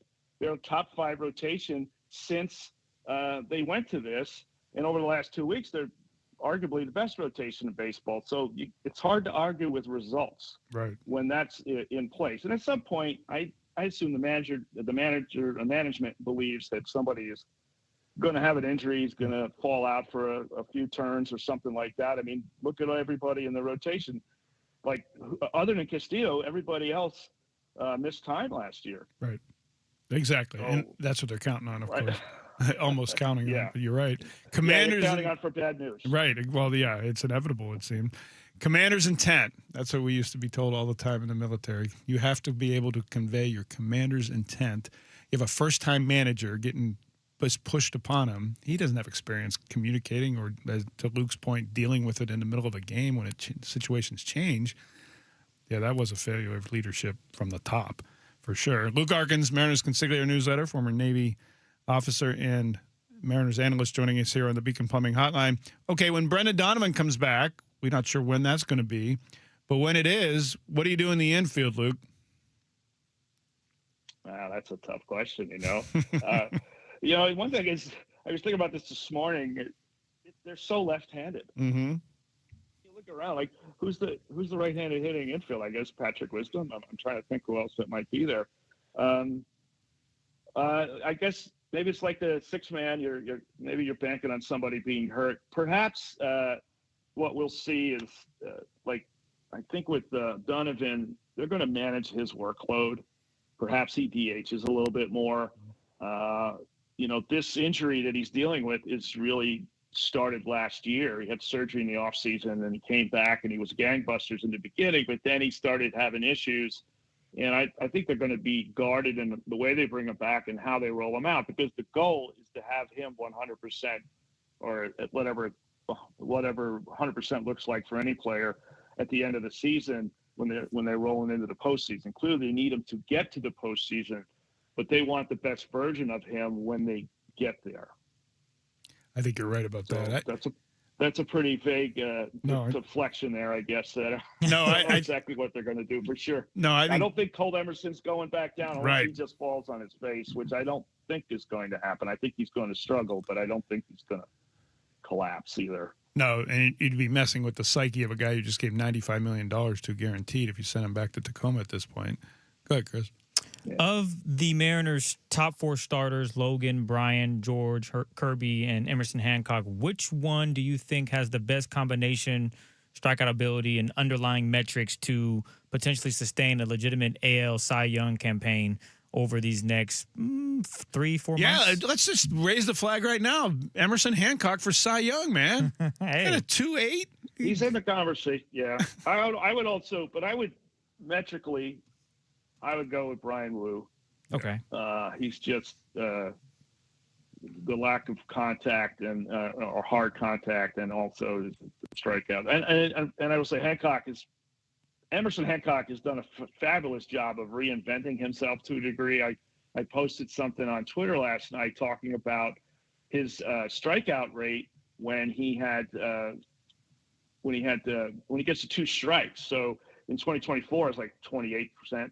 Last year it was 33.5. Now it's 48, which is 6% better than the league average. So initially when he came up, he had a hard time getting strike 3. He could get the strike 2, but he just couldn't get strike 3. And now he's phenomenal at it. And you can look at his 4-seam fastball is outstanding. And so he's done a lot of great things, but I would still go with Wu just because of his all-around skill sets and the history of doing it. But again, he has had his challenges with injuries, and that's, I'm not wishing that on anybody, but that has been a challenge for Brian Wu, who I think he's their best pitcher. I said that last year too, before the start of the season. All right, where are the storm clouds, Luke? What's the possibility of raining on this first place parade, or is the AL West just so bad that no rain could stop this trade? Well, I wouldn't sleep on the Rangers just because their pitching staff, their run prevention for the season is on par with the Mariners. But their offense sputters. Their defense has some lapses, and they play in a pitcher's park too, which is so weird to think about when you look at the Rangers. You always think of Texas as like but this ballpark sort of plays like a pitcher's park. Before the season, I said that I had never been so low, or hadn't been so low on the Astros in a long time. And we saw how the wheels came off in the first month of the season, but they are starting to rebuild a pitching staff. And if they have offense, so I wouldn't discount them, although I think they will continue to sputter because of age. But don't sleep on them. As far as the A's, they just don't have the pitching. They just don't. They're going to hit. And I would say, just back to the Mariners for a second, the way the Mariners shut down that offense in that hitter's park last week is impressive and shouldn't be overlooked. That is a big deal. That is how you set yourself apart from another team that has a better offense overall, is that way. Because it'd be easy to go into that park and they had a bad couple of games and say, it's the ballpark. But the Mariners starting staff particularly did such a great job that you have to pat them on the back for that and acknowledge that. They stopped Nick Kurtz's streak of reaching base 48 consecutive games, which, that was like up in athletics history going back to the Kansas City and Philadelphia A's last week. And so you bring up a good point about Brendan Donovan, Luke. And now when Cal Raleigh comes back, do you bring him back up to the number 2 spot, move Julio down to 3? How about batting order when they get the lineup back to whole? I'm not a big batting order guy, but I will say I didn't understand like the timing last year when they moved him up, when they moved Cal Raleigh up to number 2, didn't make sense to me because he was so hot so early, but they waited quite a while. And I'm a conspiracy guy that I am. Sometimes it's like, they moved him up to number 2 because they really wanted to get that home run record. And so if he's up hitting early in the order, he gets more shots at home runs. And it did work out. He did hit 60 home runs. I would think he's better suited to be a little lower in the lineup, number 4, number 5, somewhere in there. I wouldn't mess with Julio for sure. Right. I like Naylor in the 3-4 spot. Randy's doing very well. I mean, I don't know you want to mess with good things. And, if you put Cal in 5 or 4, you can push the other, Randy down or Cal to 5, and then you can push Cole Young down a little lower, which is probably a good thing too. Luke, thank you. It's been a while since we talked. We'll have to chat again sooner. Not bad for a Navy man. Appreciate you. Thanks, Greg. Go Navy. Beat Army, yeah, right. Go Army, beat Navy, of course. It's Luke Arkins, Mariners Consigliere newsletter, and Mariners analyst joining us on the Beacon Plumbing Hotline. If you missed that, if you missed our talk about how the Major League Baseball owners are trying to break up the union with a minimum salary increase, if you missed our discussion of Derek Hall and why the Seahawks are giving him 3 years at $14 million per through 2029, all of that will be on our website, 933kjr.com, or on the iHeartRadio app. Look at the podcast with the Greg Bell Show on KJR. Next, outside our studios, sits Anderson Hurst and Ian Furness. I think Ian's out there too. We'll do that after we go to the Tacoma Dodge text line 49451 like we do every day at 11:30. Your chance to be a part of the show on 93.3 KJR FM.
Christopher Kidd on your home for the Huskies, Kraken, and the 12th man. Sports Radio 93.3 KJR FM.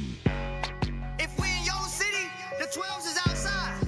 If you in our city, the 12s is outside. We gotta remind everybody why we the best fans in the world. So let them know how it sounds. They gon' see.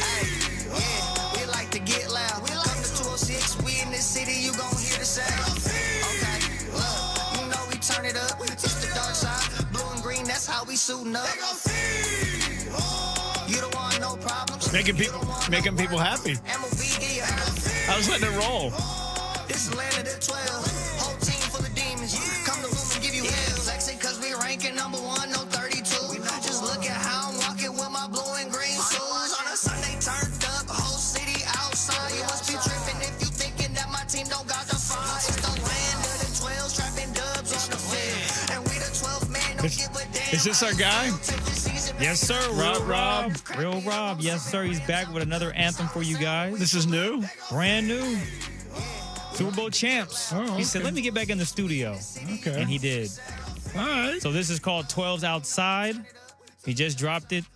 And he's going to drop an entire tape before the season starts, featuring some of the city's favorite artists out there. So if you're big on Seahawks music, getting you hyped up for the season, Real Rob and more got you covered. So this is his new anthem for the fans called, again, 12's Outside. So shout out to Real Rob. This is the home for the 12s, as we say. I'll be out there tomorrow. Ian Furness and I will both be out there broadcasting live from the Virginia Mason Athletic Center because the Seahawks have 2 more open minicamp dates, or open OTA dates this week and then 3-day minicamp next week. I'll see if they're playing Real Rob's music out there tomorrow. You got to give it to the practice. Seahawks, man. Yeah. Give it to DJ Super Sam. Hey, man, go ahead and slide this on real quick, player. Yeah. Super Sam doesn't show up till training camp, so I'll have to slide it to him then. They just do the recorded players medleys during these. Of course. Yeah. The same recycled songs we've been hearing for a decade. We're the home of the 12s, we're home of the Huskies, home of the Kraken. We're also the home of the Stanley Cup Finals that begin tonight. Vegas at Carolina, game 1 on 5 p.m. here on 93.3 KJR. Fam, you know what time it is. The music means it's time for you to be a part of the show on the Tacoma Dodge text line 49451. From Marcus out of the 206. I didn't even realize Boye Mafe was gone until I realized, oh, we did lose him. Yeah, they didn't realize he was on the team. There's a lot of text about the mid-90s Sonics. We replaying that today is the 30th anniversary of them winning Game 7 of the Western Conference Finals over Karl Malone and the Jazz on June the 2nd, 1996. It got them into the NBA Finals against Michael Jordan's Bulls and Key Arena just off the hook. 425, early to mid-90s Sonics teams are my favorite of all time. My dad took me to playoff games in each one of those runs. Priceless memories. They were. The building was so loud. There's a text in here about this. I'm trying to find it for you. From Andy out of the 206. A key word from Greg? Question mark. My day is complete. Yeah. How long is this contest? I'm not going to tell you, Greg. Long time?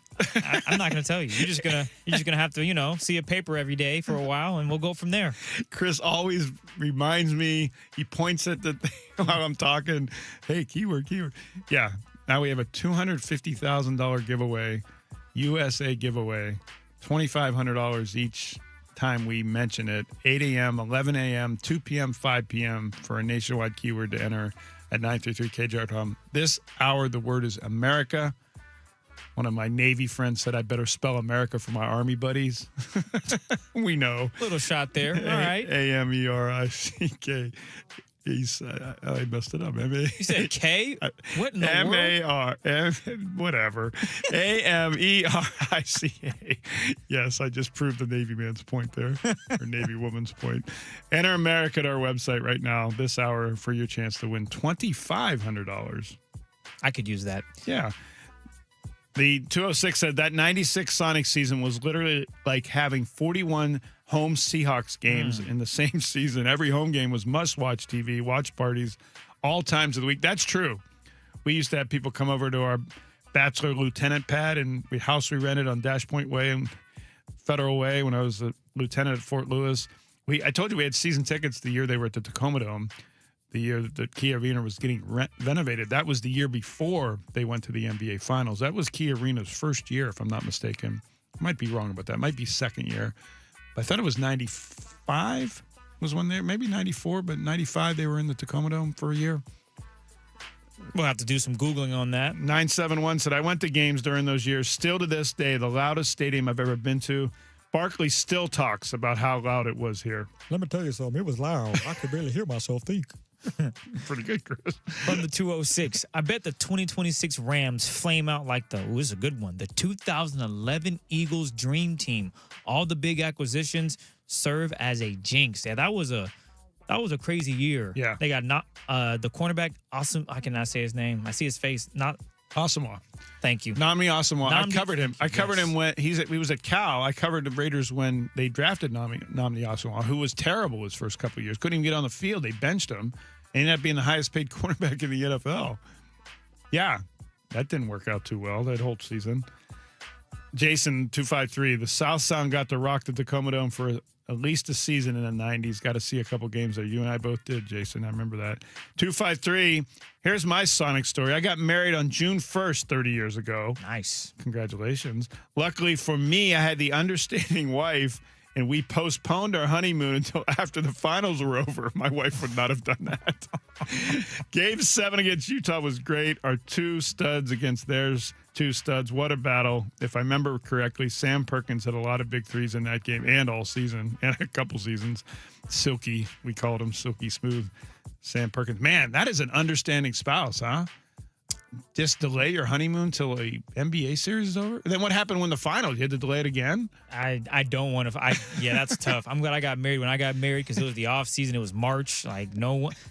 Unfortunately, Gino got traded, so I had to work. But nonetheless, it wasn't. Yeah, it's. I'm just gonna leave it at that. That's an understanding spouse. Hopefully, you're still married. Let's see. Oh, here we go. From the 206, Christopher Kidd. Question mark. Born and raised in Seattle. O'Day. Wazoo. Biggest NBA guy supporter on air. Sonic stolen when you were a teenager, and you have zero hatred for OKC. Were you not a fan of the Sonics as a kid? I was definitely a fan, but I was still I just watched basketball. I didn't understand it. I enjoyed it. But as I got older, I realized, man, that was something special that Seattle had here. And it's not that I just dislike OKC. I guess I don't hate them. I don't care. You know, they moved on. They did their thing. That's great. Now I can't wait for a team to come back to Seattle so the Sonics can do their thing. And hopefully I can get a championship out here before I'm 90. That'd be cool. That's pretty nice. I think that's a decent good chance guess. of that. Yeah. That's 62 years from now. I think that's a possibility, right? I'm Whatever not, it is. shooting for the stars. 360 about that 96 Sonics Western Conference Game 7. Key Arena shook that game. Was freaking amazing. It really was. The whole environment, that whole season, but that series in particular, the early round series, Sacramento, the Spurs. Yeah. My wife came out. We were living in the Bay Area at the time, and she came out for a work trip to the Seattle during the Spurs series. And I believe that was the Western Conference semifinals. And they went to a game, and she said that nobody could believe how loud it was. The doctors on her group that came up for a summit at Children's Hospital here in Seattle before we moved here. Now, that must have been, if it was before we moved here, that must have been like 97, 98 after the Sonics had already gone to the finals. So, yes, just to reiterate, this is a basketball town. And when the basketball team comes back, this will be a basketball town again, just to reiterate. So whatever national people saying this isn't a basketball town have never been here and don't know a damn thing about Seattle. This is interesting because we've had Luke on multiple times. But today, for whatever reason, a couple people think that your guest sounds like Greg Bell just putting on a different voice. I've never heard that one. Greg, have you heard that either? No, I have. There's 3 or 4 people who have mentioned that. Yes. They're like, I think Greg's just interviewing himself. This is not Luke. We haven't resorted to that yet. Yeah. Hey, Chris, just call this number. I'm going to ask myself a question and then just give a different voice. What do you say? Since we don't have any guests today. Shout out to Luke. Thanks for coming on, man. It's always fun talking Mariners ball. Yes, sir. Even though I guess you guys have a little beef between Navy and Army, so I'll stay out of that. It's good nature. It's good until the second week of December. Okay. Not as good We will not be having him on at any point in December if they win the World Series. I will be. Yes, we won't. I will be with Jessamine McIntyre in New York City in the second week of December, the Friday, for our annual Army-Navy broadcast brought to you by USAA, 93.3 KJR FM. We'll be back there doing that. Believe me, that's one of the first questions I ask when they talk about the year ahead. Am I going to the Army-Navy game? Okay, I'll do it. Whatever you want me to do. Last one from me, because I know we got a couple of guys on deck, either Anderson or the mayor. From the 206, I was the manager of Pagliacci Pizza on Queen Anne North, and there's nothing better for business than drunk, happy Sonics fans. Shout out to you, sir, or ma'am. That's really cool. If I'm not mistaken, Pagliacci Pizza still has Sasquatch on its pizza boxes, don't they? Maybe the Squatch, I know what you're talking about. Sonics mascot in maybe Sonics they gear? do. I'm not they at sure. least used to. Somebody informed me on the text line about that. I haven't had Pags in a bit. Maybe per request. Hey, I want the Sasquatch on mine. Sure, no problem. We could get Pagliacci Pizza to sponsor us, and then I can pump whatever they have on there. Gosh, Greg, that wouldn't be healthy, would it? No. Pizza every Friday. Oh, here you go, guys. Enjoy. Yeah, Greg and I. If you're out there listening, Pagliacci Pizza, we could use the as pizza sponsor. I'm not mad at it. Who doesn't like pizza? By the way, we have a couple irons in the fire about some of you've asked Brad Adam and Daniel Kramer as being weekly guests on our show. We're just trying to line up the red tape and dot the coming I's soon and cross to your the T's. ears. Yes, that would be weekly, both of them, to talk Mariners on a weekly basis. So, and we'll bring Luke Arkins back, of course, too. Just not in December. No, not during the Army-Navy time. 425 says, my best memories of the Sonics were the 86, the one that Red Auerbach said would not win and would finish in last place. We ended up beating Dallas in the Western Conference, but lost to L.A. See, these Sonics roots go way back. We're talking 86 now. Of course, 79, they won it all over the Bullets. Gus Williams and Dennis Johnson and the father of the head coach of the San Antonio Spurs. Yeah, the legacy of basketball, not just pro basketball, but obviously high school basketball, college basketball, heck, Edmonton. I mean, it goes deep and deep and deep. People forget about it because the Sonics aren't here, but those of us who've been here do not forget about it. Anderson Hurst and or Ian Furness will join me to tell me what's up with their show from 12 until 3. That's next on 93.3 KJR FM.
Half If this isn't the basketball. logo, there's a problem. In for I know us. everyone's paying tribute to the 96 team. They didn't win it. This is it. I think it's going to be that. It should be. No red.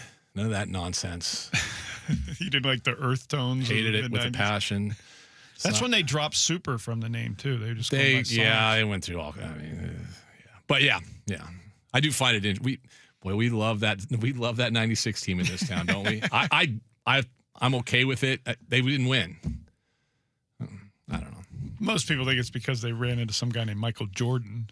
Well, everyone did. I mean, the Blazers ran into him a couple times. The Sonics ran into him. Carl and John ran into him. Yeah, but for about 12 years. Yeah, it was unfortunate they couldn't keep the 96 team together. I know.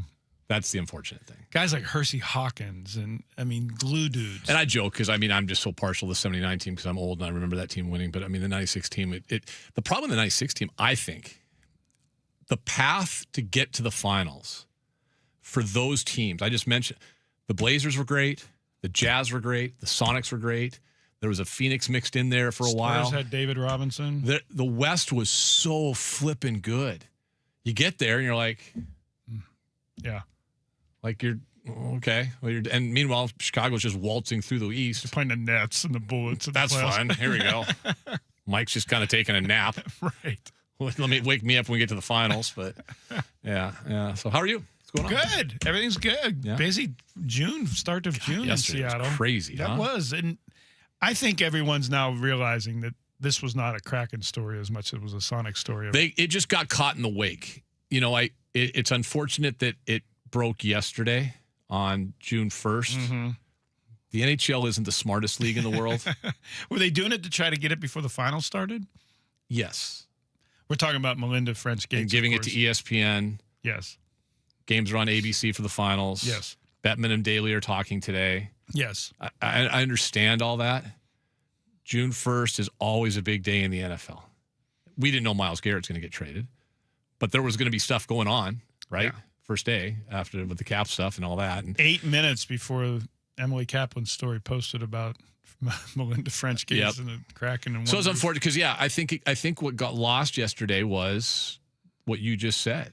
This is a small part of it's the Kraken. The big part of it is if you were wondering about investors for an NBA franchise to be paired up with Samantha Holloway, well, you don't have to wonder anymore. And Adam Silver and the boys in the NBA were aware of this. This isn't catching them by surprise that Melinda. My favorite thing is the line of, I don't get myself in trouble. My favorite thing is pending NHL approval.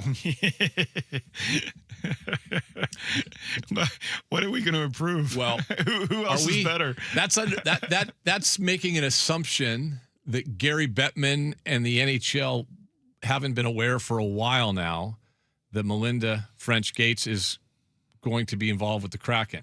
And at the same time down the street that the NBA offices weren't aware of that either. Right. Really? Right. Pending NHL approval. Gary Bettman's been doing cartwheels when he heard the name Gates involved with his league for the last however long he's known about it. And hopefully Emily tackles she's on the broadcast. Hopefully she bring it up tonight because I think that's what it is. It's first of all, it's great that the Kraken get her involved. I like what her comments were about the passion of sports fans in Seattle. It's true. The other part of it is like you have this powerful duo of women that could be running the two winter teams in this city. Like I'm guessing here, but Samantha Holloway is your, runs and basically for all intents and purposes owns the building, the CPA, and the Kraken. And she's a minority owner in the new NBA franchise. The majority owner is Melinda French Gates, who's also a minority owner in the Kraken. Think about that. That's a powerful statement. And how, if you're a league, do you say no to that? And if you're the NBA, what would stop those two powerful women from calling perhaps Mackenzie Scott? Right. Yeah. And having them join the team. Or join the team. Or does Jody Allen want to get back into the world of sports ownership in a small way too once the Seahawks sale goes through? Mm-hmm. Or is she going to be involved with that somehow? Mm-hmm. I think all those things should be and probably are on the table. The other thing is that knowing a little bit about Samantha Holloway and just hearing more and more about Melinda French Gates, they're not people that want to absorb losing franchises. I think the pressure to win is greater than it's ever been out at KCI. And I think the pressure to make that Sonics team, when it does come back competitive as soon as possible, will be there as well. And we've talked about because this isn't just an investment for them. Like if you get the guy from London buying a team or whatever, it's I bought an investment. The team's going to get good. If they aren't, whatever. But here's at the end of the day, what matters is that the appreciation of value goes up, and that's I'm making my money and all that. These two are so invested in the community that I think that matters more in terms of wins and losses and making sure the community is proud of your franchise because of what they're accomplishing. By the way, about the London guy, there is a lot of talk that I'm hearing about the Seahawks sale, that there is a local buyer that everyone would be very happy. Define local. Within the city of Seattle but not necessarily living here at the moment. Thank you. Okay. You could connect your own dots. There is a lot of talk going on about that. Greg, the journalist, not ready to put the name out there just yet. That's supposition on my part. I think it's pretty easy to figure out and deduce who that is. That would be huge. That would be gigantic. And that would allay a lot of people's concerns about who the new owner is. If it was said person that you're alluding to, Melinda French Gates, Samantha Holloway, as our owners outside, we'll take the Mariners off the table for a second. They're fine. They're doing their thing, and they keep winning. They may not lose again this year. That's right. That would be a pretty powerful set of ownership. And what new ownership? I should say new ownership here. And what leagues would not want that? They'd line up to sign up for that. That's what I think. Like yesterday with her announcement, I mean, it's how long have we? Every time there's a franchise for sale, you hear the name Gates, usually Bill. Yes. Right. Bezos and Gates. Well, Mackenzie Scott or Melinda Gates seem to be a lot more interested in sports franchises. I don't know about Mackenzie, but like that, you want that level of person involved in your league. Right. Right. So yeah, it was a good day yesterday in that regard, and then kind of offset the not so good day if you're the local NFL team. Well, they make a move today with Derek Hall, and that is a foundational player move and a culture move. Yeah, as I brought up earlier. What I'm sure you'll talk a little bit about that today. What do you got going today? We're gonna jump. I'm gonna jump into the Russell Wilson rabbit hole a little bit. I just want to get the little feedback on how he's perceived here. I mean, listen, if we're being honest, he's done. Like the whole, maybe he'd come back. No. He's done. If he had an offer to play, he'd play this year. He would play. He took this job and really, I think for him, he's done because he knows he's not going to be a starter in the league. Let's not let recency bias get in the way. He's one of the best players in Seattle sports history. He is. He has a legacy here that should not be tarnished by what happened after he left or how he left, in my opinion. And that's what I'm going to ask today, because I think I differ a little bit. I didn't like how he left. I didn't like how it ended with him. I do know that this is probably the most forgiving franchise in the history of all sports. I mean, listen, Richard Sherman, welcome back with open arms. Marshawn Lynch, welcome back. Russell Wilson will be back. He'll be back for He'll be in the Ring of Honor. Yeah. All those things should happen. But I'm kind of curious how he's perceived by the fans. We have a different perception because we were around him all the time. I wonder what the fans perceive. I think the Hall of Fame candidacy is a really interesting debate too. I don't think he is a Hall of Famer, and it has nothing to do with what happened the last few years. It has everything to do with what happened the previous years when he was in his prime. The whole Pro Bowl thing is a joke. He was an alternate, I think, 6 of the 8 times or something like that. So 10, yeah. Yeah, so it's no All-Pro. No All-Pros. It's amazing that if he throws the touchdown instead of the interception to Malcolm Butler, he's a Hall of Famer. And that's the key, the one Super Bowl. And if you look at the Hall of Fame list of quarterbacks, Trent Dilfer. And the guys that are in, one-offs. Yeah, the guys that are in, most of them have multiple. Yes, that's true. Almost all. So we'll kind of Eli Manning's candidacy is largely based on that. Yeah, I'm with you. He's one of the. First of all, they don't win a Super Bowl without him. Period. End of story. They just don't. And if you say, well, what if they had Tom Brady? We'll stop it. And they wouldn't have gotten back to the second one. No, he was great. But there's a lot to unpack with Russ. Sure is. So we're going to get to Russ today a little Good. bit. Have luck with that. as we kind of put a bow on the Russell Wilson NFL career. So yeah, we'll do that and Mariners talk and some other stuff. Joe Sheehan at 120 and John Lund, who's doing some fill-in work in Arizona and on the Westwood One on the national network. Of course, the former studio host for the 49ers. We'll talk a little bit about Myles Garrett and whatever the hell's going on with the Rams. Yeah, the Niners probably not a good day for them yesterday either. No one had a good day in the NFC West except for the Rams. So we'll talk about that. At least the Cardinals are fighting with Jacoby Brissett still. Yeah, that makes sense. Ian Furness, Anderson Hurst will be with you from 12 until 3. Greg Bell, the News Tribune, and Christopher Kidd. Thanks for listening. We'll do it again tomorrow on 93.3 KJR FM.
from the Star Reynolds Sports Desk, your 93.3 KJR FM sports headlines. Headlines brought to you by Frostbrewed Coors Light Choose Chill. Seahawks agreed to a 3-year, $42 million extension with outside linebacker Derek Hall. It's $21 million guaranteed, so they get that done and taken care of. Got another little box checked for the Hawks in the offseason. Next up, Devin Witherspoon, ladies and gentlemen. Mariners have won 7 straight. Another walk-off, this time against the Mets. They may not lose again this year. I'd be down for that. Look for number 8 tonight in a row. Logan Gilbert is on the mound. Speaking of winning, the opposite of winning is the WNBA team. They may not win again this year. They lose to Dallas yesterday, 79-56, 3-7 on the season. I tuned in for a second or two of that. They're not good. That's my analysis for the WNBA. I'm done. NFL, after Myles Garrett traded to Rams yesterday, Aaron Donald reportedly thinking about unretiring. Greg, do you buy that? Are you buying that? I know that's kind of been out there. Are you buying that at all? The Aaron Donald? The one thing I buy is that he was training in Pittsburgh with his normal in-career trainer rather than L.A. reportedly. Would he have to be? Would he have to be a Ram? He would, right? Ram's still on his contract, right? Yeah, that I understand. Yeah. I would all in. That would take all in to another level. Yeah. We don't care. Yes, you do. Yes, you do. NHL Stanley Cup Finals begin tonight. Vegas, Carolina. 5 o'clock. We have that game for you right here, 93.3 KJR FM. Johnny Forsland, Eddie Olczyk on the call, on the radio. Zach Werenski wins the Norris Trophy Best Defenseman in the league. Good for him. Huh? Should have won it. Screw you, Cale Makar. Let's go. The Ian Furness Show is presented by Snoqualmie Casino. Text us at 49451 and hit the talkback mic on the iHeartRadio app. This is the new Sports Radio 93.3 KJR FM. All righty, let's get into it. Okay, now I'm Googling Aaron Donald. Of course you are. He texted Pat McAfee, so I don't know how legit this is. See if he can get the fire lit back up, is what he told Pat McAfee. Right after the trade went down, he did post a video of him training. But he posted videos, I think, even last year a couple times. Like, he's posted videos before. I think he's either trolling or likes the attention, but this might be legit. He's 35. Okay, so it's not like I know the guy is a phenomenal just workout fiend even in retirement, but that's older than I thought he was. I thought he retired 30, 31, but yeah, he's 35. That's older than I thought. He's 35. But he could. I bet 35-year-old out of the league for 2 years, Aaron Donald comes in, he's still a Pro Bowler, at least. Let's just hope that doesn't happen. Nobody needs that to happen. We're done. We don't need that to happen. Yeah, no, thank you. All right, a lot to get to today. We've got our buddy Joe Sheehan, his weekly visit coming up at 1:20 today, so stay tuned for that with Joe. And then at 2 o'clock, we'll have our friend John Lund will join us. John's bouncing all over the place these days, doing work for Westwood One on the national side, also doing some fill-in work on the radio side in Arizona as well, where the Arizona he was at the Cardinals facility when the news went down yesterday, doing a show for their OTAs. And we'll talk to him about that. He was also making fun of the closet we do our shows in over at Seahawks. Nice. As I pointed out, listen, I don't care where it is, closet or not. Seahawks are very good to us. We appreciate it. We're not the flagship radio station. We're not the ones that have the rights. So the fact that they give us space in a room dedicated to us, I appreciate that. So John Lund, you can go pound sand. All right? I bet the Niners don't do that for theirs. For their non-flagship, non-rights holders? I bet you're correct. Yeah. I bet you are correct on that regard. So, all right. I got a little topic we're going to get to in just a second. Let's just real quick, let's get to the Mariners. I joked about it. They may not lose again. They're on a heater, man. Maybe if they play like this, they won't, but... Well, I thought the stat, I know Larry Stone had it, some other people had it as well. The fact that they've played all these extra innings games, the last three to four? 3 and 4. And they haven't given up a run in the 10th inning with a ghost runner. I mean, that's remarkable. Yeah.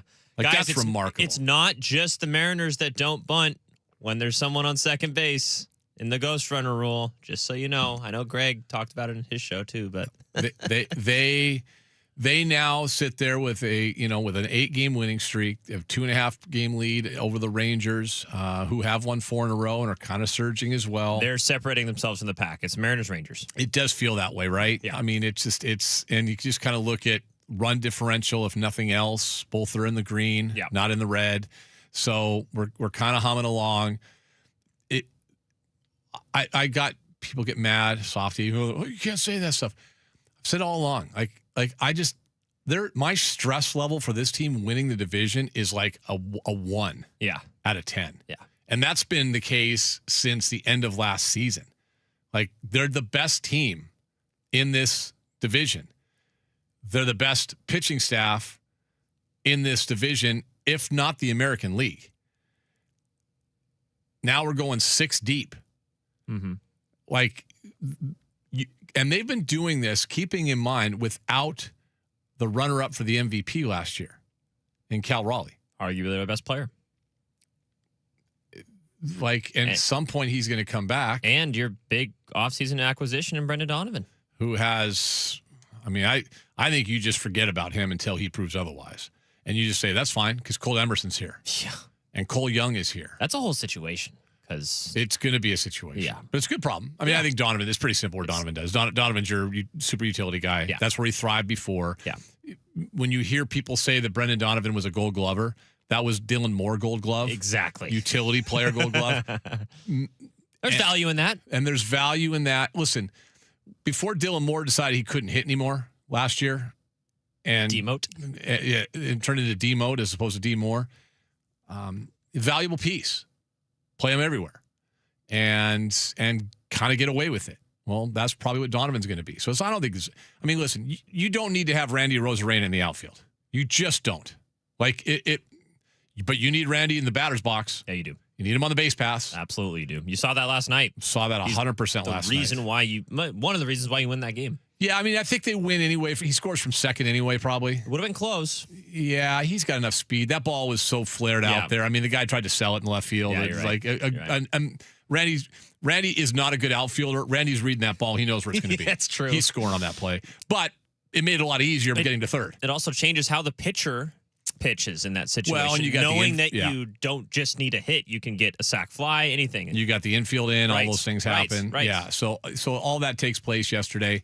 And they continue to roll, man. And it shouldn't be a surprise. It's also something that, I think we've talked about it before. They've now also kind of closed the gap with Cleveland for that number 2 seed. And I know it's so early. Nobody wants to look at the standings. I look at the standings. I don't care about you guys. You do what you want to do. Yeah. If you don't want to look at the standings, that's fine. I look at the standings. I think that's kind of a fun thing to do. You know when it's fun? When your team's in first place. And that's where they are right now. Are we okay? Okie dokie. No. I'm going to keep talking and tell people what's happening, but we lost power yet again just a moment ago. So I'm not sure if we're on, but we'll just keep going and see. Weird that our power is the weirdest thing. Anders is in the dark. Anders is flat out in the dark right now, baby. Oh, goodness me. Good times here. I don't even think you have no control in there, do you? I do, but I can't hear you unless I have my mic off. Yeah, we're not sure. Let me just do that. You know what I'm gonna ask you guys to do real quick? I'm just logging in. You know what's wild? Sometimes you're talking to yourself, are you? I don't know. I'm gonna ask this question at 49451. It's 12. God, I hate doing this. I'm asking you guys a simple question at 49451. Are you still hearing us on the air? Yes. 49451. Just one of you, please text me and say yes or no. You still hear us on the air, because Anders is sitting in a dark studio. Yes. With no power. With no power. Is the board even on? The board is on. Okay. It wasn't for a second, but now it is. Okay. They say somebody just said they can see and hear us. All right. All right. Okay. Huh. Cool. All right. I'm gonna just bear with us for a second. I'm gonna tell you guys what's going on. I'm gonna take you behind the scenes. I don't think Marty Seelig pays his bills or something, because we keep losing power. He's the guy that owns this building. And we've had nothing but issues lately with power in this building. So I'm going here. Let's see the KJR live stream. We did have one person text in. Terrestrial radio, we're on. Can you hear us? Anybody listening on the iHeart app, tell us if we're on. Supposedly, we're good to go on the app. 253. Yes, pay your power bills. Listen, we do. God, what a gong show this place is. And I'm not saying the station, the building. Right, it's not us. Can you fix your damn power? What's the business down below? I don't even know. There's some. I'll be honest with you, or something. I'm terrified, and I'm dead serious. Like with what happened down in Longview, we got some weird chemicals company down there, like 2 floors down, and sketchy, man. That's the reason we lost the power the first time. KJR live stream. Da-da-da-da-da-da. Supposedly we're good on the app. Oh, okay. I think no, that's me yesterday. Commercial break. We're good on the app? Okay. Yeah, we're good on the app. Listen, I'm leaving. Somebody just says,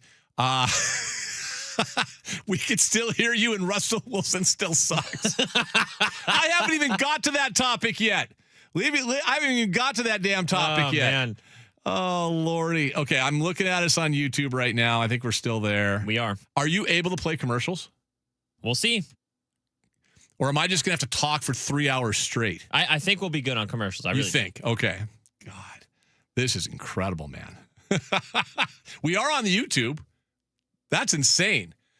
I blame the mayor of Seattle, not the mayor of MV. Thank you very much, 425. I'm telling you right now, we don't have these problems out in the NV. I would not stand for this. Katie Wilson tripped over the power cord. Is that what happened? Is that what happened along? Okay. Hey, by the way, everyone, thank you guys very much for sending the text in. Do I sense a Mount E interruption? Oh, yeah, we're close. We are close. We are damn close. iHeart, this is a good one from Nicholas on the YouTube. iHeart hates power, said nobody.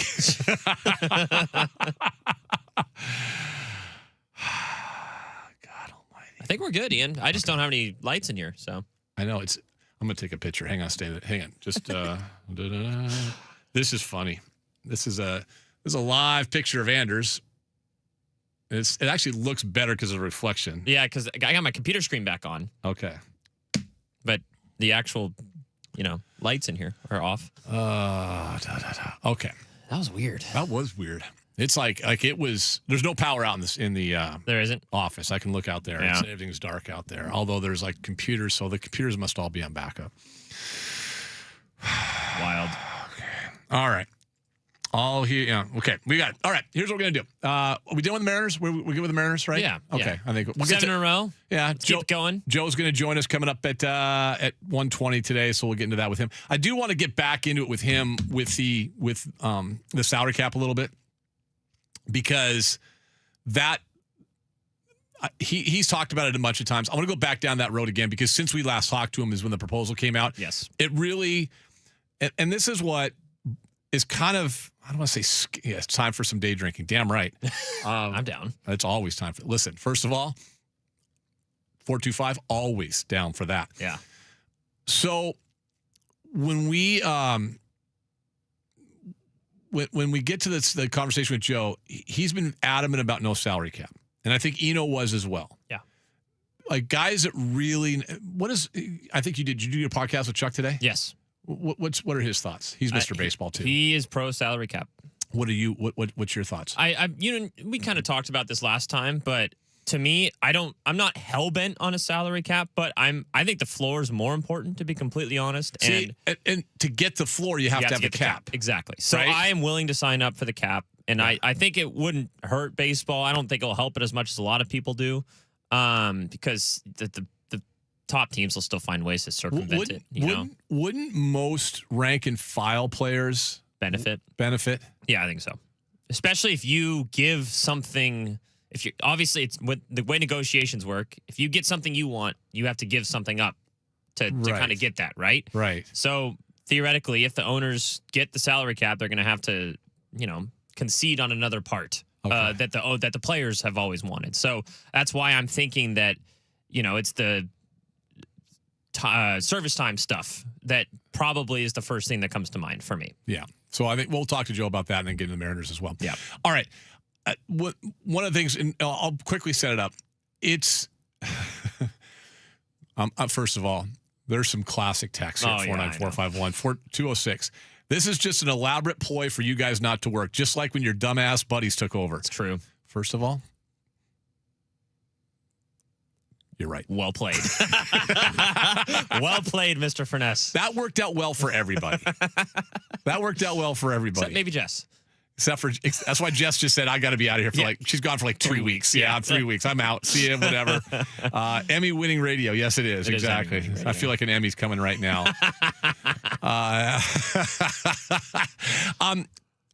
Russell Wilson's story yesterday going to CBS. The career's over. Yeah. And I think he knew that for a while. And not just he knew it for a while, but I think he wasn't going to go back as a backup. That wasn't, he's not going to do a Kirk Cousins. Remember, they came in the league the same time, 2012 draft, right? I don't think he was going to do a Kirk Cousins. 10 years in Seattle. A 14-year career overall, but 10 years in Seattle.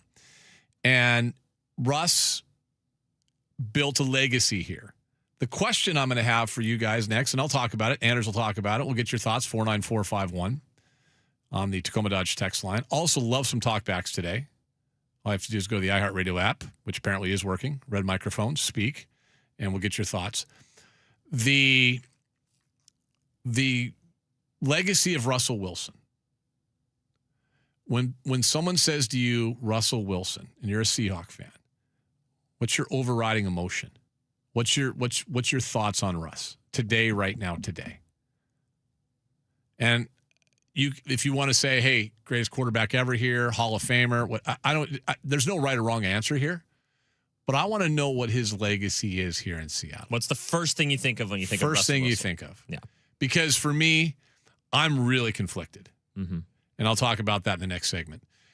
I think there's a lot to unpack with him. I think there's a lot to discuss with him. I think he's to me, he's one of the most, at the same time, complicated yet fascinating, great athletes in our city's history. I can tell you this, I firmly believe that this team doesn't have a Super Bowl and didn't go back-to-back Super Bowl appearances without Russell Wilson or a quarterback of his level. And at that time, there was 3 or 4 guys in the league at that level. Now, does that make him a Hall of Famer? That's up for debate. And I really don't want to even do you guys can tell me. I'm not going to get into the Russell Wilson Hall of Fame debate today. I don't think he is a Hall of Famer, by the way. And that sucks because I wish he was. I want more of our guys that wore a Seahawk uniform be Hall of Famers. Do you think he's close? I think he's close. Do you think TV is going to help push him over? Is that a reason why he's doing this? Let's talk about that. We'll do that next. 93.3 KJR FM.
Now back to Ian Furness on your home for the Huskies, Kraken, and the 12th Man. Brought to you by Seattle's closest Snoqualmie Casino and Hotel on Sports Radio 93.3 KJR FM.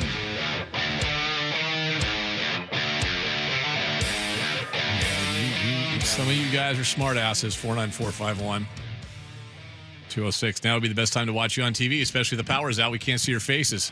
Ha ha. That's Emmy-winning Ian Furness. Yeah, I didn't win because of the face. I won because of our producer, Scott, our editor, Stu, Allison, and Brett Piper. Just riding their coattails. Okay. 49451. That is, we'll get some great text, by the way, Yes. on Mr. Unlimited. Russell Mr. Wilson. Unlimited. Mr. Unlimited. 14 years in Seattle with the Seahawks, Super Bowl championship. I kind of subscribe to the Hugh Millen thing here in terms of where he was. The Pro Bowls don't mean much, not a first team All-Pro ever. Hall of Fame is to be decided down the road later on. But I want to address what you said. I think it's a great point. Tell people what you brought up right before the break. Yeah, I asked because I wondered. You said originally he wasn't a Hall of Fame, and I was like, okay, is he close? And then you said yes, and I was like, okay, well, we've seen instances where borderline Hall of Famers that continue to be in the NFL media / TV after their career is over, kind of take them over the top. And I'm wondering if that is a motivation for Russ in moving to this part of his career. Bill Cowher and Tony Dungy are the best examples. Yes. Those two got into the Hall of Fame before Mike Holmgren, who still isn't. They were both on TV. They both made a big deal, did the networks and the NFL about them when they did it on their shows. I don't think there's any doubt it helped. I think Dungy had something else going for him as well. I'll just leave it at that. Because both of them, if you just look side by side at the resumes compared to Mike, that Mike's better. Mike should be in before them. So, yeah, maybe. So the TV element front and center, here he is every week. Yeah. Sure. Yeah. Right there. Because it's a borderline case. Just real quick, there's a metric out there. Pro Football Reference does it. It's a pretty good metric. Hall of Fame Monitor. Basically, the top 250 Hall of Fame eligible quarterbacks starting in 1955. And there is a modern era element to this as well. The Hall of Fame meter, they call it, monitor, I should say. The number associated with that, usually to get in, is around 100. Russ is at 94.8. Now, there are guys that are in. That aren't 100. Roger Staubach, Dan Fouts, Kurt Warner might be the best comp, but he was an MVP. Right. Kenny Stabler, Sonny Jurgensen, Bob Greasy, Warren Moon, Joe Namath, Len Dawson, Troy Aikman, Jim Kelly. Okay, here's the key, though.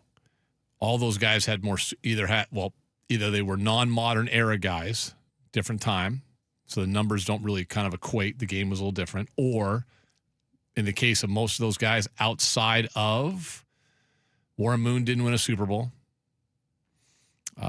Everyone else, Jim Kelly didn't win a Super Bowl. These guys are all, they were like MVPs. Right. At one point was the best player at their position. He never was. Right. So is he a Hall of Famer? That'll be decided down the road. I just want to know what you guys think. And so let me just go, before I do mine, I'll go to you. When I say somebody comes up to you, in fact, we'll just like your wife's family is not from here. Good point. Okay. And they'll say, God, Russell Wilson. Anders, what about Russell Wilson? Yeah. What do you say? What could have been? What could have been? Best quarterback in Seahawks history. Mm-hmm. I think it's pretty, at this point, it's not debatable. I agree. His story kind of came out of nowhere. And I think at the time he was kind of the perfect quarterback for this team that was built the way they were. And then he started drinking his own Kool-Aid too much. And unfortunately went south and, for whatever reason, outside influence, many have quoted his marriage as a new marriage as a reasoning behind that. And then it just never was the same after that kind of stuff kind of took over his life. So unfortunately, the first phrase that comes to mind is what could have been. I agree. I think it's a good way to put it. The complicated story of Russell Wilson here in this city started on such an incredible note.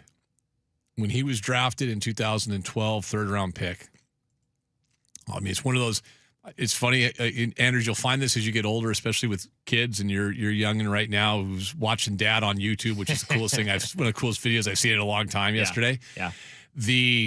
You'll remember odd things like years later, right? Like, and then there'll be something that happened 2 weeks ago, and go, yeah, I don't really remember that. That's me right now already. Okay, and you know that's me. Yeah, right. You know that's me because you live it every day with me. I do. So I'll never forget that day in 2012 when he was drafted. We were doing the show, and it was me, because since they moved to the Virginia Mason Athletic Center, the show, Softy leaves. Usually he wants to leave like at 6. He usually leaves at 7. But we do the late sessions on Thursday and Friday. And I say we. It's always Hugh, Rob Rang, Puck was with us that day, and it was me. So it was like the four of us were sitting there. They had just signed Matt Flynn to a contract. Hasselbeck was done here. He's on his way to Tennessee, I guess. Matt was gone. And he'd been aging, and it was time for Matt to leave. And Tavares Jackson was going to be, he wasn't the guy, the late Tavares Jackson. So they signed Matt Flynn. And Matt Flynn was kind of, God, in some ways, Malik Willis, right? Just like back up in Green Bay to a Hall of Fame quarterback, and you're going to be the guy. And Matt was that way as well, right? Right. Kind of fit the bill. Flynn had that one great game at the end of the year. We all hung our hats on that, and they're bringing Matt Flynn in here. And you look at the contract; it really wasn't crazy obscene. It was like $1 year, $10 million. I want to say 15 for a couple or something. Yeah, okay, but yeah, it was. But he's going to be the starter. Third round comes around on Friday, and they take Russell Wilson. And I remember we're looking around, going, "What? The kid from Wisconsin? Like, he's short. Like, that's the first thing we're talking about, right?" And they brought him in, and the first rookie mini camp we go to, it's like, okay, he looks different. Well, it's rookie mini camp. You got a bunch of guys out there that won't even be in a training camp. They won't even be going to CFL with Rob Rang training camp. But then training camp comes, and even after the first rookie mini camp, Pete was effusive in his praise for him. Like off the bat. Off the bat. Yes. And then we get to training camp, and it's Matt Flynn's job to lose. And finally, at the end of the preseason, he lost it. Now, there's the question of what could have been. Remember the throw in the end zone by Flynn, the TO dropped? Right. I don't think, honestly, that's a good story. The coaches aren't looking at the catch. They're looking at the throw, right? Like, they're looking at the throw. It's a preseason game. Throw was there. As Chris Crawford always says, process versus result. So then you look, and we watched him play, though, in the preseason, and Russ was at his best. Scrambling, running, throwing on the run, rocket arm. Doesn't matter if he's short at that time. He's the guy. And we're all like, is he going to be? Yep, first game. He starts in 2012. Team's coming off a 7-9 season. Wasn't it Carolina? No, it was in Arizona. Okay. So he threw the medicine ball in the end zone at the end. Or Doug Baldwin got his tooth knocked out. We were standing right there. Schrammick with our photog and I we're on the grass in the end zone between your Doug Baldwin as far away as me. Yeah. Because we're like, what the hell just flew out his mouth? It's a tooth. But I remember that game because I don't know who I'm trying to think who the D coordinator was. Arizona at the time had that reputation. They blitzed like 90% of the time. Yeah. And I remember watching early in the game, you're like, oh, God, here they come. They're all over him. And he settled down. And he started to look the part. And they lost that game, but then they went on and had that incredible run at the end of the season, get to the playoffs. He leads them to win in D.C., and they should have won in Atlanta. Fell just short. Matt Bryant's late field goal. But you could see, like, okay, we kind of knew they had the defense. That was kind of readily apparent as the year was going on. Now we knew, you know what, they got the quarterback. And then obviously the next year they won the Super Bowl. Russ was, I don't know if I'd ever say he was humble, But early on, those first couple of years, including when they won the Super Bowl, he was different than he ended up being now, especially at the end of his career. I'll never forget, I saw him after the Super Bowl. We were in the Seahawks, the hotel, the NFC hotel was in New Jersey. It's right on the water. And I had gone and done a bunch of stuff at the stadium. And it was a massive blizzard that day, the day after the Super Bowl. And I came back, it was like noon or 12:30. And I came back, walked in, and the place was kind of a ghost town. Team had left. Everyone, like, they're kind of cleaning stuff up from the absolute gong show that was the party the night before those guys were having. Right. But they still had kind of like a souvenir stand for the Super Bowl stuff that they had in the hotel. And I'm walking up there, I'm looking at some stuff, and I'm like, wow, I'm not going to pay $100 for a T-shirt. But but Russ and his first wife came up, and he walks up, and we were talking for a while, and he was exhausted. Here's one thing people didn't know. He was really sick. Really? He was really sick. Yeah. For the game? I think he was sick during the game, too, because I don't think that came on that quick. Okay. Because I walked up, and I was like, and I'd done enough stuff with him that, like, we could have a conversation. He knew it wasn't like this. It's not like a fan coming up. We were just talking, and I kind of reached out and, hey, and he was like, I can't shake your hand. What? He goes, I'm sick, dude. He goes, I am sick. And I'm like, wow. I said, but what do you, he goes, and I got to go he had to do like the late night show or something that night. So that's why he was still there. Him and Ashton, his first wife. But we talked for a little while, and I was like, man, this guy, he is going to be the greatest thing that ever happened to Seattle sports. Totally get it. Totally gets it. And I would say even at that point, appreciative of the moment. I was such a fan of his. Just the person at that point. And it changed. It definitely changed over the years. I'm not here to judge, and that's whatever he did in terms of a divorce and getting remarried, that's him. Yeah. And we don't know what was going on, nor should we care. But I don't think there's any doubt that he did change when he married a pop star. Is that related? Maybe, maybe not. Hard to say it's not. You look at the timeline, it's right around the same time where things changed. But I remember thinking, this dude gets it. Right. This dude just gets it. And, we all knew the stories at the time about Children's Hospital and so on and so forth. But I thought he got it. And he, at his best, God, was he fun to watch. When he was running around, when he was, and he always wanted to be, quote, the pocket passer. He didn't like when they were running the read zone and all that stuff. He didn't want to be known as a running quarterback and all those things. Just play to your strength, dude. You can't see over the middle. We've talked about that a million times with you in hardcore football. There's a legitimate thing. You cannot, when you're that short. Your center was 6'5". Yeah. In fact, your two centers, longest tenured centers, were both 6'5", 6'6". Him and Britt, Unger and Britt. You can't see. But he found a way. He trusted his teammates. I think one of the great things about Russ at the end, you look at that second Super Bowl, NFC Championship game against Green Bay. He wasn't great. The weather wasn't great, but Jermaine was awful. Jermaine cost him a couple interceptions. Jermaine couldn't hold on the ball. But the biggest play of the game, the game winner, he went right back to Jermaine. That's trust. I'm telling you right now. I mean, he threw a dime. Not a lot of guys, he did. That was awesome. Mm-hmm. I mean, the crazy-ass throw to Luke Wilson for the two-point conversion. Yeah. I mean, you think some of the magical plays he made over the years, it was awesome. Yeah. But the complications of Russell Wilson started coming in later on. He wanted to be the star. He wanted to be the guy. He wanted to be the celebrity quarterback. The entourage that was traveling on the road, I've talked about it before. It was something crazy. It went from nobody, or maybe his first wife, to Sierra, 2 nannies, a personal assistant, security guards, all these people. The distractions were there. It was about the entourage. It became that. Started wondering, is it still about football, or is it about that? About being bigger, being bigger than the NFL, being bigger than just the quarterback for the Seahawks. His brand. It was totally his brand. I do believe truly that the stuff with Children's Hospital was legit. It was real. It's something he cared about. I know because my son spent time there, and we heard about it from people out there. We did shows out there with Bender's thing with the One Big Give. One Big Give. Yeah. That was real. And there weren't always cameras there. There were sometimes. That's fine. There's nothing wrong with that. No. But they weren't always there. But something changed with him.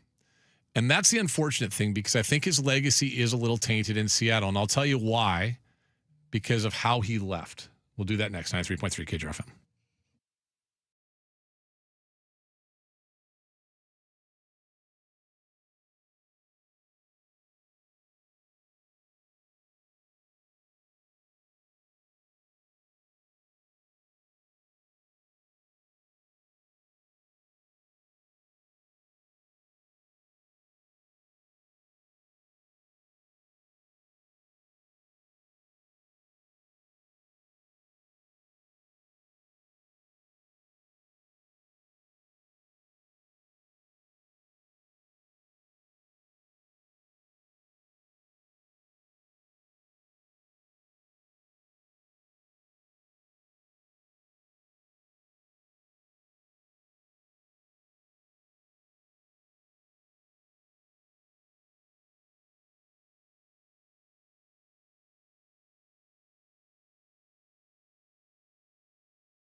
Now back to Ian Furness on your home for the Huskies, Kraken, and the 12th Man. Brought to you by Seattle's closest Snoqualmie Casino and Hotel on Sports Radio 93.3 KJR FM. All right, we got a ton of texts. We're going to have to spend some time going through text, not just at 2:30 today. Appreciate all you guys texting in. Appreciate all your concerns for our power situation here. Yeah, I say that with tongue in cheek because none of you guys are concerned. You're just giving us a hard time. No, we're not just trying to get out of work. No. Because here's the thing. It didn't succeed. No. We're still working. Somebody, Softy downstairs pulling the plug. No, this is way too early for him to come in. He's probably at Jimmy's again today anyway because he goes down there and gets free food and hangs out. It's true. Smart man, actually. Yeah. So to wrap up the thoughts on the Russ thing, the issue I think a lot of us had. Now, the contract situation, contracts are always going to be acrimonious. We had a great, he did a golf tournament, would have been 2015-ish, I guess, when his first contract was coming up, and up at Suncadia, and we were up there. We did the show up there, and I remember he leaned over. We had, God, who was the driver? It wasn't the late Greg Biffle. Who's the guy from out here? We had a driver, an NASCAR driver there with us. I forget who it was. A guy from out here. Oh, I know who you're talking about. You know what I'm talking about? Yeah, I forget his Derek name. Cope, maybe? Maybe. Is that somebody like that? Yeah, Anyway. not Jeff Gordon. No. It was a guy from here. Okay. Anyway, we're up there doing this, and at one point, Puck asked the driver, because we only had 2 headsets. So I'm sitting there with Russ. I'm going to interview Russ after that. And he says, does this guy deserve, like kind of joke, hey, does this guy deserve the contract? He goes, hell yeah, he does. These guys better pay him what he wants. And Russ leaned over to me and he said, off the air, he says, I don't think they believe that. Talking about the Seahawks. Oh. And I went, whoa. So I asked him on the air. We had forever, I think we lost the soundbite. We had a soundbite in the system for a long time. He says, I'm a lot of things, but one thing I'm not is a bad businessman. He said that to us in Suncadia that day. And it was like kind of the first time I think people heard Russell Wilson be like, not separation, preparation. Like, it was kind of unscripted. Yeah. Sounds scripted. It was unscripted. It was like off the cuff. Yeah. I'm pissed. I want my payday to come. And he did. He got paid not once but twice here in Seattle. But as years went on, I think he always wanted to be the guy. And with the way this team was built, he wasn't ever really the guy. There were always bigger stars. Marshawn trumped them all. Sherm, to a certain extent, Earl or Cam. I mean, guys that were in some ways, you probably, a lot of times, if you went to the stadium, you'd probably see more 31, 24, 25 jerseys, maybe than 3s. He wanted to be the guy, especially as stuff kind of evolved in his world. One of my favorite stories with him, and this kind of there's a good part of him in there. During the COVID year of 2020, we were doing the post-game shows for Fox.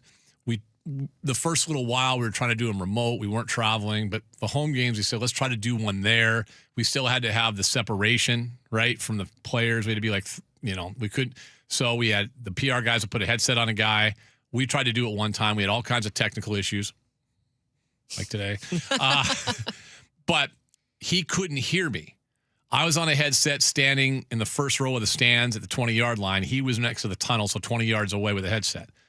And we're coming back, and they said, let's go. I said, can you hear me, Russ? And he looks over, and he looks at me from 20 yards away. He goes, no. And I go, and he goes, just yell the question. We did an interview with me yelling questions to him, and he handled it like an absolute pro. I thought, now, when he did that. When is this in the timeline again? What year? 2020. Okay. COVID year. Yeah. No one's empty stadium. Yeah. This is the let Russ cook stuff. Russ, what do you whatever. Yeah. And he answered, and then we're done. Take the headsets off. He kind of walks down part way. I give him a thumb. Hey, thank you. I appreciate that. He goes, no problem. We got you and all this stuff. Like, he understood my challenges, our challenges. I really appreciated that. But then the next couple of years, he wanted to change things in the building. He wanted to change things in who was in the building, who was in charge of different things. The stories I heard about who he wanted to get rid of, the demand of, hey, maybe John and Pete need to go and I'll stay and blah, blah. No, dude. That's not how it works. when he basically went to Jody with some of those demands, including perhaps even Pete and John going, it was over. It was over. So that's why I'm conflicted, because I knew he wanted some good people not there. Not just the two guys in charge, Pete and John, but others. I had a problem with that. You're the damn quarterback. Do your job, shut up and get out. You're not that big of a deal. That became very Aaron Rodgers-like. So I've always been conflicted the last few years with him. At the end of the day, who is Russell Wilson in Seattle? Best quarterback in Seahawks history, borderline Hall of Famer, Super Bowl champion, and this team has only one Super Bowl without Russell Wilson, and that would have been last year. I go to my grave with that. We can talk all we want about the play in Super Bowl 49. End of the day, is that his fault? Maybe. Probably a bad decision. Probably a bad play call. Probably a combination thereof. Were they trying to get him an MVP? I don't really think that was it. I think it was just poor decision making all the way around. Or in-game managing, as we Exactly. like to say. Exactly. What's worse, that or Game 7? Why are you that? Yeah, it's that. It is that. I know. But so I'm conflicted with Russ. But I also believe if he just tries to take a step back, take some coaching from people in the broadcasting world, I think he'll be great. I think he'll be great on the air. I think he's going to there's so much crap. There's so many guys that are doing those jobs that are absolute zeros. Zeros. Tony Gonzalez is a pretty man. He's awful on the air. Yeah. There's a lot of those guys. I think Russ will be great. I think Russ is going to be really good. And I think it's a great decision. Walk away now. I think what you said, build it back up in the eyes of many. Hall of Fame's a pretty specific thing. Mike Sando's gone through the process with us. I don't know if they'll buy into that, but there might be some pressure. I hope he gets in the Hall of Fame. We'll get you your text, 49451. Some great ones in there as well. Russell Wilson in 5 words. Success went to his head. That might sum it up right there. We'll come back with more next.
From the Star Reynolds Sports Desk, your 93.3 KJR FM sports headlines.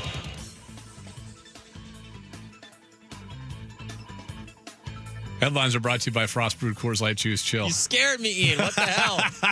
People just joining us. We had another power issue earlier today in the 12 o'clock hour. Just giving Anders a little bit of a. Actually, you know what? I love that because usually you wouldn't fall for it. I normally don't, but you know because who of always that, does? that's good timing. You know who always does? Who? She's not here. Oh yeah, good point. And you know who'd be really pissed right now? Shocking. Actually, he did too. He'd be yelling in my ear, not on the air, like, that's not even funny. What are you doing that for? Seahawks agreed with a 3-year, $42 million extension with outside linebacker Derek Hall. Includes a $21 million guarantee. Mariners win their 7th straight. Last night, extra innings, walk-off against the Mets. They look for number 8 tonight with Logan Gilbert on the mound. Storm lose the Dallas Swings yesterday, 79-56. They fall to 3-7 on the season. Storm are 3-7 since Alyssa Charleston Smith took over. No, I'm just kidding. I love you. It's not her fault, Ian. Nope. It's Dick Fane's fault. NFL, Myles Garrett traded to the Rams yesterday, in case you were wondering. Aaron Donald is reportedly thinking about unretiring. You should just table that, Aaron. Enjoy your retirement. Stanley Cup Finals begin tonight. Vegas, Carolina, 5 o'clock, 93.3 KJR FM. John Forsland, you'll check on the call. You'll hear him right here on 93.3 KJR FM. You're home for the Kraken. And Zach Gorwinski wins the Norris Trophy Best Defenseman in the NHL. Hour 2 right now. Now back to Ian Furness on your home for the Huskies, Kraken, and the 12th Man. Brought to you by Seattle's closest Snoqualmie Casino and Hotel on Sports Radio 93.3 KJR FM.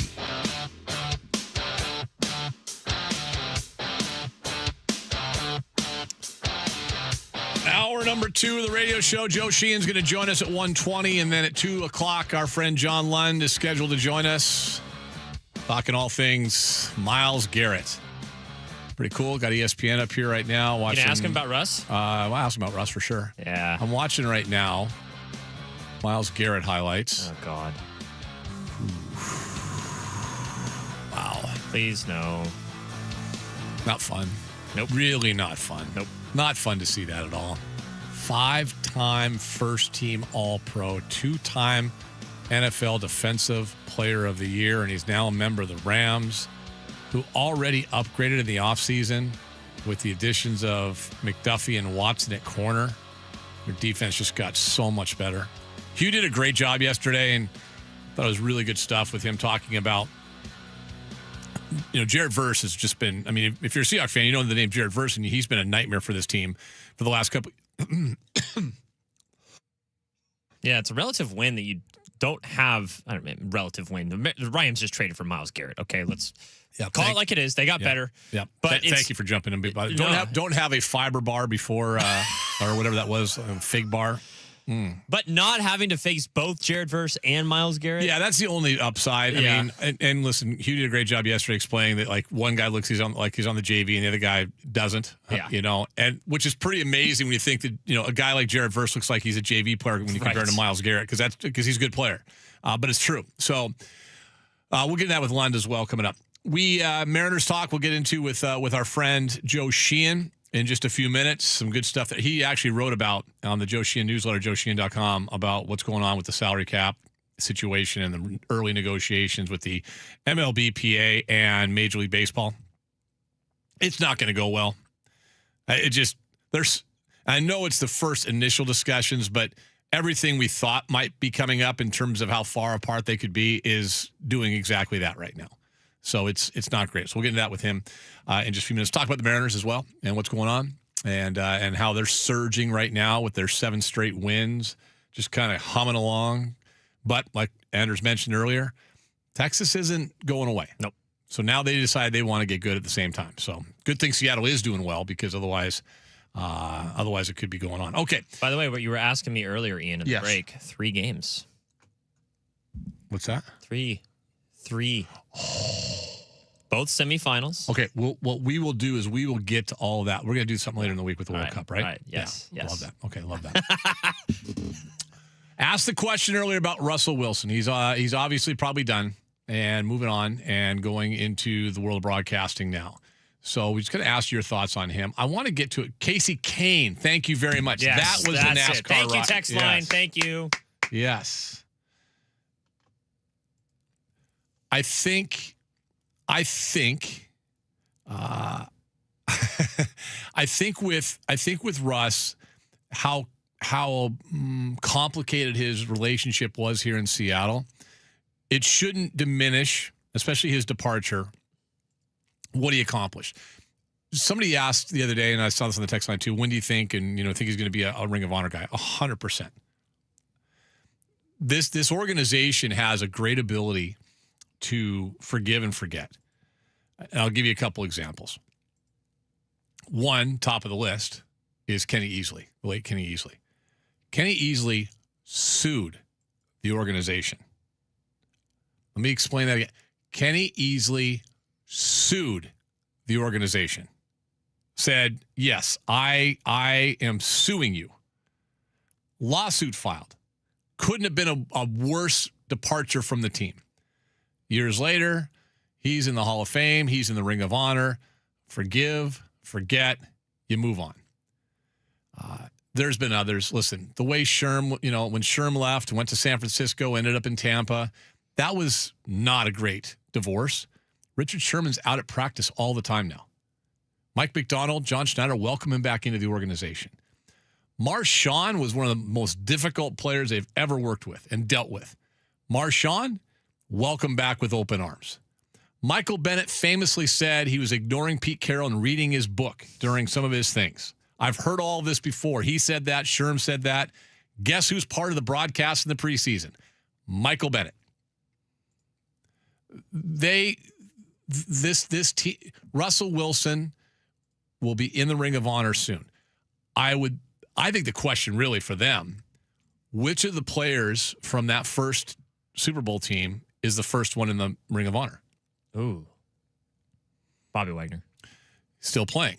So do you wait till Bobby? Because Bobby's the most decorated of all of them. Yeah. Bobby is. And left on the best, quote unquote, best terms. Yeah. I mean, I'd have comparison. Left, came back. Yeah. And they were ready to move on. Yeah. And I think he was ready to move on. And I think he was too. And, if we're being honest, Bobby isn't the same. He's not as good as Ernest Jones. No. Not now today. No. But yeah. So I think if you wait until Bobby retires, Bobby probably should be number one. Yeah, I agree. He should be the first. But they'll put in a couple guys at the same time. They did that with Mike and Hasselbeck. Yeah, and it's funny because I mentioned earlier with Mike. But he will be. Make no mistake. Yeah, Russell Wilson will be in the Ring of Honor probably at some point fairly soon, like in the next few years after he's officially done. Yeah, and when I say what could have been, I just look at Bobby Wagner's kind of way his tenure went in Seattle. Mm-hmm. That's what I feel like. It's such a hard thing in this league. Like you get. It's just too hard, I think, in some ways, to have the perfect end and the perfect, way to finish. I mean, listen, look at Tom Brady. Do we really ever think of him as a Tampa Bay Buccaneer? No. Yet he won it. like maybe Pat Mahomes stays in Kansas City his whole career, but Aaron Rodgers, Brett Favre, those guys were Packers. Oh, wait, they're not. They went to other teams and bounced around for a while at the end of their career. It's hard to have that. Russ could have probably ended his career here if he would have been a little bit more open-minded, a little bit more of a team guy, a little bit more of a, hey, here's what we can pay you because we're still trying to build the team.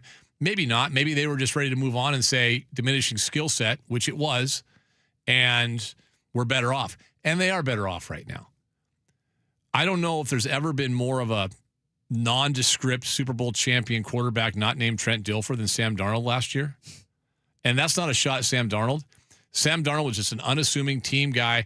That team, I think you can make an argument, won a Super Bowl because their quarterback had enough elite plays in him to win a damn Super Bowl. He's the reason they won the NFC Championship game, if you guys remember. But that guy was also part of the sum of the parts. Yes. And Russ was part of the sum of the parts. Great defense, good offense, that it wasn't just a star quarterback doing Pat Mahomes things or, God, I hate saying Aaron Rodgers because Aaron Rodgers only won one Super Bowl too. Yeah, he did. Right? Who was more important to their respective team, Sam Darnold or Russell Wilson? For the Super Bowl. Wow. Russ. I think I agree. Russ. Even that early in his career. Yeah, I think it's Russ. Yeah. Yeah. Somebody said Cam Chancellor will be in the Ring of Honor first. I mean, Cam held out too. He did. Cost him. Cam's holdout might have been the most costly holdout they had. That cost them home field advantage that year. They lost their first 2 games, and specifically the St. Louis game was 100% because his replacement wasn't good, and they scored a late touchdown and then won it on plays that he should have been in there for. I love Cam, though, by the way. Oh, yeah. I think the LOB probably goes in together. Yeah. I think when you do Cam, you do Sherm and Earl all at the same time. Yeah. I think that's just a no-brainer. Yeah. All right, we'll take a break. Great text. We'll get to those coming up. I said earlier, but we'll just get to them at 2:30. We'll somehow try to cut Lund off earlier. Again? Yeah. If we want to talk back, go to the iHeartRadio app. I'm sure we got a couple of those coming in. We'll check those later on as well. When we come back, Joe Sheehan talks Mariners and talks potential lockout next.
It's now time for Ian's weekly visit with Joe Sheehan of the Joe Sheehan newsletter, brought to you by Northwest Handling Systems.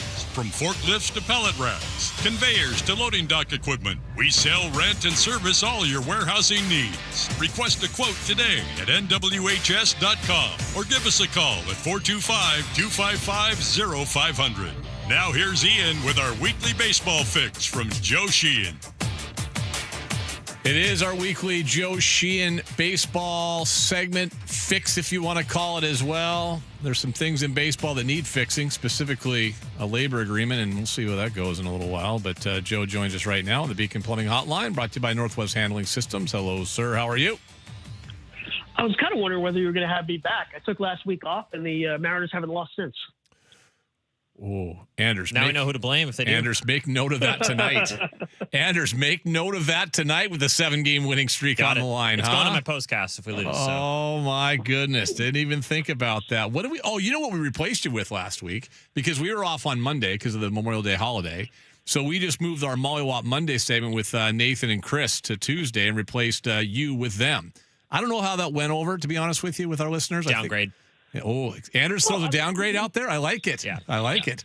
All right. It tells me you can't replace me with one person. You need two. But yeah, and I don't know about and those two. Especially when the Mariners are winning. Yeah, it's really kind of it's been a hard show with those two guys when they're winning, especially Nathan. Chris is a little bit more level-headed. Nathan Bishop, he's not really sure how to handle things. Curmudgeon. So he's just a curmudgeon, which that's why we love him. All right. Before we get into our red-hot baseball team, the surging Texas Rangers, also some of the teams you wrote about as well. We've talked about it a number of times, Joe. Let's just go back down the road. There's a big part of me that is having a little PTSD from '94 here. And I don't think baseball would ever be that dumb again, but we have seen the early back and forth with the negotiations with the Players Association and Major League Baseball owners. Joe, how concerned should fans be? it's June 2nd, and at this point, I don't think there's just a whole lot to know one way or the other. I do think there are a lot of reasons for MLB not to go down that road again. Now, one of the issues is that there's not a lot of DNA on either side that remembers 94. You don't have that muscle memory. You know, Jerry Reinsdorf is more or less the only owner left around, and there's really not a whole lot of play. There's no players, and there's very few executives in the union anymore who had a piece of that back then. But, you know, it's a different media environment now. It'd be harder to come back from something like that. I think that's the big thing. Obviously, there's a lot of money in the game. Every game you miss now costs the Dodgers, Yankees, whatever, a lot more money than it did back then. There are a lot of reasons to avoid a disaster. And one of the things about the exchange of offers last week is that they're speaking completely different languages. Mm-hmm. The owners have proffered a cap system. The players have proffered changes to the current system. There's no middle ground between those two things. Yep. They're on completely different axes. So the first thing that has to happen is one of these two sides has to concede. Either the players say, okay, we'll accept the cap system, which isn't going to happen, or the owners, after a couple of rounds of trying, probably go, okay, we'll just accept changes to the current system. And then at least you're on the same page. You're two sides negotiating over the same system. Right now, you're having two completely different conversations. Joe, help me, fans, others out with the owner. Like, which owners do you think really want to cap, like maybe percentage-wise, or who would want a cap that's an owner and who would not want a cap that's an owner? Like, what size market, what types of teams would want a cap and would not want a cap? 30 owners would want a cap. 30.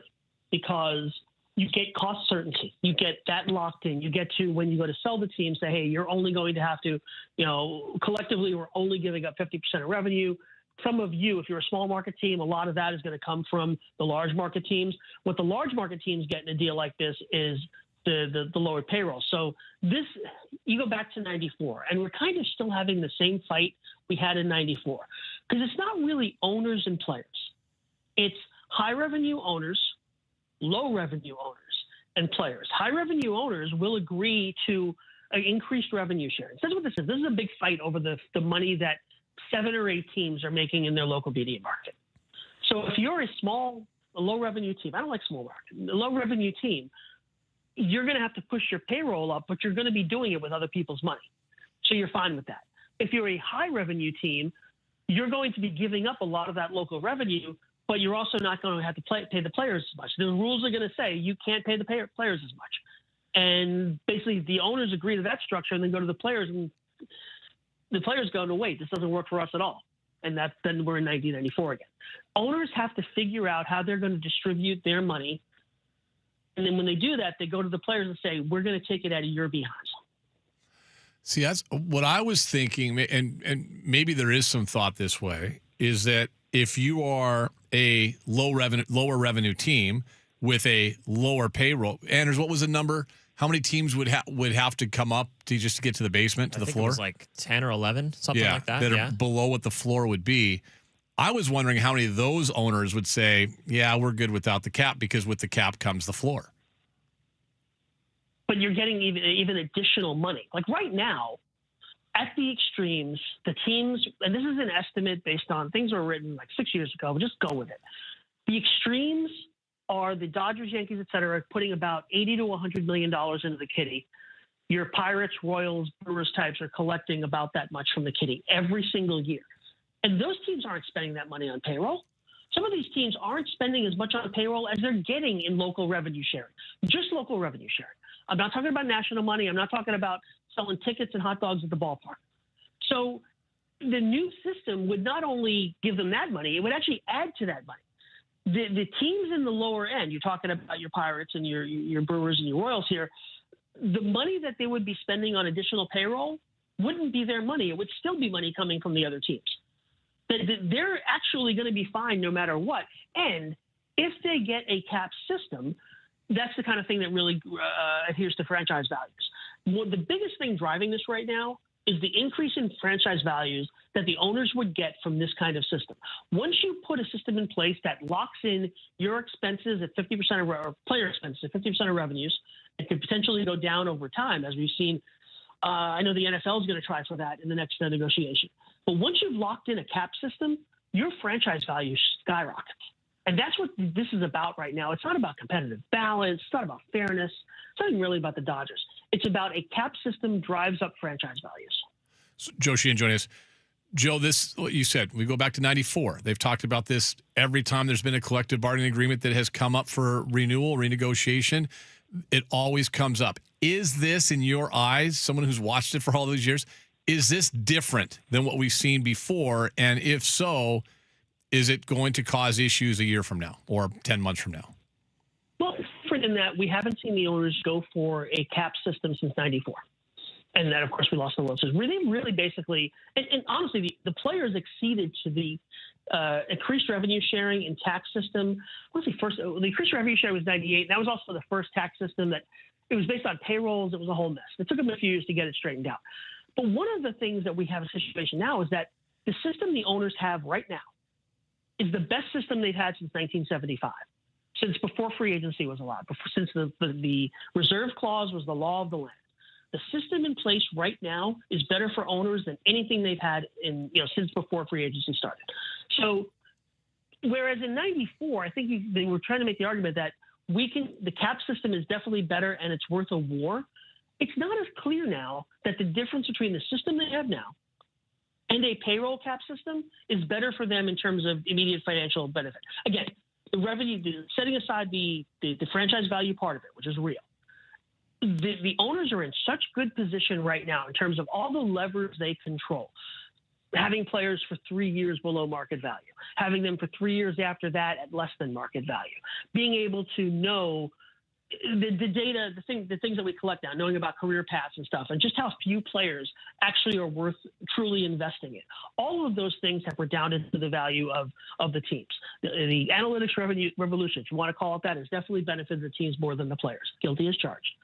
But I think that's the difference between this year and some other negotiations where the owner's position is so strong that I don't think they have to go for a cap to make it better. Now, listen, they might, and this is where I think we're going to get to, just kind of circle back here. I mentioned this is the beginning stages. The owners didn't put a lot of detail into their offer. It was a cap, here's the range, we're going to split revenue 50-50, and then they kind of just waved their hands a bit. The players' proposal was long and detailed. The owners can now do a couple of cycles of changing their proposal, adding to it, making it seem like they're standing on principle. And then when we get to November or December, say, okay, fine, we're going to give up the cap. And now let's negotiate over the terms of the system we have now, revenue sharing and taxes and what have you. And that's where the players are, right? That's at that point, you're starting to have the actual negotiation. Until we get to that, nothing can happen. Until these two sides are negotiating over the same terms, either a cap system or a tax system, there's not really a middle ground for them to get to. So it's, like I say, I'm happy they're talking. It's June 2nd, and we're having these conversations. I know you'd rather talk ball, and I'd rather talk ball, but the fact that they're starting this in June, I think, is a positive. And you kind of scratched the surface of this final thing. And concerned listener and baseball fan Anderson Hurst has this, and I think it's a great question. He just texted me, and I'll kind of add a little bit to that. If Joe Sheehan was sitting in the room and you were the arbitrator, and you're trying to bring them together, Anders has a great question. He says, "Is there anything the owners could concede in order for the players to then concede getting a cap?" I mean, they could offer some very large percentage of revenues, and in other words, I don't think percentage of revenue is the only way to evaluate the merits of a system. And you'll see people say, well, they're getting 47% of revenue now and they'll be getting 50%. I'm like, yeah, but there's a lot of other things baseball players get. For one, they get to choose where they go. Like in the capped leagues, the players are fighting themselves for money. Here's a big pile of money. You guys all go fight yourself for it. That's a corrosive environment for any union. Also, players eventually have to land in places that are bad organizations just because, well, they're the team that has money left. Baseball players don't have to do that. In a cap system, you have to go to bad organizations, accept bad employers because they're the only people that have the money to pay you. So there are a lot of reasons besides just percentage of revenue. But yeah, the owners could say, we'll give you 58% of revenue. And I think at that point, the players might have to take it. Could they offer them 3-year free agency? Remember, baseball players have to take the longest path to free agency of any players in any of these sports. Could you? But that presumes that the owners want the cap enough to give up all of these other advantages that they have. And that's what I'm saying. They have so many advantages right now. I think that's where you're going to get resistance. So the owners, if were the players, and I've said this, the owners came out and offered 5-year free agency and like a $2 million minimum salary and some other stuff, they might be able to get a cap, but they don't want that. They want the cap and they want everything else. I'm going to wrap it up with this because we've done this before, but I'm going to do it again just because I get asked this all the time. And people say when they bring it up, when they bring up the salary cap, and I'll reference you, I'll reference Eno Saris, Chris Crawford, others like guys that I really trust their baseball acumen, knowledge, understanding of the history of the game. Everything goes into it as well. So I'm going to ask. I've asked you this before, so I apologize, but I do want to have this on the record because people will ask this, and I don't really always have the best answer. I paraphrase. Joe Sheehan, why should there or should there not be a salary cap? And all the cap is an agreement among owners, among capital, to cap the cost of labor. If you look around, the leagues that have salary cap, payroll caps, I prefer the term payroll cap, have all broken their unions. The one league that doesn't have a payroll cap is the one that hasn't broken its union. That should really be a lesson as to who benefits from a payroll cap system. A payroll cap is the reward for breaking a union. And bottom line, it doesn't change, in your mind, the competitive balance of the league? No, I mean, the data's out there, and MLB is actually positioning this as, well, our fans think we have a competitive balance problem. Well, because you've been telling them and lying to them about that for 50 years now. MLB doesn't have a competitive balance problem. You look at MLB's track record based on records, fluidity of standings, who makes the playoffs, who makes the World Series, who wins championships. You compare that to the NBA and the NFL, and they're all basically the same. And mind you, MLB has disadvantages in that context. We let fewer people into the playoffs. We play the longest regular season in sports, so there's fewer flukes. The NFL plays a 17-game season. It's essentially 17. It's just flipping a coin 17 times. And so, you have 2 games with really good fumble luck, and it's the difference between making the playoffs and not. You can't do that in baseball. You have to play good for 262 games. So the competitive balance of baseball is not any worse and is really better than it is in the cap leagues. Joe Sheehan, brought to you by our good friends at Northwest Handling Systems and Eric Gordon. From forklifts to pallet racks, conveyors, loading dock equipment, we sell, rent, service all your warehousing needs. Request a quote today, nwhs.com, or give them a call, 425-255-0500. Big thanks to Eric Gordon and Northwest Handling Systems. All right, let's talk a little bit on the field. Our team's surging right now. They've won 7 straight games. They got a 2.5 game lead over the Rangers. It's still kind of an interesting American League in terms of Tampa and New York head and shoulders above everybody else. Cleveland up there as well. But Seattle's starting to kind of get it going, and that's without Kyle Raleigh. It's without Brendan Donovan. What's impressed you about our baseball team here? I mean, I think they've navigated this pitching thing reasonably well. I know it's been a local controversy, but you look at a game like the other day when Miller goes 5 and Castillo goes 5, and that's like the dream. They played an extra inning just so Castillo could go 5 innings. So I think they're. By the way, in that game, Joe, sorry to interrupt. In that game, both pitchers pitched 5 innings. Both pitchers pitched 71 pitches exactly. Perfectly planned out. Perfect. It's a division of labor. It's actually it was the first time that 2 pitchers for one team had gone 5 innings in a game. Do you remember the last time? You should. Wow. No, and that's going to bother me that I should. What is it?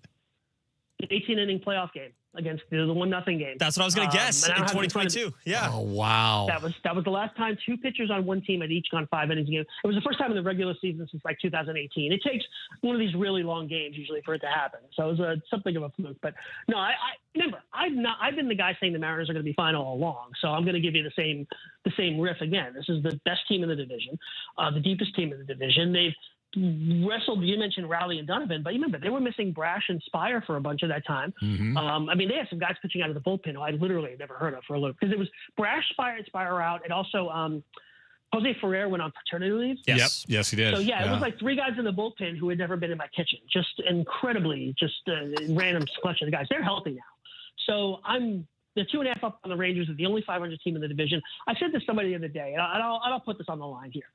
I think the Mariners will clinch their division before any other team does. Marking that right now. Clip that, please. Yeah. But listen, Joe, and Aaron's will tell you this. I've been saying that as well. Like, and guys get upset. Don't be jinxing and stuff. Like, if you just look at the division and look at Seattle and look at the roster and look at the pitching staff, it's like, like you just said, they're head and shoulders above everybody. Except, let me ask you about, are the Rangers becoming a concern at all? They've won 4 in a row. They're a couple games behind Seattle.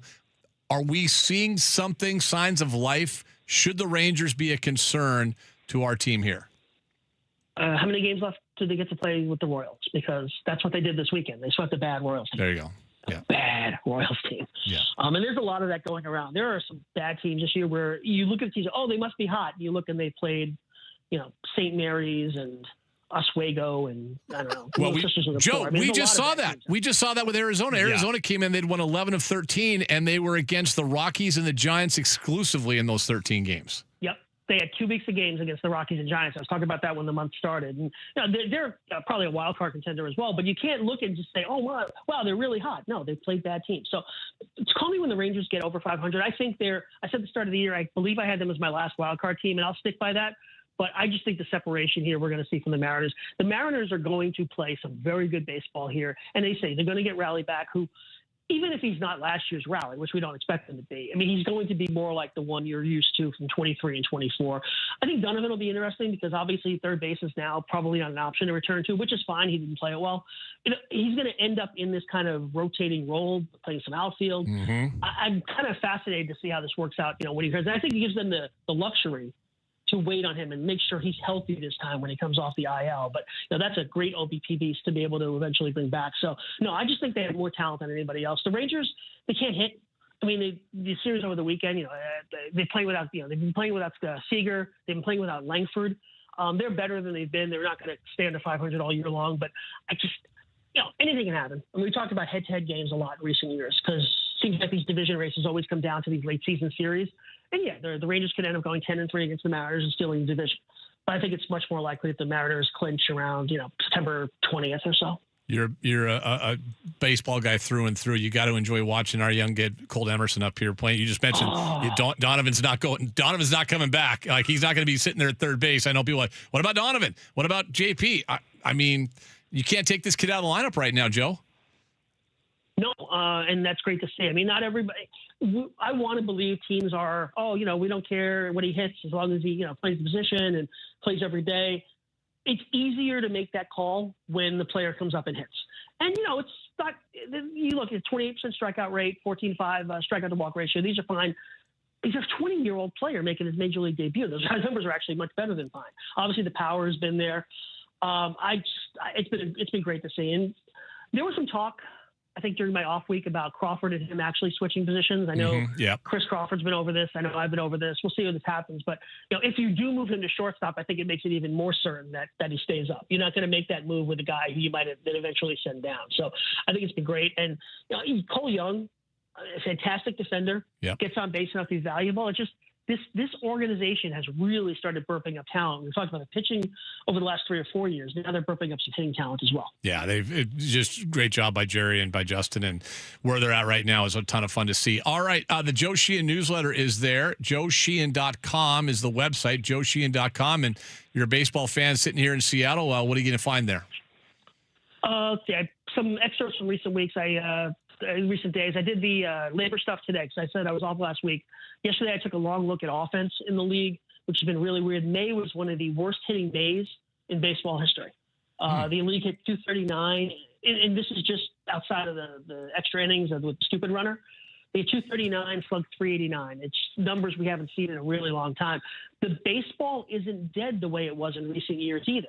It looks like guys aren't hitting the ball as hard. And one of the things I'm starting to think about is, we talked a lot about how pitchers throw so hard now, and that's why the strikeout rate went up and the breaking stuff is nasty. And now it seems like we're getting to a point where pitchers throw so many pitches, they're actually getting better at inducing weaker contact. We saw exit velocity and hard hit rate go down in May. It was the lowest number since 2024. And I just think pitchers have so many different ways of dominating the game now. I don't know how hitters are ever going to catch up. By the way, that's a technical baseball term from baseball guy Joe Sheehan. It's no longer the ghost runner, Anders. It's the, quote, stupid runner. I like that. The stupid runner's been benefiting Seattle lately, though. So we kind of, we kind of like the stupid runner here, though. He's been working well for us. Dumbest role in sports. We will talk to you next week, my friend. Great stuff as always. JoeSheehan.com, guys. Go subscribe right now. Thank you, my friend. Thanks, Ian. That is Joe Sheehan. We'll take a break, come back, little daily power play, get set up for Game 1 of the Stanley Cup Finals, which you can hear here on KJR tonight with John Forsland. Eddie Olczyk on the call. That's next.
of the Kraken, 93.3 KJR FM. Time to get your daily power play in.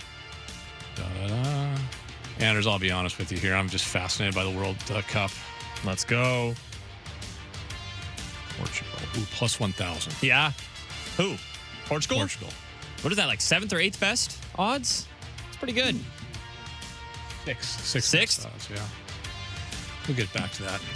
That's Friday. That's a Friday problem. Let's do it. That's a Friday-esque problem. NHL Stanley Cup Finals begin tonight. You can hear the game right here, 93.3 KJR FM, starting at 5 o'clock. Softy and Fane will be off at 5 after the 2-hour extravaganza. Why? Because Johnny Forsland says, get the hell out of here. Yeah, he does. I'm calling the game on national radio, the home of the Kraken. I'm going to be here right here with you. Talk about upgrades. Man. Yeah. Going from Softy to John Forsland. To Johnny, yeah, 100%. Yeah. Carolina, Vegas tonight. Games on ABC, or if you have Comcast in Seattle, Xfinity, channel 619 CBC broadcast. If I was at the Snoqualmie Casino and Hotel right now, betting on the winner of the Stanley Cup Finals, who I'm thinking that I'm going with Carolina on this one. It's tough though, because I feel like Vegas kind of coming into their form at the right time this season. I don't know. This one is going to be such a good series between two teams that are built pretty differently. Mm-hmm. Vegas with a lot of top-end talent, and then Carolina with all the depth in the world. Mm-hmm. Yeah. So, I don't know. We'll see what ends up happening. Yeah, I can't comment on your wagering. But I think it sets up to be a hell of a series, to be honest with you. One of the little bit of news coming out of the NHL today, Gary Bettman and Bill Daly, the commissioner and deputy commissioner, spoke. 2027 All-Star Weekend is back. So All-Star Weekend for the NHL is back. The last 2 years we haven't had. We had Four Nations 2 years ago, which was a massive success. And then little thing last year, Anders, called the Olympics. Oh, yeah. You ever heard of the Olympics? I have. USA. Olympics last year. Go USA. So the All-Star Weekend is back. Jack Hughes. New format. Tell me what you think. Okay. Skills competition on Friday, 10 players, age 25 and under. Then on Saturday, a 3-on-3 tournament featuring 5 teams: Canada, U.S., Finland, Sweden, and the rest of the world. That includes Russia, then. Yes. Okay. Yeah, you're not going to exclude the Russians for an All-Star Weekend. No. But they would probably be paired with, Danish for Denmark or Norway. Germany, whoever, right? Yeah. But 3-on-3 tournament on Saturday. I like that. And it's based on country. If I remember correctly, they did that before the Four Nations, so in 2020. Yeah, they might have. That gets a little more juice going. I think people get a little more, I like it. Yeah, I'm just not an all-star fan. Yeah, I just give me that. But I know you couldn't do an international tournament 3 years in a row because it loses its luster. It does. So you do a 3-on-3 tournament, which is basically overtime. That's fun. I mean, I'll give the NHL a lot of credit. They do think a little bit more outside the box than some of these other leagues do. Yeah. Because it was cool last year that Cal won the home run derby, but that was the only reason I was interested in it. Because we went to it 2 years ago here, you and Jess and I. We did. And it was once Julio ran out of gas. Yeah. It was, I'm like. That one round was fun. One round was fun. It's just too much of a made-for-TV event in the building, but yeah. It's cool on TV. TV is really cool. Yeah. Anyway, tonight, 5 o'clock right here. Johnny, Edzo, away we go. Should be fun. That'd be a great series. NHL's it's still the number 4 of the 4 major leagues in terms of general interest in numbers. They've had a really successful year both the NBA and the NHL have had great success this year in terms of TV viewership during the playoffs, which has been cool to see. I wonder why. Well, part of it is how they judge stuff now with TV. It's different metrics? Yeah. Like streaming and all that stuff now kicks in. Yeah. Which some people stream. Really? Nah. Never heard of it. I haven't. Wouldn't know how to do that, Ian. I haven't. I ain't heard of that stuff. Ain't no way. Also, NBA or NHL expansion. Gary Bettman says there's interest from groups and markets for new NHL franchise, but adds the NHL is not considering expansion at this time. See, Adam Silver, that's how you answer a question. There's interest, but we're not considering it at this time. Basically, not right now.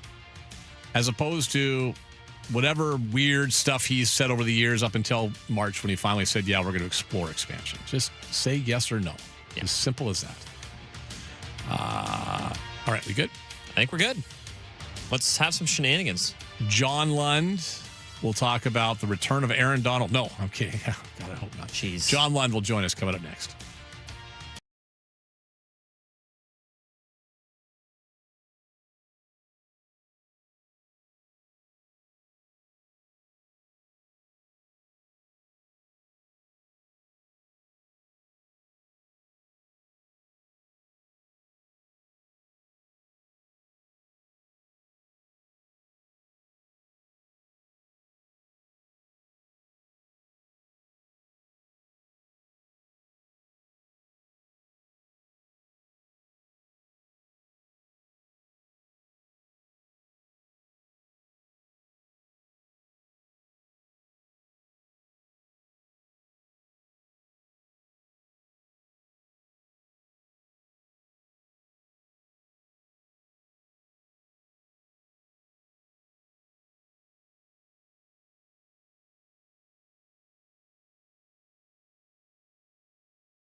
from the Star Reynolds Sports Desk, your 93.3 KJR FM sports headlines.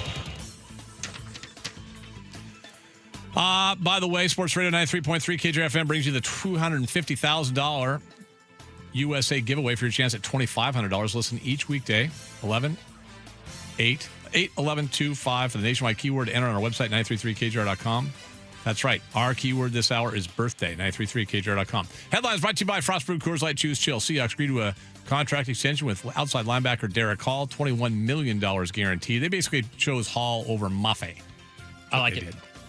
Mariners win their 7th straight last night. Extra inning walk-off against the Mets. Number 8 tonight, Logan Gilbert on the mound. If they lose, it's Joe Sheehan's fault. Yep. They have not lost since he was on before.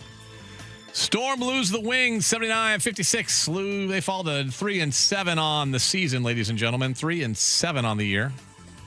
Who do we blame for that? One guy. Richard L. Fane. First it was Alyssa. Well, I thought about that later, and I think that was wrong on my part. I don't want to blame Alyssa. Speaking of, what the hell? What am I doing here? I was going to tell you about the Seattle Torrent re-signing a player. I will there. They got some weird stuff going on their website. Hopefully that didn't just infect. Well, that's the last thing we need is know if computer's infected here. Seattle Torrent announced today forward Alex Carpenter being re-signed to a 3-year contract. That means, by the way, that she is not part of the expansion draft. That's a good thing. She played all 30 regular season games. Alternate captain. Was really good for them as well. So congratulations to Alex Carpenter. Myles Garrett traded to the Rams yesterday. Aaron Donald is reportedly thinking about unretiring. You think about that all you want and just keep on the couch, buddy. Stanley Cup Finals tonight. Vegas, Carolina, 5 o'clock right here on 93.3 KJR FM. John Forsland, Eddie Olczyk on the call. On your home for the Kraken, 93.3 KJR FM. Zach Gorwinski wins the Norris Trophy. And we got some NFL stuff to get to right now. Welcome to Ian's Weekly Visit with John Lund Unleashed. He's a Bay Area media icon who's known Ian for over 25 years. But don't let their age change your opinion of them. John takes you through the Bay Area and the NFC West and dukes it out with Ian over the Niners and the Hawks. So let's unleash it. Now with John Lund, here's Ian. He's really kind of more than just he's a Bay Area legend. He's doing radio in Arizona on occasion. He's doing national radio as well on Westwood One. Like, where are you not at right now? I guess Seattle, but you're here in Seattle too. So you've got basically every market except for LA wrapped up in the NFC West, don't you?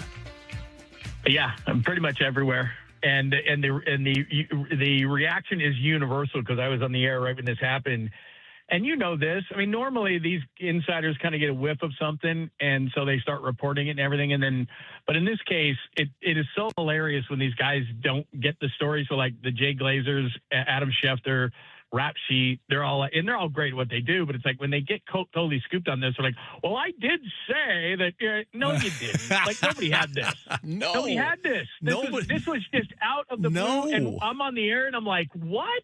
Like, I seriously, it's like, wait a minute. Did you check the check mark? Was it the right guy? Was it, Schefter with like 3 Fs that reported this? Like, what?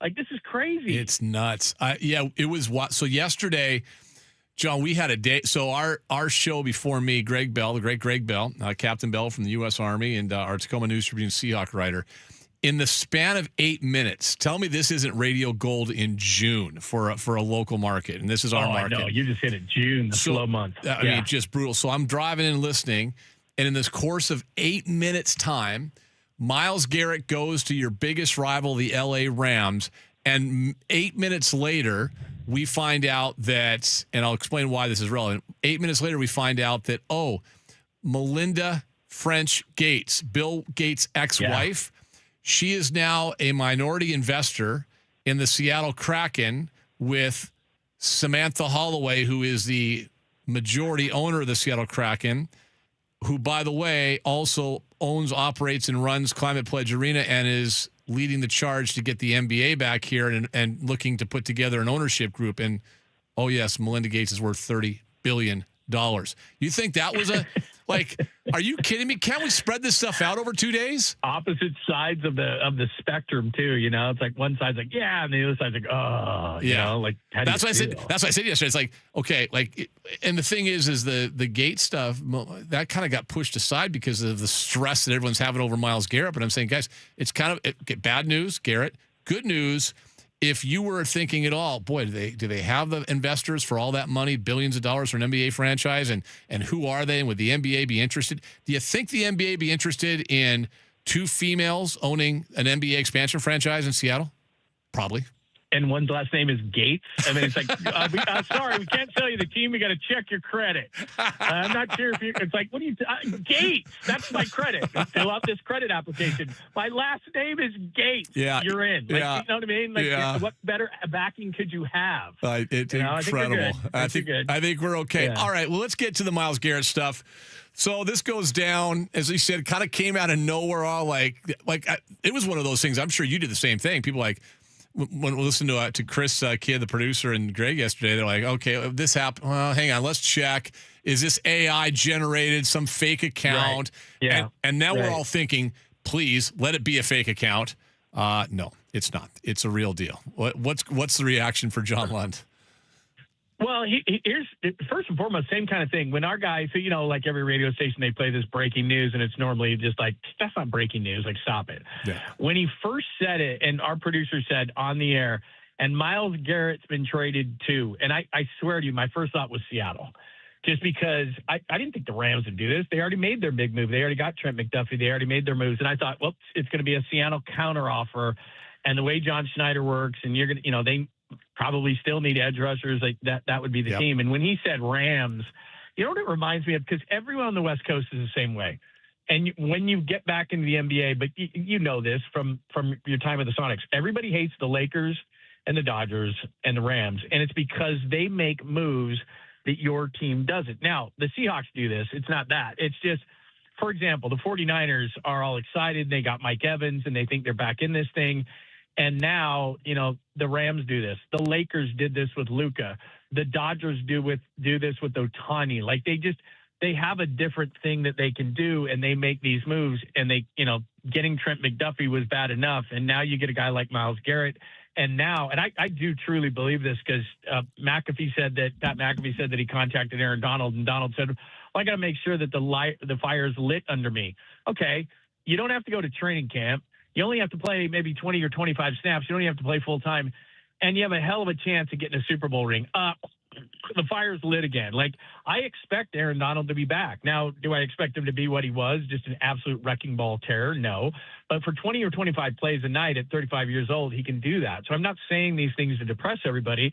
It's just that Myles Garrett's going to be sitting next to, Aaron Donald, and that's not going to be good for the rest of the league, but more specifically the rest of the NFC West. Are you telling me that Aaron Donald at 35 would be an upgrade over Puna? Yeah, okay, he would be over Puna 4. And that's the scary part is, offensively, the only team, and you guys know this, that could figure out the Seahawks was the Rams. And then you add these guys defensively. Now, the one thing I'll say to make people feel a little bit better is, and you're aware of this, like Trader Bobwitz tried to get all the best players in the league. The Blazers didn't win anything. And the Eagles had that super team a little while ago, and they didn't win anything. The NFL is a little bit different in that who's going to stay healthy and how do you know? And the other side of it is, if I'm Cleveland and they're loading up for the 2027 quarterback draft, the Jets have 3 first-round picks. The Browns now have a 1, a 2, and a 3 in addition to their own 1. So I get it, but 2 things can be true. Yeah, this is a good trade for the Rams, but this is a really good trade for the Browns to get Jared Verse. He's a gigantic pain in the butt for teams. So look, is it an upgrade? 100% it's an upgrade. But if the Rams don't win it this year, like they're all in for this year, they gave up a 1, a 2, and a 3. They have Ty Simpson as their future quarterback, who I'm not sold on. They gave up a lot to basically say we need to catch the Seahawks at all costs. Yes. And if this doesn't work out and they don't win a championship because of it, it is going to damage their future quite a bit. That's the thing. It's they're all in to go get Seattle. And I mean, and we've talked about this before. The NFC West is just such a beast compared to any other division in football. It's not even close. I mean, the Rams' biggest threat is Seattle. Seattle's biggest threat is the Rams. Their second biggest threat for both those teams it's the 49ers. Like, they're all in the same damn division. I mean, I think what you said is interesting because I know like Seahawks fans up here are kind of losing their mind. Oh my God, what's going to happen? The thing is, you just said it. It's the NFL. Guys get hurt. Guys get banged up. Is Matthew Stafford going to stay healthy for an entire season again at the age of 38? Like, is his back going to hold up? Is he going to be fine? If he is, listen, if they stay 100% healthy, they're going to be a hard out. Like, it's going to be hard to beat them. And I know even in Seattle, the defending champs, just if you look at they're better. They just are. Their roster is incredible. Yeah, they are now. Yep. If they're healthy all year. But staying healthy in the NFL, checks notes. San Francisco 2025. It's hard, is it not? Yeah. Right? Yeah, and look, would I've made the move? Would Seahawks fans be over the moon if they made this move for Myles Garrett? No question. Like I said, when I first heard it as breaking and I was sitting on the air, I thought, well, Seattle made this move. It just flashed through my head that maybe they were kind of countering what the Rams did. But I know how fans think, and so do you. Well, what's our move? What's our move? That's not how teams think about it. No. They don't say, well, God, they got Myles Garrett. We got to do this or we got to do that. I still like where Seattle is. Seattle's younger. This is a last-ditch effort, and it's a great one, don't get me wrong, but this is the Rams saying we're all in right now. We're all in with Stafford. We're all in with Garrett. We might be getting Aaron Donald. They've still got to re-sign Puka Nacua. They're going to go through the exact same thing that they did because go look at the Rams' first-round picks. They don't have them. What they do is they double them up for Stafford, for Jalen Ramsey, for, in this situation for Myles Garrett. That's where they're aggressive. And really, I can't argue with their philosophy because you and I talk about this all the time. First-round picks are 50-50, man. And that's the first round. And then they go down from there. So everybody, same thing in baseball. Everybody's like, oh, my God, we can't give up this guy. We can't give up this great prospect. What was the kid that Seattle had that they got from the Mets that was supposed to Jared Kelnick, whatever the hell his name was? Was he DFA'd again, Anders? He was, wasn't he? Yes, he was. Yeah, I think the White Sox DFA'd him. So look, a lot of times you want the now rather than the later. I like the deal from the Browns' perspective. And look, if I'm a Seahawks fan, I get it. You're going to freak out. But this is about a 2 to 3 year window for the Rams. And whatever they do in that window, great, dandy, fun, great. The Seahawks, I think, are better still positioned for a long-term run. And the one thing I would say, too, is that, look, if there's a situation at midseason, I don't think they don't have to counter it now. That's not the way it works. No. But if there's a deal at midseason, much like what John Schneider did this year to get Shaheed, the Seahawks are going to be in on it. The rest of the league, they don't have that luxury. The Seattle is part of the haves. The Rams are part of the haves. The Niners are part of the haves. There's a lot of have-nots. It's not like you can sit there in Seattle and go, our team never does anything. If John Schneider sees an opportunity to make a move, not to counter, but to make a move to make the Seahawks better, he'll do it. Well, and he's done it. So, the last few years, in order, Leonard Williams, Ernest Jones, Rashid Shaheed, all trade deadline guys. Those are pretty damn good moves. And what he's done, the thing I loved about what he's done, too, is he's picked up all three of those guys. And all three of those guys were on expiring contracts, so teams were fine moving him, right? Like, well, yeah, we got no problem. We'll move. But with the plan of let's re-sign them, all three guys he re-signed. Like all three guys he re-signed. So like it's like they go up about it a little bit different than say the 49 or than the Rams do. What's going on in San Francisco? Like how healthy are they? Like what's the status of Kittle and Bosa specifically?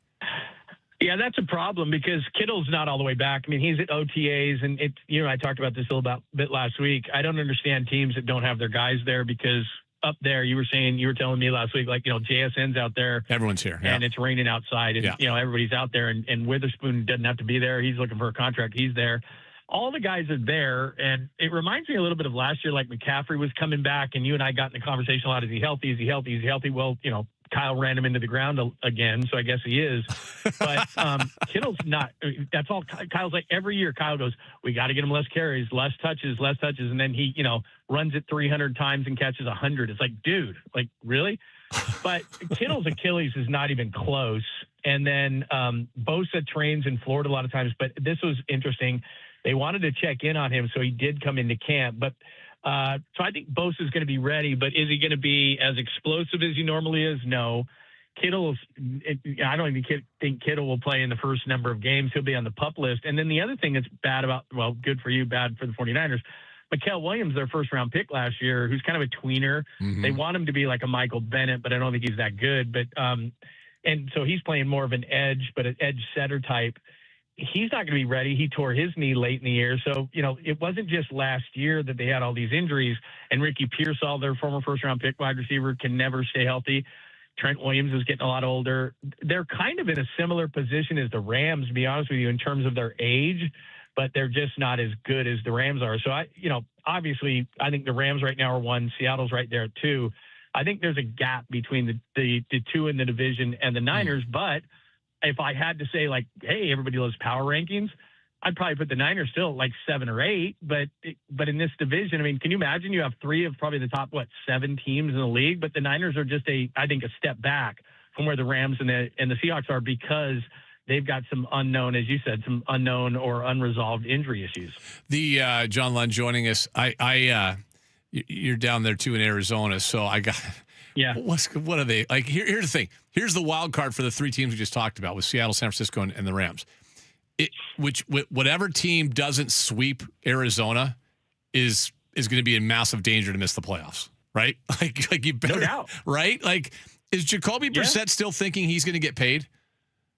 Yeah, he's the dumbest guy on earth, and he's his own agent. It's like, okay, please tell me the leverage. Because I'm just doing a little bit of basic business 101.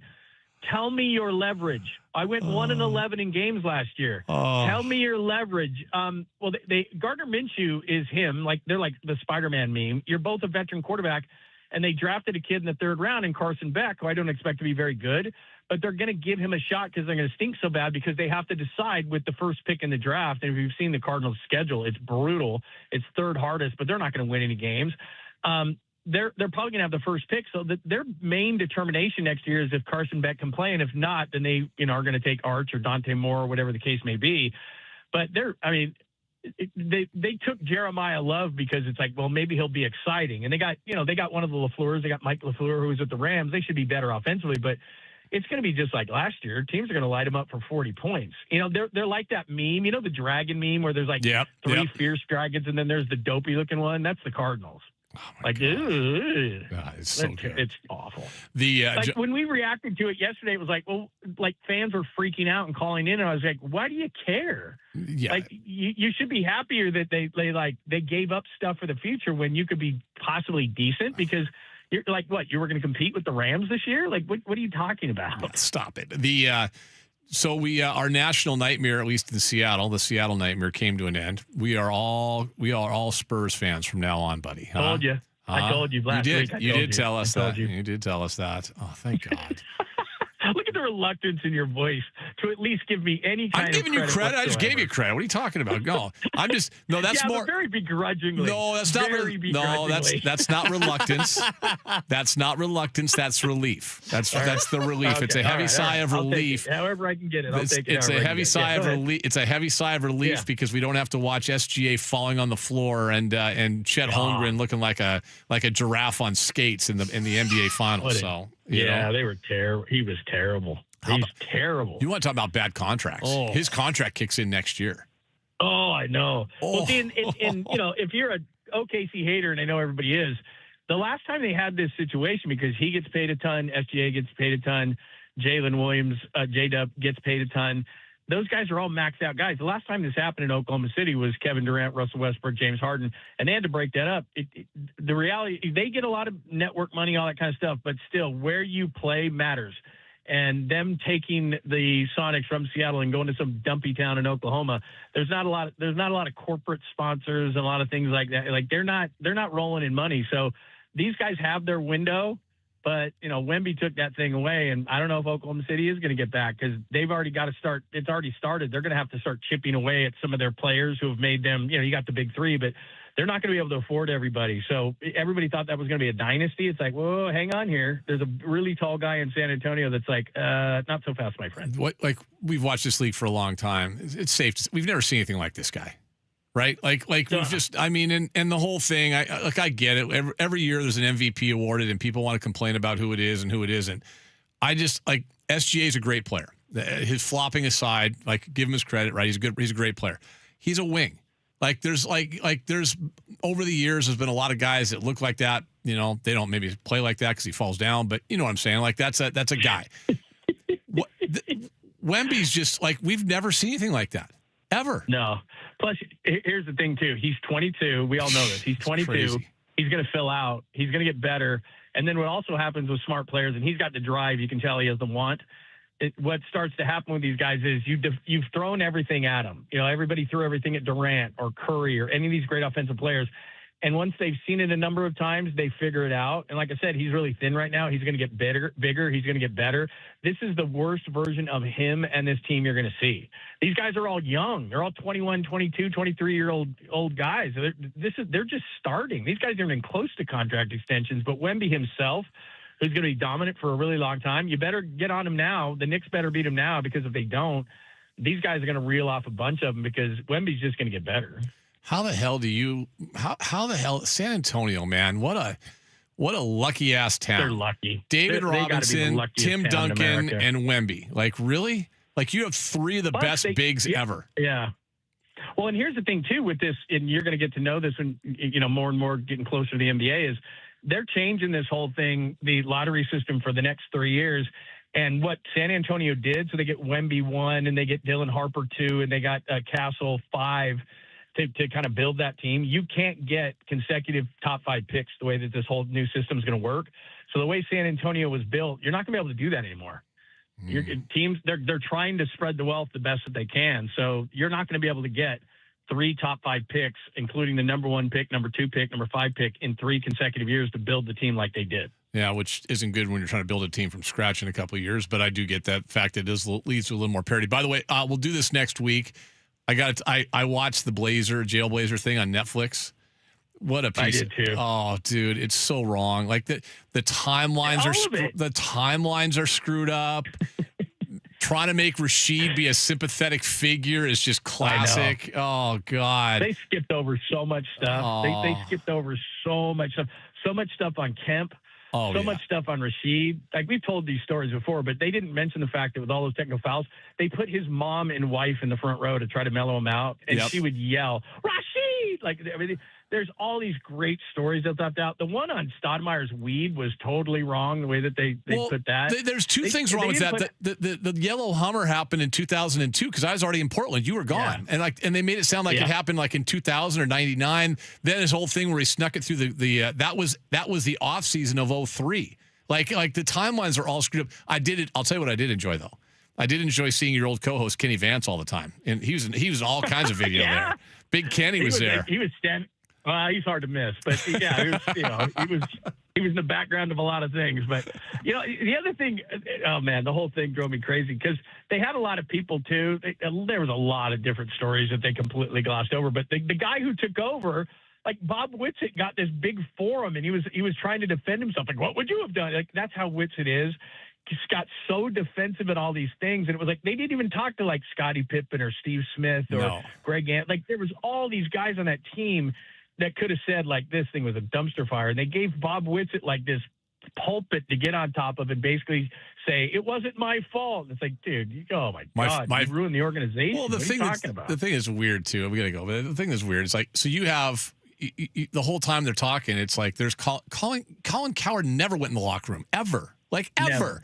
Well, when I was talking to these, no, you weren't. Like, maybe he did it before I got there. But the minute I saw him, like the first, and I like Colin and everything, but the minute I saw Colin, it was like, dude, he was way above that. Like, he was the sports director at Channel 8, the NBC affiliate in Portland, but he wasn't going to be bothered with that kind of stuff going into a locker room. He wasn't even bothered with stand-ups. He was just in the studio. And listen, he was never there. Hey, Canzano's my buddy. He got there in 2002. He got there at the end. He didn't know any of this. Like, that was the end of the Jailblazers. But anyway, it was entertaining as hell. We'll talk about that sometime. Okay. Are you still on Westwood One? Can our listeners call in and hassle you?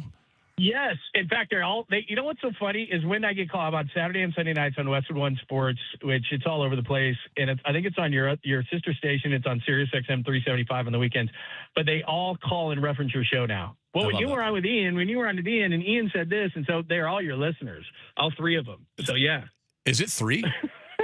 Good. Well, yeah, I think you're up to 3. That's all 3 of your listeners. But they call on a consistent basis, and now they're referencing you in every call. 2 more than I thought. So that's good. All right. We'll talk to you next week, my man. Thank you.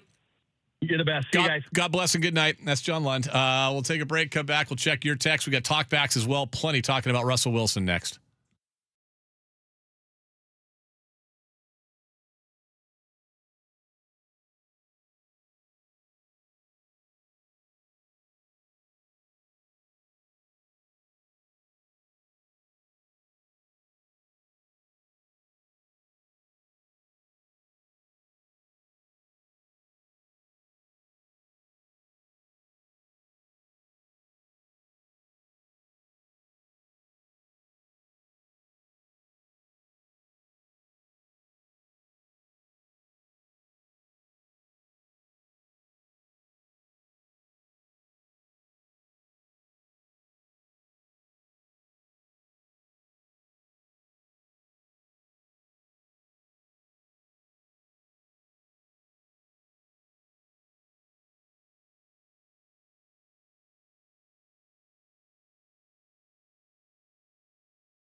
Hotel on Sports Radio 93.3 KJR FM.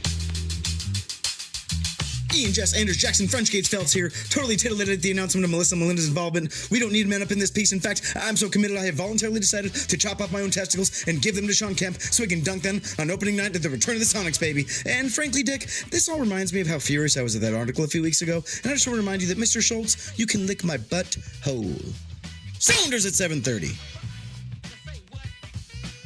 Hey, Ian, Seattle sports guy here with an update on Russell Wilson. Trying to get the head coach and the best GM in the league fired, throwing his whole offensive line under the bus in an interview in 2021, campaigning like a disgruntled politician for the Let Russ Cook, also announcing he had a deal while half naked in bed like a kid that just lost his virginity at prom, among other things. Let's not get started on his Subway commercials and his inflated contract in Denver. Hope I never ever see him in a Seahawks stadium again. Hey there, Ian and Anders. Chris Marion. Hey, Chris. I want my piggyback. I want my piggyback. Mariners, piggyback. Wait, what? We're not doing it anymore? Don't both of them together have like a 2.0 ERA since it started? And we've won 2 out of 3 and should have won all 3? Oh, well, this is the new Mariners slogan then. That's so Mariners. But say, I love you, Chris. I don't know if we're going to crush the Mariners right now. They've won 7 in a row. Oh. I think we're pretty good. Yeah. All right, we got a ton of a zillion Russell Wilson texts. Is he the most... No, I won't. Polarizing? Yeah. Seattle sports athlete all time? In a while. It's up there. In a while. We asked a question earlier in the first hour of the show. We brought up Russell. If he's pretty much done. I mean, going to the studio show, So we look back, and I asked the question to Anders and others. Somebody says to you, Russell Wilson, what do you say? This is an interesting one. Such a complicated legacy goes from a rootable but corny overachiever Super Bowl champ to an absolute diva who only cared about his image and developed 17 different kinds of accents. That's from Eric in Kitsap County. Yeah, Softy's got them all on his wall. We'll do play you those think later. he has multiple personality disorder? Like, No. seriously? No. I think he is. I think he's a guy that just was so concerned about legacy, perception, public perception, all those things. I think that I think Hall of Fame is in his equation too, trying to become a big personality. And the only explanation why he isn't Hall of Fame worthy is Yoko Ono. She destroyed him as a player. That's Ryan at Scottsdale. Oh my God! You get compared to Yoko Ono, man. That is a tough one. Oof. Michael says, I, for one, am not looking forward to hearing Russell on CBS. He may have been a great football player, but he definitely gives the ick or creep kind of weirdness to him, and I do not think he's a good fit. And no, he's not a Hall of Famer, especially if Mike Holmgren continues to be denied. Yeah. 2 different categories, but... Yeah, 2 different categories. The Hall of Fame, a lot of people saying Russell Wilson, Ring of Honor, yes. Russell Wilson, Hall of Fame, no. That's from the 206 and others.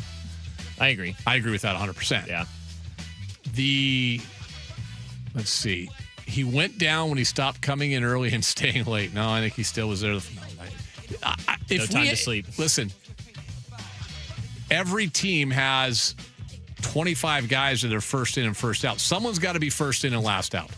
But every team has 25 of those guys. Yeah, exactly. In every sport. Yeah. In every sport. The only guy I've heard that wasn't that guy was Brandon Tanev. Last guy there, last guy on the ice, first guy off, first guy out. And he's Utah's problem. Good riddance. Good riddance. Let's see. Mr. Unlimited stole Russell Wilson's legacy. Kind of did. Yes. Last 3 teams Russ was on were trash. That's not all on him. If you're talking about his legacy overall, yeah. And even in the last couple of years, the Seahawks, when he was here, like, especially the last year, they weren't very good either. Yes. But how much of that is because of him? How much of it is fallout from stuff that he did? Let's see. By the way, I got to read this one just for giggles. We'll get back to the Russ stuff in a second. This is from our power outage earlier in the day, 206. Yeah. Sounds like your building owner needs to piggyback Seattle City Light and PSE. You know what? That's a good point. That is a good point. Take the Mariners thing. Yep. Marty Seelig, building owner, and see if you can combine PSE and Seattle City Light. Future Sound Energy and a piggyback power situation. I like it. We might be good, Anders. At that point, we won't have these little weird power surges anymore. If one of them, loses their stuff, like maybe Luis Castillo, if he's starting a game and starts to falter a little bit, you bring in Bryce Miller. He's good for the rest of the game. 206. I think Russell Wilson's in the same boat as Sean Alexander as far as what his perception is here from the fans and talks to the Hall of Fame. Ooh, okay. That's a great comp. I think that is a good comp. One won the MVP. Right. But one won a Super Bowl. Yes. Sean's career wasn't long enough for the Hall of Fame, but man, he was the offensive MVP. God, he was so good when he was really good. Yeah. He was better at his position than Russ ever was. Yeah. Yeah. 100%. Yeah. The thing with Russ is that the personal achievements in terms of All-Pro, they weren't there. Now, he played in there with some incredible quarterbacks, but I guess you could say that every year, right, in the NFL? Yeah. Let's see. Russ initially cheered. No cringe. Now he's a Hall of Famer. Wilson broke up a potential dynasty defense. Good quarterback, not a great quarterback, with a fake personality. His perception in this town, the more I look at all these texts, and we got as many texts as we've had in a long time today, it's just not great. 206, A-Rod might be his closest comp. See, the thing is, A-Rod's like a top 10, top 15 player in baseball history. Right. Russell Wilson's but his A-Rod's tainted because of the PEDs. The way he left one thing, but just in terms of top player of all time. Yeah. The PEDs is why he's not in, right? True. Russell is dangerously close to being a Hall of Famer. Dangerously. That's good. I like that. Oh, man. 253, he's a Hall of Famer more so than Eli Manning. You guys have this weird hate of Russ. It's kind of gross, actually. It was a big reason we have our first Lombardi. Give him his due. Yeah, I don't think there's a weird hate for Russ. I mean, you're seeing it across the text line. Yeah, I mean, when they say you guys, I don't know who he's talking. I mean, I don't. I hated how he left. Yeah. I've said that a number of times on the air, giving you the stories of how he left, right? Leave Russ alone. I wish him the best. That's a stupid video about Russell Wilson. I wouldn't play it again. That must be one of the softies and other things. Mr. Unlimited. Or Hey Seattle. Hey Seattle. That was creepy. There's no other way to put it. I like that the talkback was like, it's like losing your virginity in prom. We've got a really good talkback, but I'm not sure. We got to check and see if we can play it. We have to wait. So Cliff, 425. I see you, Cliff. We'll see. We'll see. Yeah, we'll see. That'll be a tomorrow problem, not a today problem. It's a great talkback. It's a future Ian problem, not a present problem. Thank you, Denver. Let's ride. Honestly, I forgot about that. I forgot about that cringeworthy. Let's ride. Broncos country. Let's ride. Let's ride. Russell was a goober from the start, but he helped bring us that first ring. 100%. Yeah. Yes. 100%. 425. Check his stats. He's a Hall of Famer. No, he's not. No, he's not. I went through that earlier. He's about as borderline as it gets. The one, I go back to the number. I mean, the Hall of Fame monitor, the Pro Football Reference does, which is a really good, it's actually pretty well done. I'm going to go back. Let's just go championships, okay? Yep. So, quarterbacks with multiple championships that aren't in the Hall of Fame. There's a lot. And then you get down to the guys that have one. Well, Aaron Rodgers, he'll be a Hall of Famer just because the numbers don't lie.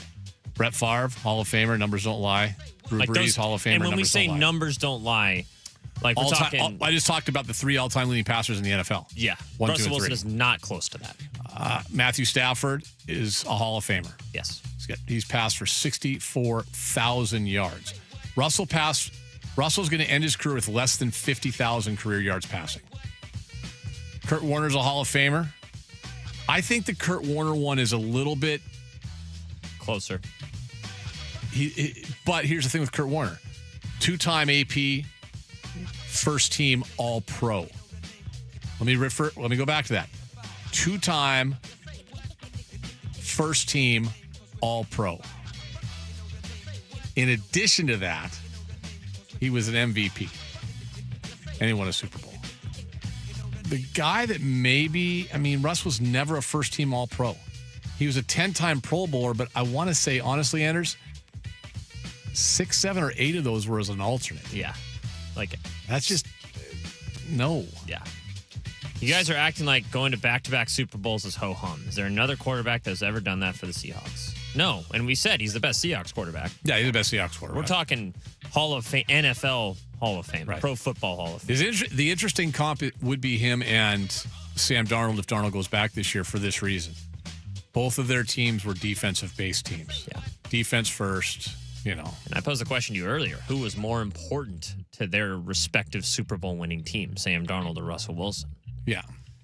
Right. I don't think there was ever a game like Sam Darnold's NFC Championship game against the Rams where you absolutely needed Sam Darnold to win that game. And you didn't absolutely need Russell Wilson to win that game. You know what the question would be here with Russ? And again, I didn't want to turn it into a Hall of Fame. I think that's a different discussion at some point. I'm going to try. I'm just going back here. First team All-Pro guys. Okay, Hall of Fame quarterbacks that were not first team All-Pro. Wow, Troy Aikman. Is this right? Troy Aikman and John Elway were never first team All-Pro? There's no way. Elway had to have been, right? Look at now. I believe it on Troy Aikman. Now here's the thing with those two guys. Three Super Bowl wins for Aikman. He was 3 times second team All-Pro, never first team. Okay, that's right. Yeah, these guys don't. John Elway, 2-time Super Bowl champion, threw for almost 52,000 yards. But I mean, those guys were both multiple-time Super Bowl champions. Roger Staubach was a 2-time Super Bowl champion. Those are the 3. Aikman, Elway, that. So there you go. And Russ was a 1-time second team All-Pro. Second team. All right, Softy joins us next.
Alrighty then. I got. Alrighty. Hang on. Is Softy's wall up?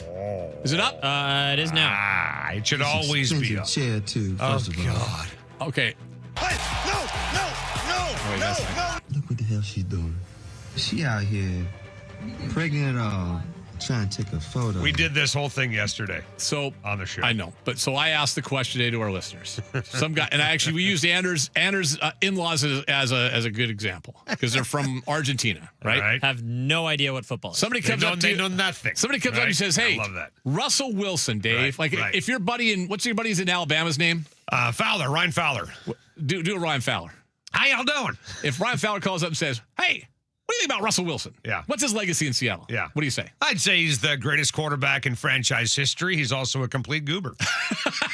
I mean, it's like all of us try to have one brush that we paint a guy with. Yep. And you broke it down today about who he is. Yes. And you mentioned like 4 or 5 different traits. Yep. And he's all of that. All of that. It's a gray area. Goober, by the way. He's the greatest quarterback in franchise history. Yep. Who tried to get Pete Carroll fired. And John Schneider. And John Schneider. And the strength who's coach. a total goober. And everybody. Probably has some kind of a inferiority complex. Yes. And I've heard that from players, by the way. Right. That played with him. Yeah. I've told this story on the air about KJ Wright when he was here. I think after maybe he retired, whatever. And I asked him, I said, so how many times did you go out with Russell Wilson after practice? He said, never. Yeah. Not one time. He said, nobody did. KJ, nobody ever hung out with him. KJ told me that because you said, I remember you told that story. And I remember I saw him soon thereafter at the facility or someplace before he went to San Francisco. And I said, really? Like, I heard you say that stuff. He goes, Ian, he said he asked him to go out to dinner. Right. And he never would do it. He just never felt comfortable, or either that he was too arrogant. I don't know. I mean, one or the other. I mean, look, the guy was a phenomenal player. And, you know, my whole point yesterday about the Hall of Fame is that, first of all, I don't know what the hell the Hall of Fame is going to do with Russell Wilson. I don't trust the Hall of Fame. It's hard to make any kind of none of us in assumption Seattle should. on what they're going to do because they've already screwed over Mike Holmgren, by the way, right? So that's number one. And then number two, if you thought he was a Hall of Famer when he left Seattle, then great. But if you did not think he was a Hall of Famer when he left Seattle, he didn't help himself. He's not a Hall of Famer now. Right. Dude, his QBR was under 39 in the 4 years since he left Seattle. He was 17 and 27 as a starting quarterback. He's been terrible. Well, historically, you look at it, the guys that haven't been a first-team All-Pro that are in the Hall of Fame in his position. Right. They've won multiple Super Bowls. Or how about guys that never were first-team All-Pro and never got an MVP vote? Not one time. Not one vote. In his career. Now, the vote's a hard thing because it used to be different, right? Where, like, you could only vote one guy. But he's never still, received one. I know. In his career. And he should have a couple of times probably, but... I don't know, man. I mean, look, I celebrate him for what he did here. I think time heals all wounds. He should be celebrated. You were right on the money about Easley and what went on with him. You know, his kidneys were destroyed. He blamed the Seahawks for that. Sued him, and then got his number retired. Yeah. Right? So they do. And you know what? Pete Carroll also does a good job of that, I think. Yes. Letting bygones be bygones. I mean, I think it was, God, whose wedding was it? Where he and Russell were both there. Like last offseason or 2 years ago. Tyler Lockett. Yeah. At Lockett's wedding. Yeah. And this is a guy that apparently tried to get him fired. Yes. And he's hanging out with him like it's all good. Tyler Lockett's a goober, too. Yeah, he is. But he never tried to get the coach fired. No. It's actually one of, I think, Pete's biggest traits, by the way. It's one of his strengths. His ability to forgive and forget. I'm not sure if I could do that. I think it might come from Schneider as well because, like Schneider and Pete had to sign off on some of those guys over the last few years. Right. Coming back to practice, being on the field. I mean, it's not like Sherman left with great feelings. Well, Anders asked a great question on the air today. You don't hear it very often, so when it happens, I got to let me write it down. What was it? Well, he said, who's more responsible for their team's championship? Russell Wilson or Sam Darnold? That sounds like a show topic. Both of us, all of us assume defense number one. Yes, right? Okay, yes, both those teams. So toss that out. Yeah. But which quarterback had a bigger impact on those teams? Russell 2013 or Darnold 2026? It's a great question. How long have you been working here for now, man? How many years now? 5 years. And it finally happened. It did. It did. Finally. He actually had 2 today. Good work. He had one, the Joe Sheehan question. Good work, pal. Which one was that? What was it? Concessions. Would there be anything that the player or the owners would concede on that the players would have to concede for the and there to be a salary cap. So like when you're negotiating, you have to give up something to get something, right? Gotcha. Yeah. Gotcha. Sheehan didn't have an answer. Yeah. He kind of did. We've talked about that on our show, that if the owner said, okay, how about instead of 6 years for arbitration, how about it's 3? Yeah. Or 4? Yeah. Or whatever. I think that works better. Limited free agency after 3, you get a Something salary like cap. that. Well, okay, Andrew. So Anda's blown his good question quota for the entire year. 10 years. What are you talking Check back in January. How many has Jackson provided you lately? Oh, every day. Every day. Every day. Are you kidding me? He's the brain. He might look like a cranky, useless, hairy SOB, but he really is significant, He's man. the brain behind this whole operation. The impact of Jackson Feltz is felt behind closed doors. Well, and we had Furious Feltz calling in today on the voice text, which was Furious fast. Feltz. He called in again today, which we loved. All right, what are you doing today? Well, today's the 30th anniversary of Game 7 against Utah. Yes, it is. Kevin Calabro is going to hop on the air with us today. God, that's awesome. Kevin Calabro, I'm pretty sure we can ask him on the air when he called that game. I think he was 13 years younger than I am now. How about that? Because I think he's 70 now, or he's about to in turn his 70s, 70. I think. Yeah. Yeah. So he'll join us. John Wilner will join us. And then our guys, Johnny Forsland and Eddie Olczyk on the national call 5 of the o'clock. Hurricanes and Knights tonight at 5. So you only have a 2-hour show? Yeah. You know what a 2-hour show is like. I forget. It's been a long time. Yeah, really? See ya, Okay, bye. pal. See ya.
Star Reynolds Sports Desk. Your 93.3 KJR FM Sports Headlines. All right, boys and girls, here we go on a beautiful 85-degree Tuesday afternoon right here on 93.3 KJR FM. Headlines sought to Dick Jackson, brought to you by our friends at Frost Brewed Coors Light, as cold as the Rockies. You're an idiot and you don't know baseball. All right, where do we start? How about the Seahawks, man? Linebacker Derek Hall, a 3-year, $42 million extension with $21 million guaranteed, worth up to $46.5 million.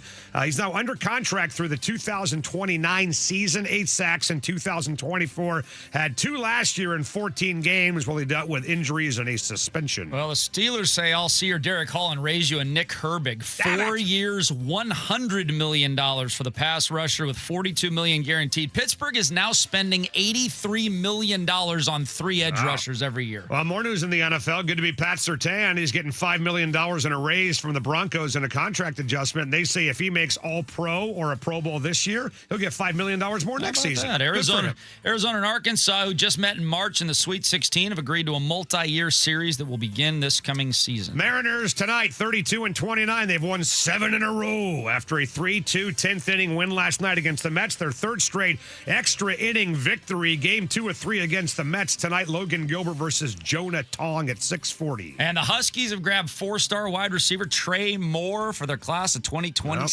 He chose him over Ohio State and Miami. How about Michigan. that? Yeah. But if you're a wide receiver, why would you play football at Michigan, for God's sake? That's true. Ohio State, different story. Totally different story. What else? Stanley Cup Finals tonight. Here we go. John Forsland, Eddie Olczyk on the call for Westwood 1, Game 1, Vegas, Carolina. Hear it tonight and every Stanley Cup game on 93.3 KJR FM. And here we go.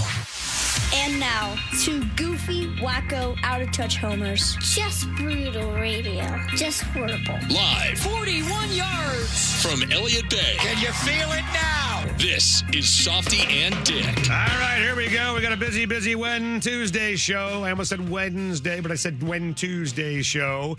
We're off a little bit early for hockey. Game 1, Stanley Cup Finals, Vegas, Carolina, coming up 5 o'clock from Carolina. Johnny Forsland, Eddie Olczyk. You know those guys. They'll be on the call for Westwood 1 tonight at 5 o'clock tonight. And don't forget, you can hear every Stanley Cup Finals game right here on 93.3 KJR FM. We got a lot to get to, man. John Wilner, right, will join us at 4 o'clock today.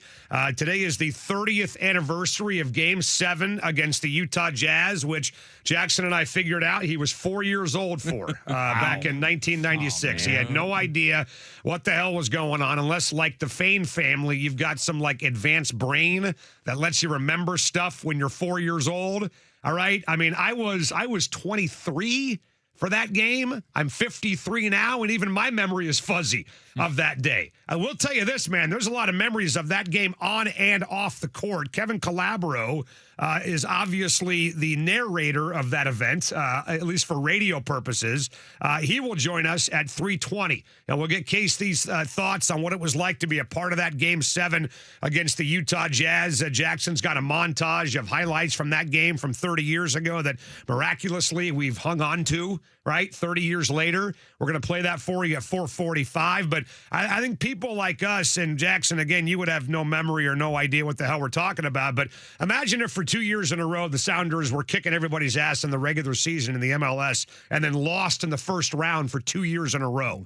How pissed off you would be. Yeah. And then by year 3, you make the playoffs again, and you finally kick the barn door down and get to the MLS Cup. How elated you would be. That's what we went through.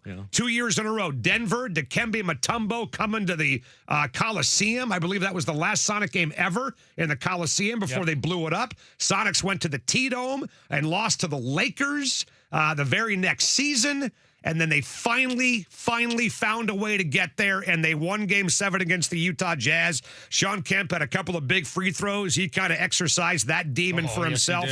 Big time, a 1-point game, and the guy steps up and nails a couple of free throws, and the mailman misses 2 on the other end, by the way. I remember I was talking to Rich Moore about this before the show started today. We actually got in a little bit of hot water with the NBA. Because Rich Moore, if you remember this, Dick, Rich Moore was the promotions director back then. Our PD right now, Rich Moore, you know him as Purple Sheet, was the promotions director back then. And he had apparently worked with JBLM to get a few Marines to come down from the rafters during the game and then guard the Sonic huddle during a timeout with real M16s. I did not know this. And the NBA was not a big fan of that, man. They were not a fan of actual machine guns, whether they were loaded or not, being on the court during an NBA basketball game. Karl Malone used to go to the free throw line, and he used to take his sweet-ass time. Remember that? The whole crowd chanting to 10? Yeah. Me and New York Vinny actually got a hold of Karl Malone's mom, and this is before you had to tell people they were being recorded when you were recording them. And we asked her to do a check on her phone and asked her to count to 10 and had Karl Malone's mother even annoyed by the amount of time that it took her son to shoot free throws. So that game and that series, and Dick, I know you agree, just had this city on its freaking heels the entire week. Everybody was on edge about that Game 7. They were up 3-1. And then Utah came back and won Game 5, Game 6 to force that Game 7. So KC will join us at 3:20 and talk about it. I mean, when you think of the golden moments of Seattle sports, you think of that, but then you think of the extended.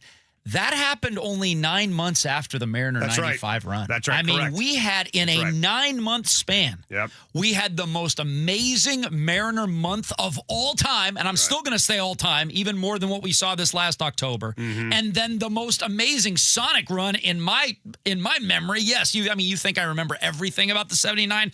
I remember them winning. I remember Gus throwing the ball up, and I remember horns honking. That's all I remember about 79. I don't remember a ton about it. But I mean, it was just to have those two things, and I went back and watched the video that you sent out today. I watched a good 15 minutes of that Game 7 that you sent out on YouTube today.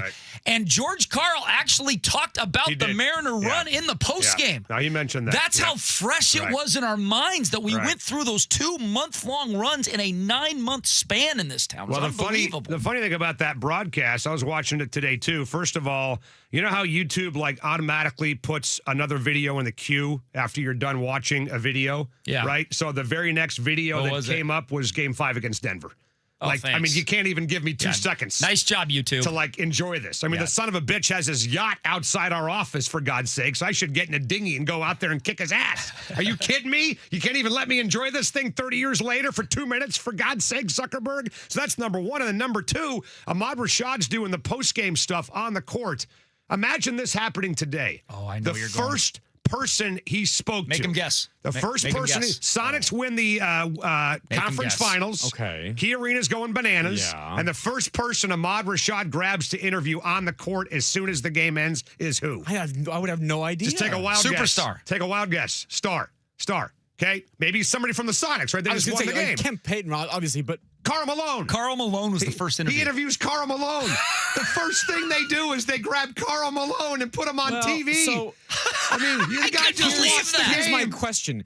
Was he understanding the scoreboard and who I don't actually won the game? Maybe not. Maybe I think Ahmad Ahmad might have Rashad. screwed up. Yeah. Bobby Moore had no idea. Might have thought that the Jazz won. He had no clue, but the thing is, the Sonics actually, it's funny because we talked about this with Jason Minix, right, Jackson, on the show yesterday. You saw this, Dick, that there was a little bit of criticism on social media when the Spurs beat the Thunder over the weekend. They were going bananas. Wemby's crying, whatever, and they're like, act like you've been there. Well, first of all, they haven't been there. Yeah. Number two, I don't understand why teams that win a pennant can go nuts when they make the World Series, or a team that wins the NFC can go nuts when they make the Super Bowl.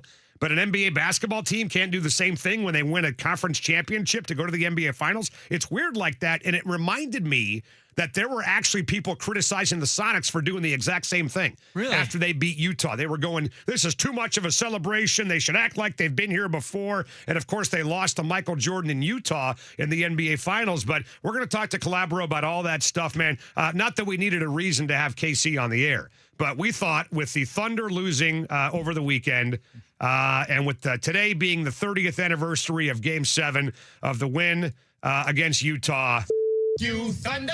let's get him on the air. We'll talk to KC next on 93.3 KJR FM.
Hair on your forearms stand straight up, the hair on the back of your neck. I'm getting tears thinking about that night at the Key Arena, June 2nd of 1996, and the Sonics exorcise the demons, guys, and they knock off Karl Malone, John Stockton, Jerry Sloan, and they win Game 7 to go to the NBA Finals for the first time since 1979.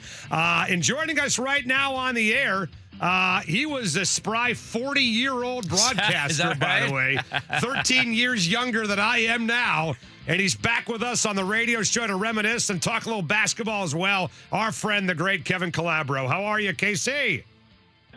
Good, Softy. Hello, Dick. 30 years. Wow. Oh, unbelievable. Amazing. Unbelievable. I mean, obviously, for a lot of us, highlight of our lives as Sonic fans. I was, 5 when they won the championship in 79. Jackson wasn't even born. Dick's about the same age as me. So for you as a Sonic broadcaster, that was obviously at the top of the mountain in a lot of ways. But let's just give you the floor as we sit here 30 years later and think about that Game 7 win against Utah, man. What comes to mind for you, pal? Well, we hadn't even been in Seattle 10 years. I think it was my 9th season with the Sonics. And, of course, went through the bitter disappointment of losing the previous 2 years when they were heavily favored, remember, to Denver in the 5 games, and then to the Lakers the previous year in the 4 games.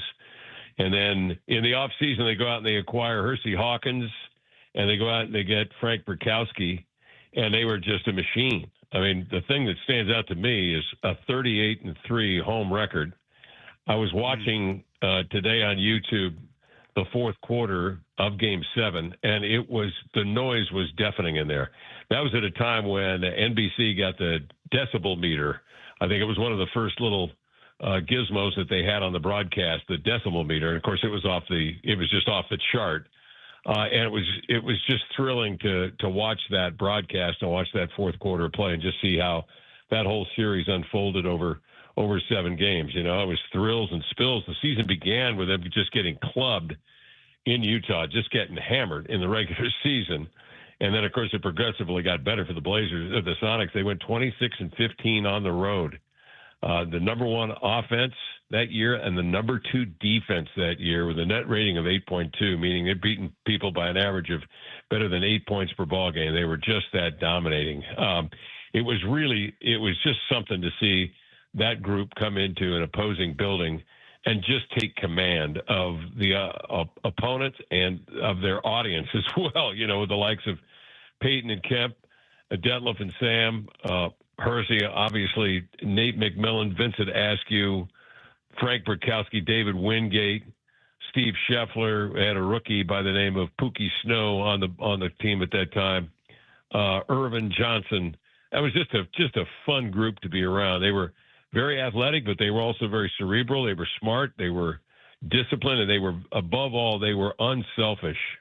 And they had earned their stripes because of the previous 2 years. And George Karl just was a much better coach after the experiences that they had as a team, as a collective unit over the previous 2 years. And to his credit, Wally Walker, the general manager at the time, I think there were a number of people that thought George was going to get fired when they lost to Denver. There were a number of people that were sure he was going to get fired when they lost to the Los Angeles Lakers. But Wally hung in there with him, even though they had a sort of a tempestuous type of relationship, the two. Right. And George just proved to be just a terrific coach and brought that team to greatness.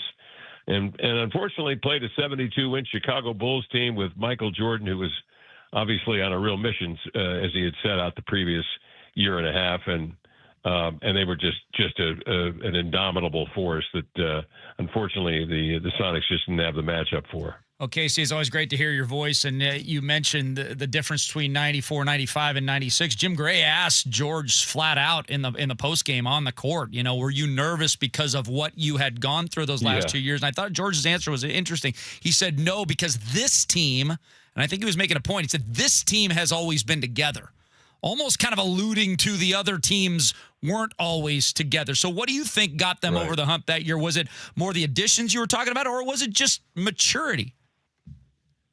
I think it was maturity, and I think it's the collective experience that they had, Dick, over the previous 2 years, without question.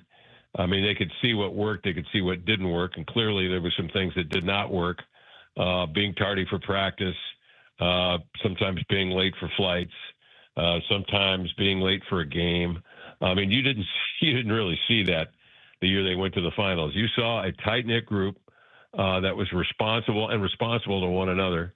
They played, and then that interview, it's interesting you mentioned that, because in my notes, George had something else that was very interesting there. He says they played relaxed basketball, and that was so key, because remember how tight it seemed that George would get on the bench, and that seemed to just he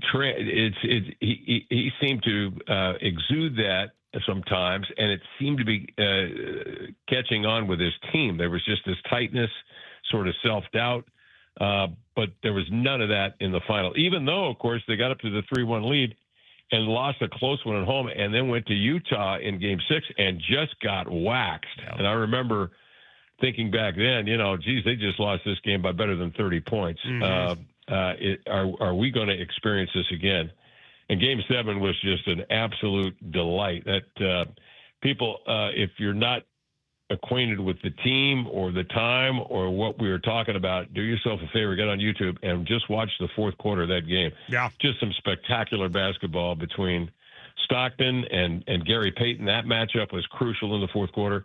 And Sean Kemp, a 75% free throw shooter, making some clutch free throws late in that fourth quarter of play. And just his style of play, the style of play of the Blazers. You've got Sam Perkins and Detlef Schrempf out on the floor. And in today's game, I can't imagine how lethal they would be with the emphasis on the three-point shot. But those two guys, Detlef at 6'10" and Sam at 6'9", stretched the floor, and they played such an unconventional game with inverting the big guys and having them out on the perimeter, with Kemp down on the post, catching it deep and then kicking it outside. And Gary Payton, of course, with his, at 6'4", his ability to post up. I'd forgotten he loved that left side of the lane where he could go drop step with his right foot and go with his left hand to the rim. He loved to use the left hand, and he victimized Stockton a couple of times late in the fourth quarter with that same type of move. Yeah, it was a clinic down the stretch against two rosters with a number of Hall of Fame players on there, potential Hall of Fame players and current Hall of Fame players going at it. Yeah, it's funny, Casey. Kevin Calabro with us. Today is the 30th anniversary of that Game 7 win against Utah. June 2nd, 1996. Sonics win the West and knock off the Jazz 90-86. And first of all, you mentioned it, Game 6, they got beat by 35 points in Salt Lake City.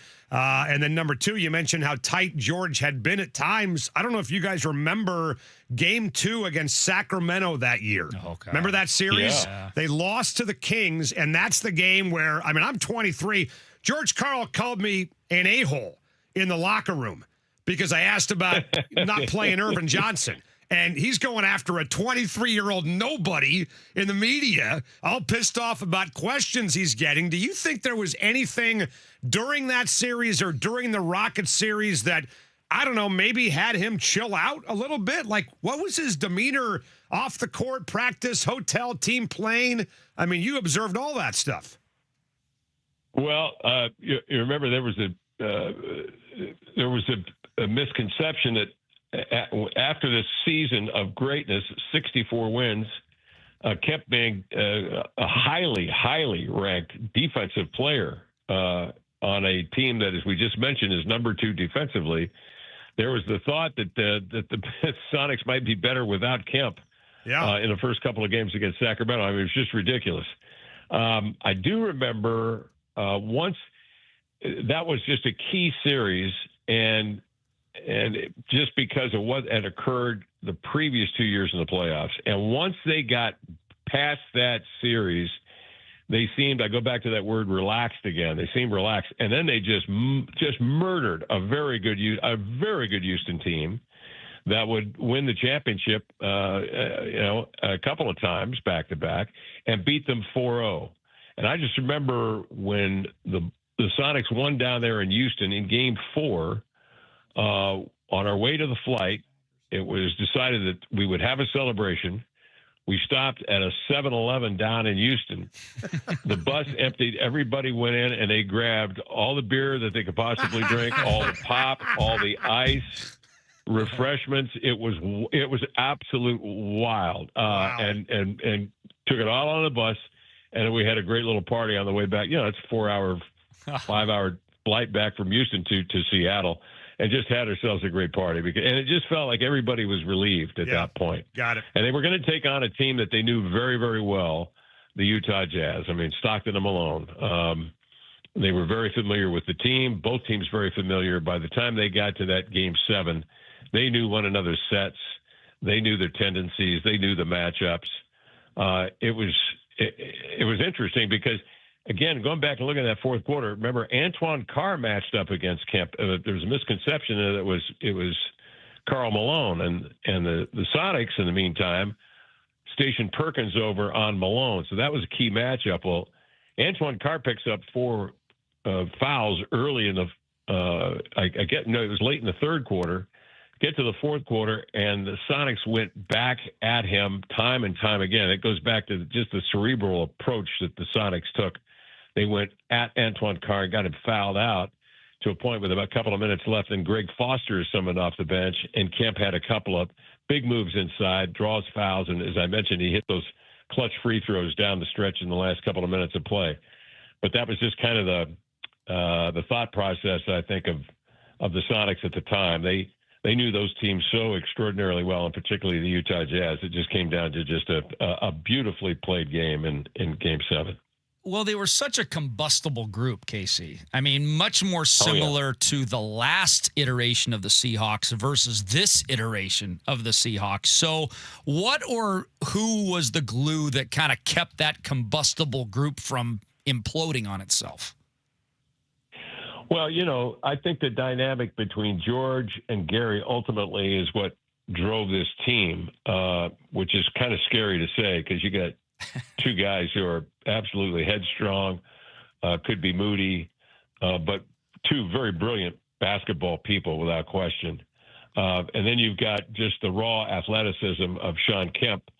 And Kemp, I think, found control of his faculties and some real discipline in that year because of what had happened the previous 2 years to the Sonics. You had those two forces of nature, and then you bring on Hersey Hawkins. We mentioned Hersey was an interesting addition because this guy, of course, led the nation in scoring at Bradley his senior year. He's a tremendous shooter, could spread the floor, and he was an outstanding defender as well. A terrific weak side guy. Looking at that tape, I'd forgotten just how much the Sonics loved to trap and then rotate. And once they would trap, that ball would swing cross court, and Hersey Hawkins would always be on the weak side, picking stuff off, deflecting a ball, coming up with a key stop. I think Hawkins gave you some real seriousness. Without question, Detlef Schrempf and Sam Perkins. I mean, their leadership, their maturity, certainly I think bound that team together. And then you had a pretty good bench too. David Wingate at the end of the bench was a guy, a raw guy. That was always in Shawn Kemp's ear, getting the best out of him. He did, I think, just a terrific job, although he didn't play a lot. Steve Scheffler was an outstanding practice player who used to pound Kemp in practice. I mean, that's when in the league, that's when they went at it in practice. In fact, Kemp one time at practice called him a Barney Rubble looking so-and-so. And when you think about it, he did look like Barney Rubble. Right. It was just Vincent Askew, the fiddler. The dude was just a cold-blooded, hard pipe dude. Just would come in and victimize guys coming in off the bench as a defensive stopper and a guy that could occasionally get you a bucket or two. I remember we go to San Antonio. So the Spurs had a very good basketball team featuring Sean Elliott. And he'd go in there, and Sean Elliott would just, you knew Sean Elliott was going to have an off night. He wanted no part of Vincent Askew. We'd just go in there, the Sonics would just handle them because Vinny had that kind of ability to defend one-on-one. So they were all it was just a terrific roster, good collection of guys. Yep. And of course, look, Nate McMillan, another one of those guys that added great maturity, a cerebral approach to the game. You know, I still think had Nate not been dinged up, and Gary obviously had the calf injury, Nate just couldn't play in the finals against Chicago. Just couldn't. I mean, he was back, knee, everything was going. He'd given everything up. I think if Nate had been healthy and Gary 100%, I think the Sonics would have made that a 7-game series and may have won and may have beaten the Chicago Bulls. Wow. So I think those three guys. I think Nate. I think Sam. I think Detlef, Hersey, Hawkins. When you think about those 4 guys, I mean that's just a real mature group that really played without any kind of ego at all, and knew that this combination of Peyton to Kemp was going to take them, where they wanted to go, and that is to 60-plus wins into the finals. Well, Kevin Calabro is with us, and both of you guys mentioned watching that fourth quarter. Speaking of Scheffler, one of the greatest mysteries in life, that Steve Scheffler somehow, some way won the Big Ten Player of the Year when he was at Purdue. Yeah, he shot like 70% from I the have field. no idea how that happened. And then number 2, go back and watch those Kemp free throws again, Kevin, when they're up 1 and he makes the 2 of them, and there's a shot of Scheffler on the bench with his eyes closed, praying to God that Sean makes the free throws. It's just quintessential Scheffler. But, dude, before you go, I mean, this is all getting tied together here. Kevin Calabro with us, that 30th anniversary of Game 7. Now the son of a former Sonic, JJ, John Jansen, Mitch Johnson, is leading the Spurs into the NBA Finals, and they just knocked out the zombie Sonics on Saturday in Oklahoma City right in front of their fat face. So give me a thought on how surprised you were that Mitch Johnson and Wembanyama pulled that off, and should they be on upset alert against the Knicks in the finals, you think? Yeah, I mean, either team could win this thing. Wouldn't be shocked if the Knicks won this. I think just because of the fact that they've got older players who've tasted real disappointment before and don't want that taste again in Brunson and in Karl Anthony Towns. But boy, in San Antonio, you got De'Aaron Fox, and I was a Fox doubter, but he was outstanding in the fourth quarter of Game 6. I think it was Game 6 and 7 in that series, and I think Fox has gotten to that point now where he can lead a team, and if he can't, it'll be Steph Castle. What a terrific player he is. Dylan Harper is just a stud and just a rookie this year. And Devin Vassell, I mean, they've got some outstanding young players on that basketball team. I just wouldn't be shocked if San Antonio won that. And I'm just so happy for Mitch because he's such a nice young man and really recognizes everybody that, he has come in contact with and had associations with on his way up through the coaching ranks. I remember talking to him when he was like the third assistant there in San Antonio, and he was just terrific. And he always would give me some little insights and so forth into their ball club. And, of course, there's a great disciplinarian in his own right and a disciple of Greg Popovich. So I'm thrilled for him. And just one other thing before I forget. Frank Burkowski. Let's not sleep on Frank Burkowski on that team of 30 years ago. Frank Burkowski, another guy that was added to the club after that year that came in and gave us just some quality minutes as a backup at the 5. He and Irvin Johnson, Steve Scheffler. I mean, you think about some of the bigs that were playing behind Sam Perkins and Sean Kemp. But Frank was always a lively guy, kept people on their toes, was a prankster, mischievous laugh, was one of those veteran guys that gave the Sonics some real toughness.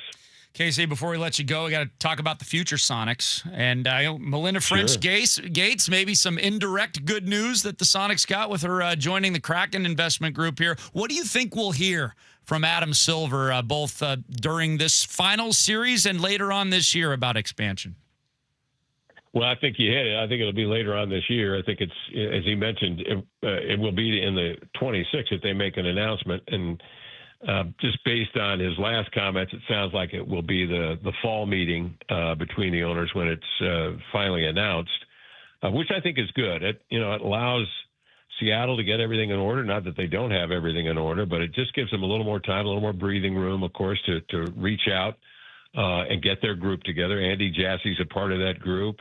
Melinda French Gates is, that's just I read that news with great optimism the future of NBA basketball in Seattle. And I think that's something that Adam Silver wants to see. I think he wants to see an ownership group that features some dynamic women at the top. So I think with Samantha Holloway and with Melinda joining the group, they've certainly got a well-heeled group. I don't think, coming up with that money is going to be an issue. They brought on J.P. Morgan, and J.P. Morgan will be out there canvassing to make sure that they've got the right kind of ownership group there. And so they've got some very, very, very smart people with great acumen that I think are going to make it happen. I'm looking forward to Seattle having NBA basketball once again. I just think it's everything comes full circle, and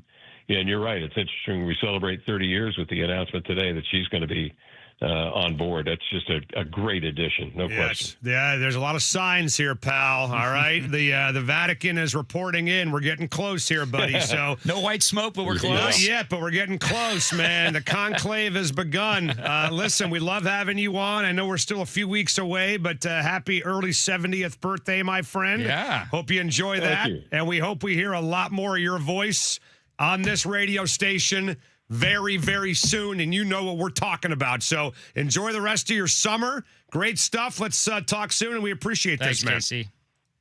All right, fellas. Yeah, thanks for remembering. I appreciate this. It's always great talking to you guys. You're the best. Kevin Calabro with us on the radio show. And So good. you think about that series, one thing we didn't mention is that, and Jackson, again, has no idea what the hell we're talking about because he wasn't here, but they lost Game 7 against the Phoenix Suns 3 years earlier. So they got to Game 7 in the Western Conference Finals, Jackson, and then lost in the first round. I have 2 family. years in a row. I know the story. Right, but I'm saying to not live through it, right? I mean, they touched it, right? It was right there, and then they got beat by the referees and Charles Barkley, and then fell short 2 years in a row, and then finally busted through in '96. So it was emotional for everybody. It was, and after what we went through in '94, and I remember vividly how convinced, not confident, convinced I was they were going to win the championship in '94. Right. Like, I was like, we're the 1 seed. Right. We almost got by Phoenix. We are winning the title. Jordan is not around. We are winning the title this year. That's right. And they should have. And it just collapsed, and Denver got him, and then we were able to come back 2 years later. They should have. They should have won 2 of them. They blew it, man. All right, we'll get a break. A little fun with audio, and then John Wilder joins at 4. Stanley Cup hockey, Game 1 at 5 on 93.3 KJR FM.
It's time now for Fun with Audio, sponsored by Bluma Tree Experts. Trusted and certified pros specializing in tree pruning and tree removal.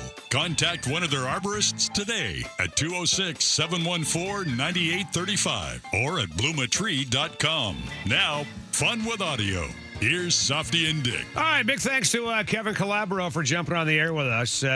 Still kind of getting over the idea that he's going to be 70 in 3 weeks, and he was 40 when he called that game. 13 years younger than we are right now, man. Unbelievable. So anyway, big thanks to KC for hopping on the air with us. We'll talk more about that game if we can between now and 5 o'clock. We got hockey at 5, Vegas, Carolina, Game 1, Stanley Cup Finals, Westwood 1, John Forsland on the call coming up at 5 right here on KJR FM. How about a little fun with audio / hey, did you hear that? Hey, Dick, did you happen to hear that? What's that, Dave? What's that, Dick? Our buddy Frank the Tank. The Mariners play the Mets right now. They won in the 10th inning last night. You know, we had to check in with our buddy Frank the Tank, Barstool's resident Mets fan, Frank the Tank Fleming, reacting to the Mets' loss to the Mariners last night. Another game of the bats just being absolutely pathetic. Pathetic.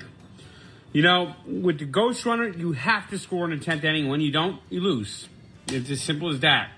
And Carlos Mendoza got outmanaged again.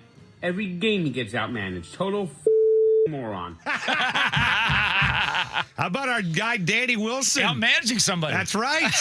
We're going to give our guy Dan Wilson some credit now. All those people out there wanting to hammer Dan Wilson. How about that? They've won 7 in a row. They're getting healthier.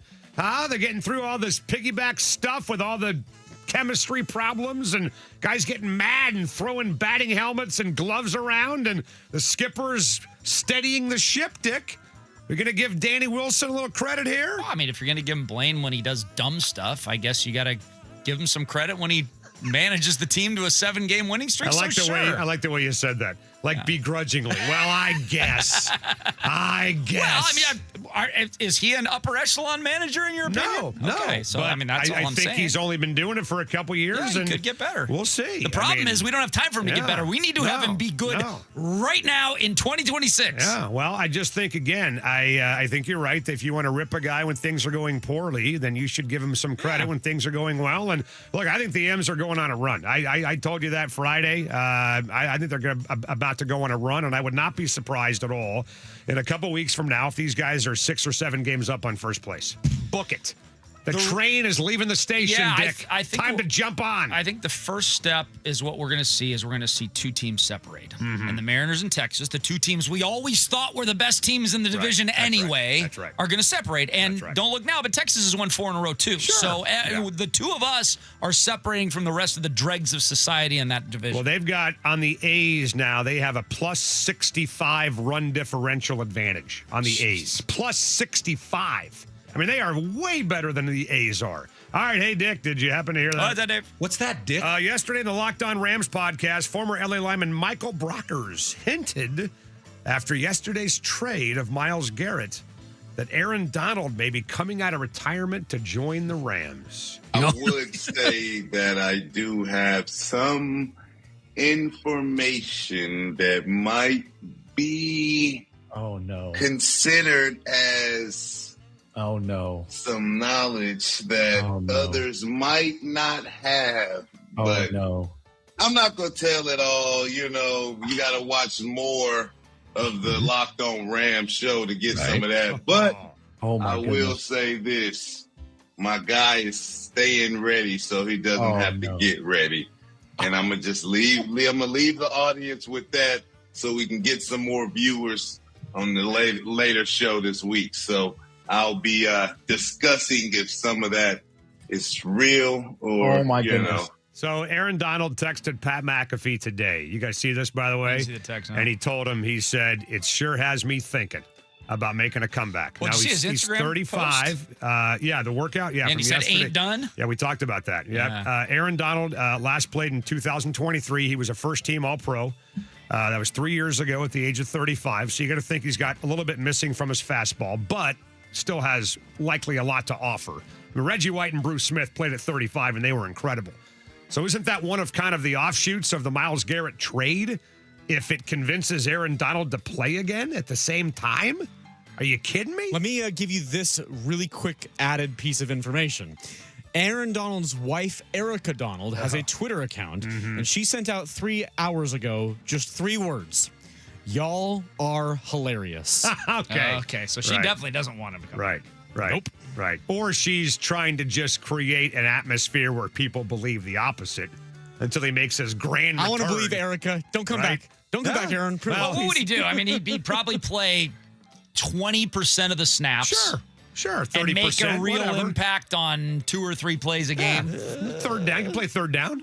I think the guy probably can still play. Yeah. I mean, DeMarcus Lawrence is 33 years old. Is that right? And he played like 600 snaps a year ago. So I don't have any doubt that Donald can still offer something. I don't expect him to be first team All-Pro. But I don't know, man. The more and more I think about this deal, I hate it because I like it for the Rams, and that pisses me off. We'll talk about this more, by the way, next segment. John Wilner will join us for a few minutes next on 93.3 KJR FM.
from the Star Reynolds Sports Desk, your 93.3 KJR FM sports headlines. All right, boys and girls, there we go. Headlines on a beautiful Tuesday afternoon. Sathy Dick Jackson with you until 5 o'clock before Game 1 of the Stanley Cup Finals. Brought to you by our friends at Frost Brewed Coors Light. Choose chill, baby. This guy here is dead. Cross him off then. The Mariners are rising from the dead, baby. They've won 7 in a row after an extra inning win against the Mets last night. They'll do it again tonight. Look for 8 in a row, by the way. 32-29 after a 3-2 win yesterday. Josh Naylor, by the way, not in the lineup tonight after having to leave the game with an injury yesterday. Logan Gilbert will go tonight against Jonah Tong for the Mets. We have a statement from the Big Ten and SEC. We have a statement. The two conferences just said that they support a sustainable national framework for college sports with effective transfer portals and eligibility standards, but they do not support the Protect College Sports Act as drafted by Senators Cruz and Maria Cantwell. We'll talk to Wilner about that in a matter of seconds here. Seahawks linebacker Derek Hall, 3 years, $42 million extension with $21 million guaranteed. He's now signed through 2029 with the Seahawks. College basketball news, Mark Pope grabbing the #1 transfer in the nation. Iowa State's Milan Momcilovic headed to Kentucky, averaged 17 points a game last season, shot 50% from three-point range. Stanley Cup Finals tonight, Game 1, Vegas and Carolina. Hear it right here on KJR at 5. And some news in baseball. The Astros, by the way, 27-34, 5 out, but they're getting Josh Hader back. Their all-star closer has been reinstated from the 60-day IL after missing the year so far with tendonitis in his biceps. John Wilner joining us right now.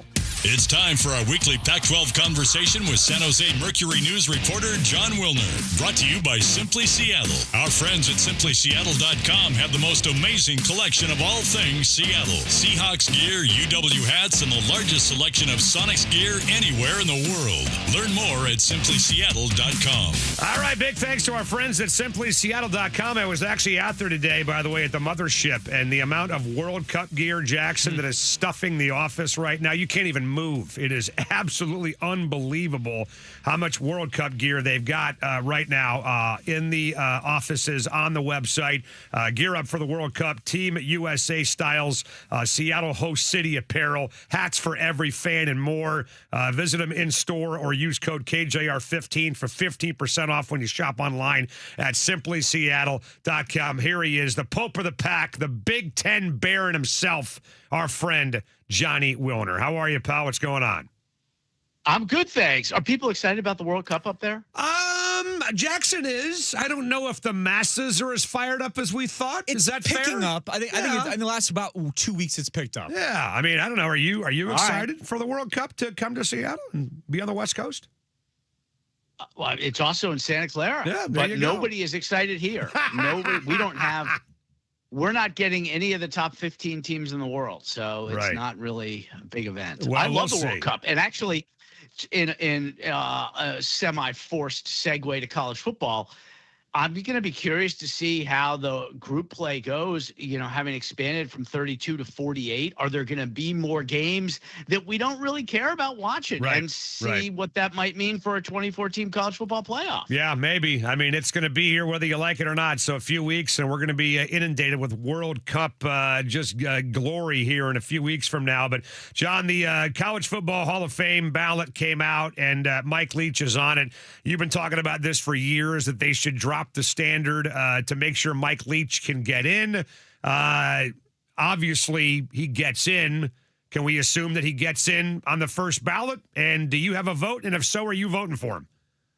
I do not vote. I would vote for sure for Leach first ballot. I think he will get in. The previous standard was you had to have a 600 winning percentage, and his winning percentage was 595. He was one win short. And they changed it, so now the standard is 595. And so Leach is going to get in. You could say what you will about his style, his personality, the success of his teams, but the bottom line is there are very few people in the last 50 years who have had a greater impact on football at all levels than Mike Leach. John, I just talked about in the update the letter from the SEC, the joint letter, SEC Big Ten, stating that they do not support the Cantwell-Cruz bill. Do you think that has any chance of passing, and kind of remind us of what the principles of that bill are? Oh, boy. I mean, there's a lot. I do think it's got a chance. I don't know if I'd put it at 50-50, but 40-60 chance of passing. Although it's going to get revised, in committees. And if it gets to the House, it'll get revised in the House. The basics are 5 to play 5. You get 1 free transfer. They're adding, medical benefits. There's actually a lot of good stuff in there. There's the Lane Kiffin rule where you can't leave your team in the middle of the season. Right. But the big things that the SEC and the Big Ten are upset about is that it basically creates a situation where the schools could pool their media rights, negotiate as one entity like the NFL does rather than conference by conference. There's also a provision that prevents the SEC and Big Ten from expanding. It doesn't name them, but it says any conference that's got at least $1 billion in annual revenue cannot expand. And they're not happy about that for obvious reasons. And they're the only two with $1 billion. And so you can kind of see that some provisions are specifically targeting those two leagues. Right. Well, you mentioned the Lane Kiffin rule, which, again, as you said, would ban college football coaches from accepting or performing duties for a new coaching job before the end of their current team's competitive season. I'd be a fan of that. I'd be all for it. The NFL handles that just fine. You don't see NFL coaches walking away in the middle of a year or a playoff run. Why can't college football adopt the same rule? I mean, it could. I would imagine it might get challenged. To me, it's just hard for the government to say to a non-governmental entity, what you can and cannot do. Yeah. The NFL stuff is all collectively bargained, and the coaches have their deals with the league. That's part of the issue is the Big Ten and the SEC and other conferences.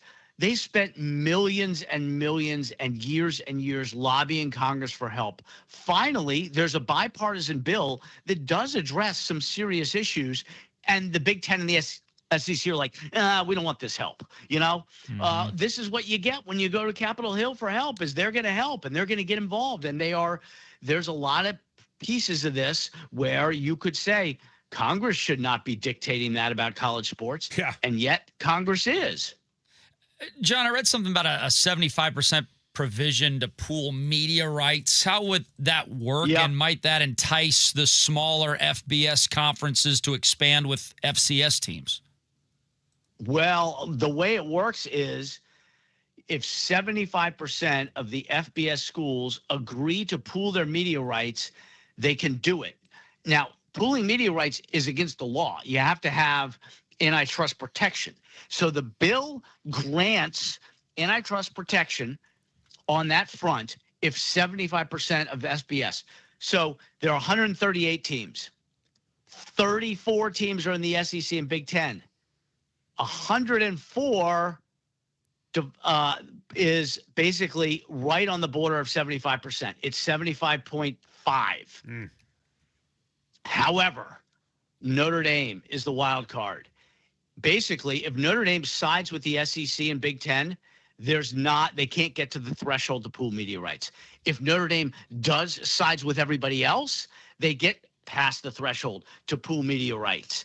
And that's, another instance of Notre Dame having outsized leverage in college football. Yeah. Well, the other story this week in college football that a lot of folks are keeping an eye on, and this really affects, obviously, the Big 12 more than anything else at Texas Tech, but Brandon Sorsby, the NCAA, said, nope, we're not going to reinstate you. Yeah, he's now obviously appealing. And I saw where Todd Monken, who's the coach of the Browns, was asked if they would consider taking him in a supplemental draft. And he said, I don't know, man. I mean, that's kind of a slippery slope to go down. He admitted, I guess, that he placed at least 40 wagers on Indiana when he was there, made thousands of bets overall, totaling at least $90,000. So, I mean, is this kid done playing college football? Can we say that now, or do we not know that yet? We don't know. There was a hearing yesterday in Lubbock, and the judge initially assigned to it is a Texas Tech fan who does the guns up thing when photos with the mascot. He was replaced. He recused himself. They brought in a judge from a different part of Texas. Right. I think that within a week we'll know. And I think this is a huge deal, because as crazy as the NCAA is, and it's Washington and Rutgers in the same conference, and it's kids playing at 5 schools in 6 years. Right. The one line that cannot be crossed, you cannot bet on your own team. Yes. Because if that happens, then there's no difference between college football and WWE. Well, let me ask you this. So, do you think he should play again, honestly? No chance should he play again. Now, he has got a mental illness. There's no doubt his gambling addiction is a mental illness. Getting treatment, all that, great for him. I'm not going to, I don't know about the NFL, all that. I don't think there is any way he should be allowed to play in college football because there would be a legal precedent. Now, maybe it's not national, maybe it would just be local, but there would be a legal precedent for this to happen. So what happens the next time somebody gambles on their own team? At worst case, they gamble on their own team to lose. Oh, I had a mental, I have a gambling addiction. Okay, no problem. College football is done if nobody believes that the competition is credible. John, are we going to see a 5 p.m. Pacific Rose Bowl kick? And should we be up in arms about this, or is it just another reminder that college football no longer exists how it used to? Yeah, well, it's that for sure. I think that they'll end up putting the Rose Bowl at 1. Now, it's not going to be at 2, which is what it's been for 100 years. It may go 1. I think that they will do Rose Bowl 1 and Sugar Bowl 5.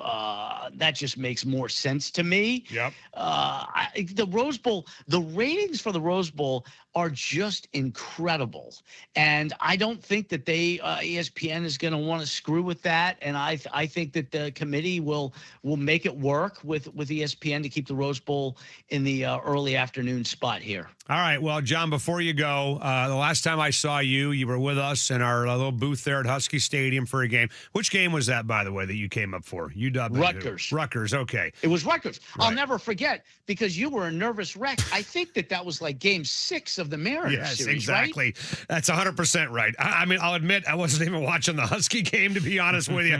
But you were in our booth with Mario Bailey. I love being in your booth. Yeah. Your booth is awesome. You were in the booth with Mario Bailey and Greg Lewis. And I will tell you this right now, that between the 3 of us, me, Mario, and Greg, one of us is on the College Football Hall of Fame ballot. Can you guess? Can you guess which one? Congratulations, Softy. That's not me. It's not me. Can you guess which one it is? It's one of 2, so just take a guess. Greg Lewis. Correct. Greg Lewis. He said the other day, though, he says, damn, I've been on that thing for like 10 years, man. So we need you to really, I know you don't have a vote here, but we need you to kind of rev the engine, use your power, go on social media. Let's get Greg Lewis, the first winner of the Doak Walker Award ever in 1990, into the College Football Hall of Fame. Can we count on you? I will do what I can. I got to tell you, though, the problem is not the candidates. Right. The problem is the process. It took it just takes decades for some guys that you would think would be first ballot to get in because there's so many players. Right. It's and so many coaches. It's really a difficult process. There's like 50 guys on the list. David DeCastro is on the list, the former Bellevue High Wolverine that went to Stanford. Percy Harvin, Bobby Ingram is on the list. Percy Harvin was Hall of Fame. Percy Harvin was a badass. It took like 30 years. It took 30 years for Nebraska's quarterback, Tommy Frazier. Wow. One of the greatest seasons in the history of the sport. Oh, yeah. The guy was incredible. Took 25, 30 years for him to get in. How many tackles can one man break? Larry Coker. Remember him? Yeah, Miami. He's on the ballot, for crying out loud. All right, John, great stuff. Love it. We'll talk in a week, man.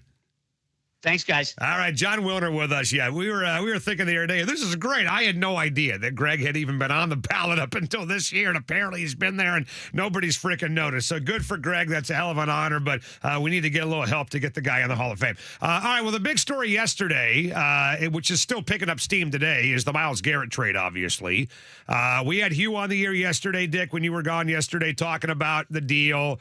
He described him, obviously. Look, man, he's 31, I believe, years old this December. We went back and looked at guys like Reggie White and Bruce Smith, who even in their mid to late 30s were still killing people in the NFL. Yeah. Reggie White was the NFL Defensive Player of the Year when he was 37 years old. Can you imagine a dude doing that now in the NFL, especially at defensive line? No. Maybe only like a corner or maybe a line, but at defensive line? My God. So, look, the deal for me about the trade for Myles Garrett is simple.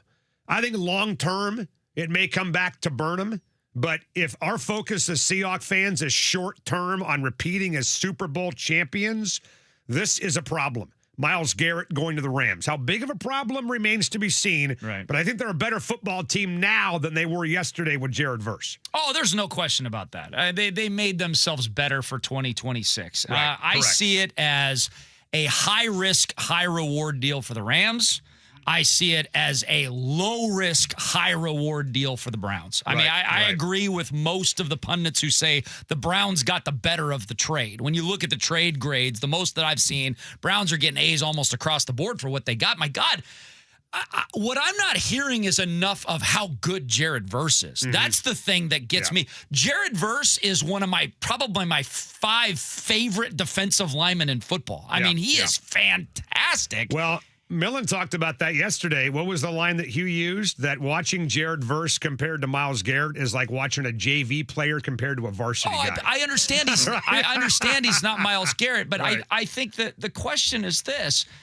What's Jared Verse going to give you at age 25, 26, 27 versus what Myles Garrett's going to give you at 31, 30, 31, and 32? It was a great question that you also posed on our text chat, the three of us, and I'll just read word for word the exact, I won't word for word, but the exact take that I have is, I think a lot. And it's sad, but it will be, I think, a lot better still. Yeah. Because you look at what Myles Garrett has done for the Cleveland Browns, a team that is constantly losing in games. The dude has been dominant force and just set the single-season sack record on a team that was constantly losing. Yeah. Now he's going to be on a team that is constantly winning. And there's going to be facing offense that pass. Garrett might... he might get 30 sacks this year. Well, look, I mean, guys, here's the deal. Again, I don't think there's any doubt that it's possible that long-term this comes back to kind of maybe bite him a little bit in the butt. But if they win the championship this year, so what?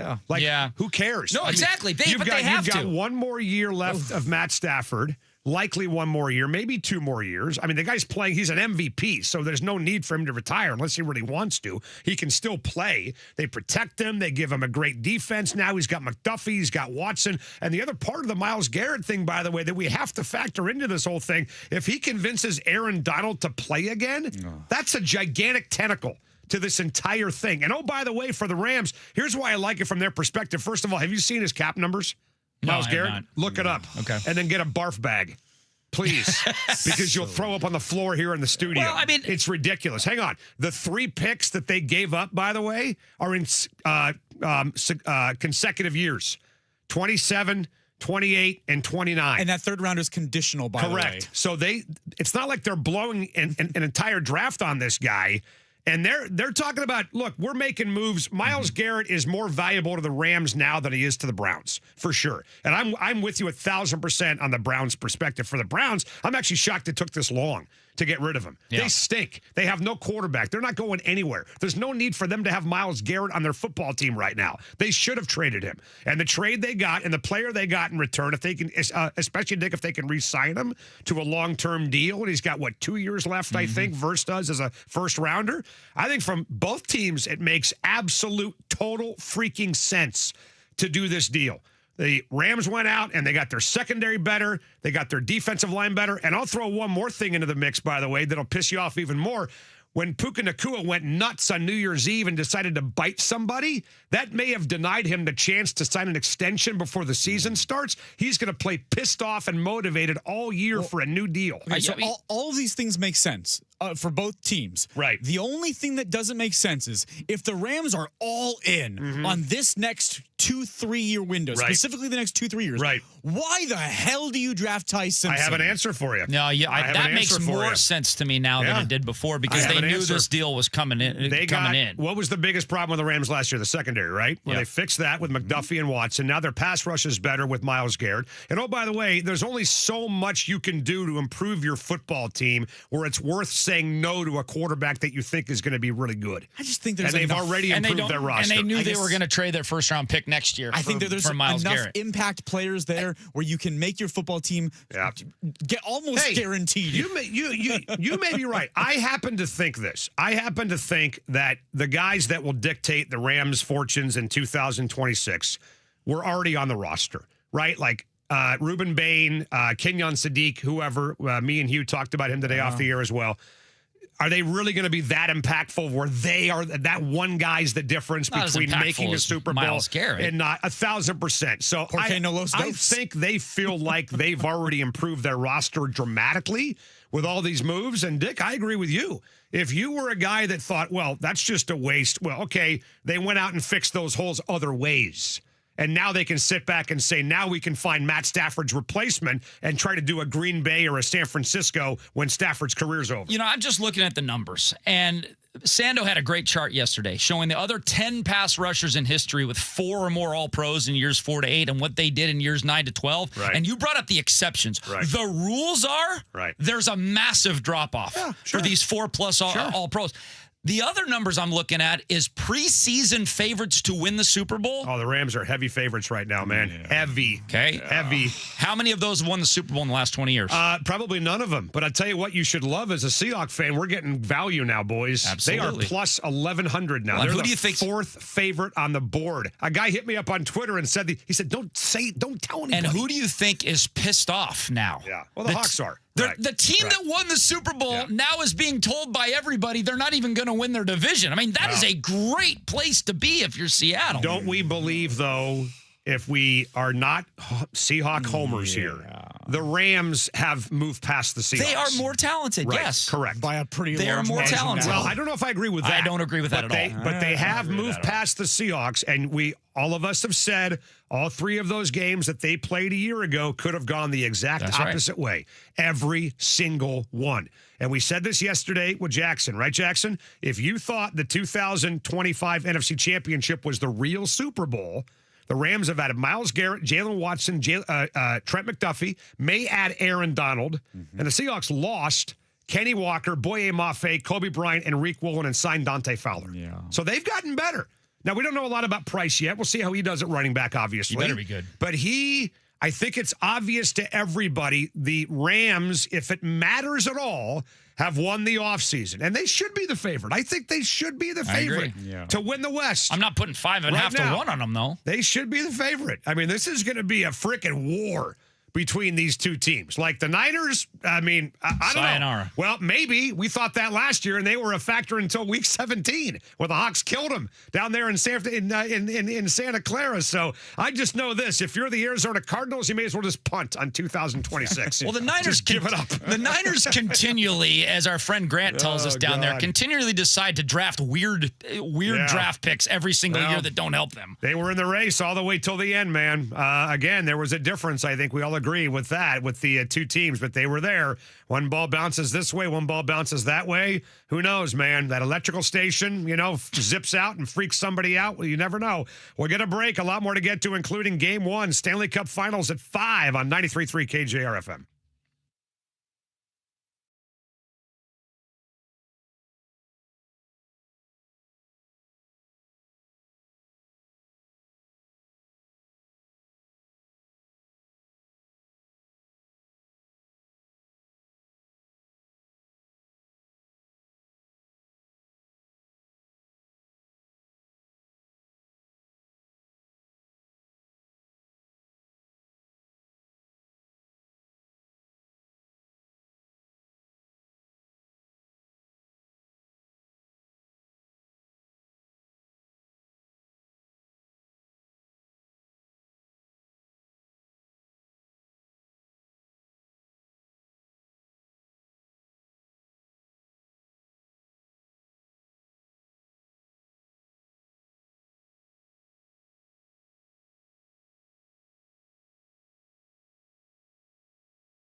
Now back to Softy and Dick on your home for the Huskies, Kraken, and the 12th man. Sports Radio 93.3 KJR FM.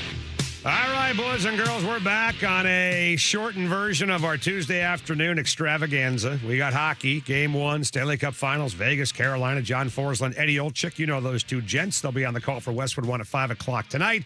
We mentioned earlier, if you were with us, you know that today is the 30th anniversary of the win for the Sonics over Utah in Game 7. Kevin Calabro was with us. We talked about it. We reminisced, all that stuff. And I thought his comments on Melinda French Gates were spot on. It's exactly what we said yesterday, that if there's any nervous energy about not being able to meet the price tag for an expansion team, that's over, right? Forget that being a problem. And I think that this is off and running. I mean, look, when you read the tea leaves, right? Would you say the exact opposite of nail in the coffin? The crowbar. The crowbar. Opening up the coffin. Resurrecting. Like the Undertaker? Resurrecting the Sonics, right? It'll be like Easter Sunday here that, she's joining this thing. I mean, to be a part of the NBA.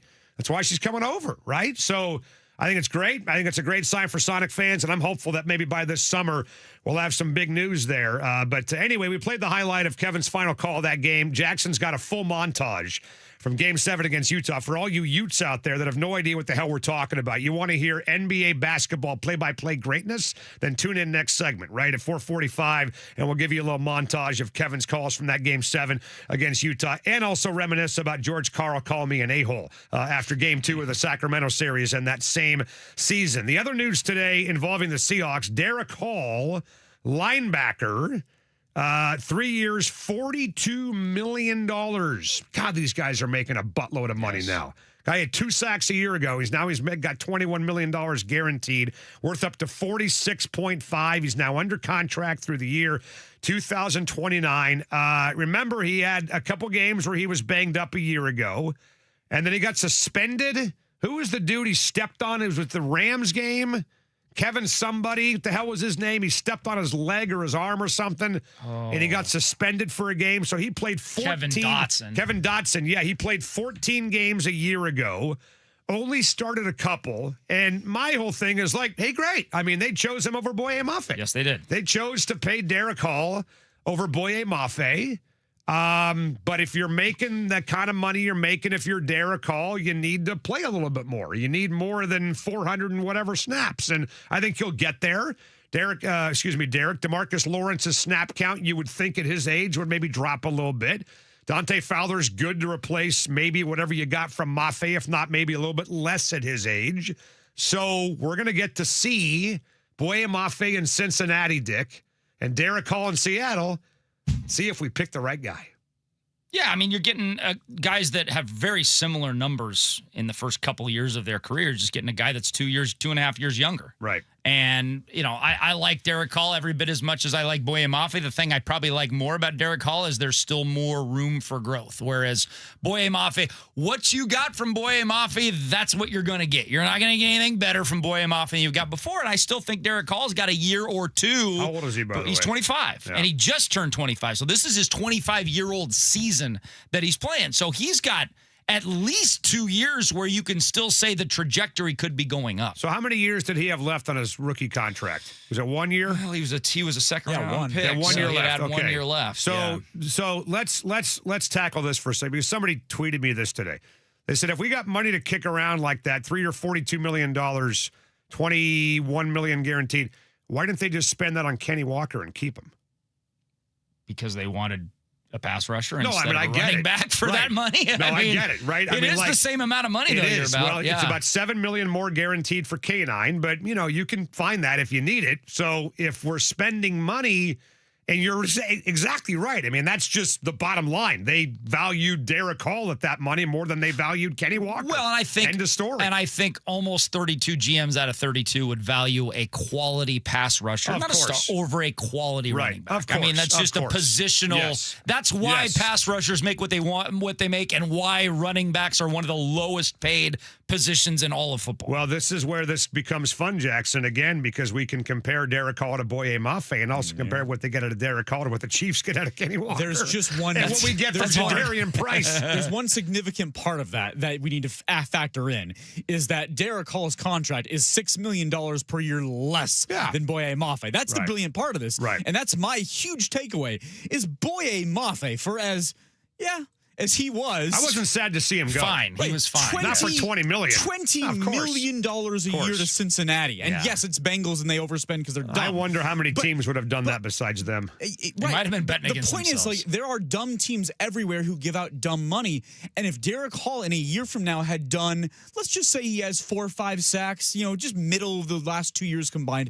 If he does that, he's probably getting Boye Mafe money from some dumb team. The next time. We just got him for $14 million a year. What's he making this year? I know it's an extension, so it starts in the 4th year, but what is, do we have a cap number? Mafe or? No, Hall. Yeah, so Hall will make a total of 44 over the next 4 years. Right, but what's his cap number for this season? Cap? Does Spot Track have that up there yet, by the way? I'm curious what his or what his cap number is, because here's my point. Derek Hall's estimated at $3 million. $3 million. Okay, well, that's nothing, right? But let's go back then and think about the guaranteed money and all that and what they're going to pay these guys. I want him to be a top 10 snap count kind of guy. Is that fair to say with Derek Hall? Without Boye Mafe, I think he will be, Without Mafe there, with DeMarcus Lawrence getting older, with Dante Fowler being your replacement. I mean, him and Leonard Williams, I know they play different spots, but, those are the big guys, obviously. And I just think that for him to make that kind of money, we're going to now ask him to do something he hasn't done yet. And that's take 600-plus snaps with a Seahawks defense, unless he gets hurt or suspended again. But now we're like, okay, you've been good, but now we're paying you, so now we're going to ask you to start doing things you haven't done yet. So there's just a big curiosity, right, guys, for me at least, to see what this guy does with more on his plate. Boye took 561 snaps. He was on the field for exactly 50% of all defensive plays. Derek Hall took 420. He was on the field for 37%. So, I think you bump that up to Boye's 50%. I mean, it's not he's going to be expected to probably play 150 more snaps than he did last year, and that shouldn't be too much. It's 15% more. 15th, you said that, 15th in snap counts on defense. 15th. Is where he was a year ago. Okay. So let's bump it up. We're going to break. We're going to relive that great Game 7, baby, 30 years ago today. The Sonics took home the Western Conference Championship for the first time since 79, and they did it against Karl Malone and John Stockton. If you were there, if you were watching, you know how big a deal this was. Do you remember what it sounded like on KJR that day with Kevin Calabro and Marcus Johnson? We're going to revisit that next before hockey on 93.3 KJR FM.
For the Huskies, Kraken, and the 12th man. Sports Radio 93.3 KJR FM. All right, before we get to this little montage that Jackson's put together honoring the 30th anniversary of the Sonics Game 7 win over Utah. Softy Dick Jackson with you. We got hockey, Stanley Cup Finals coming next.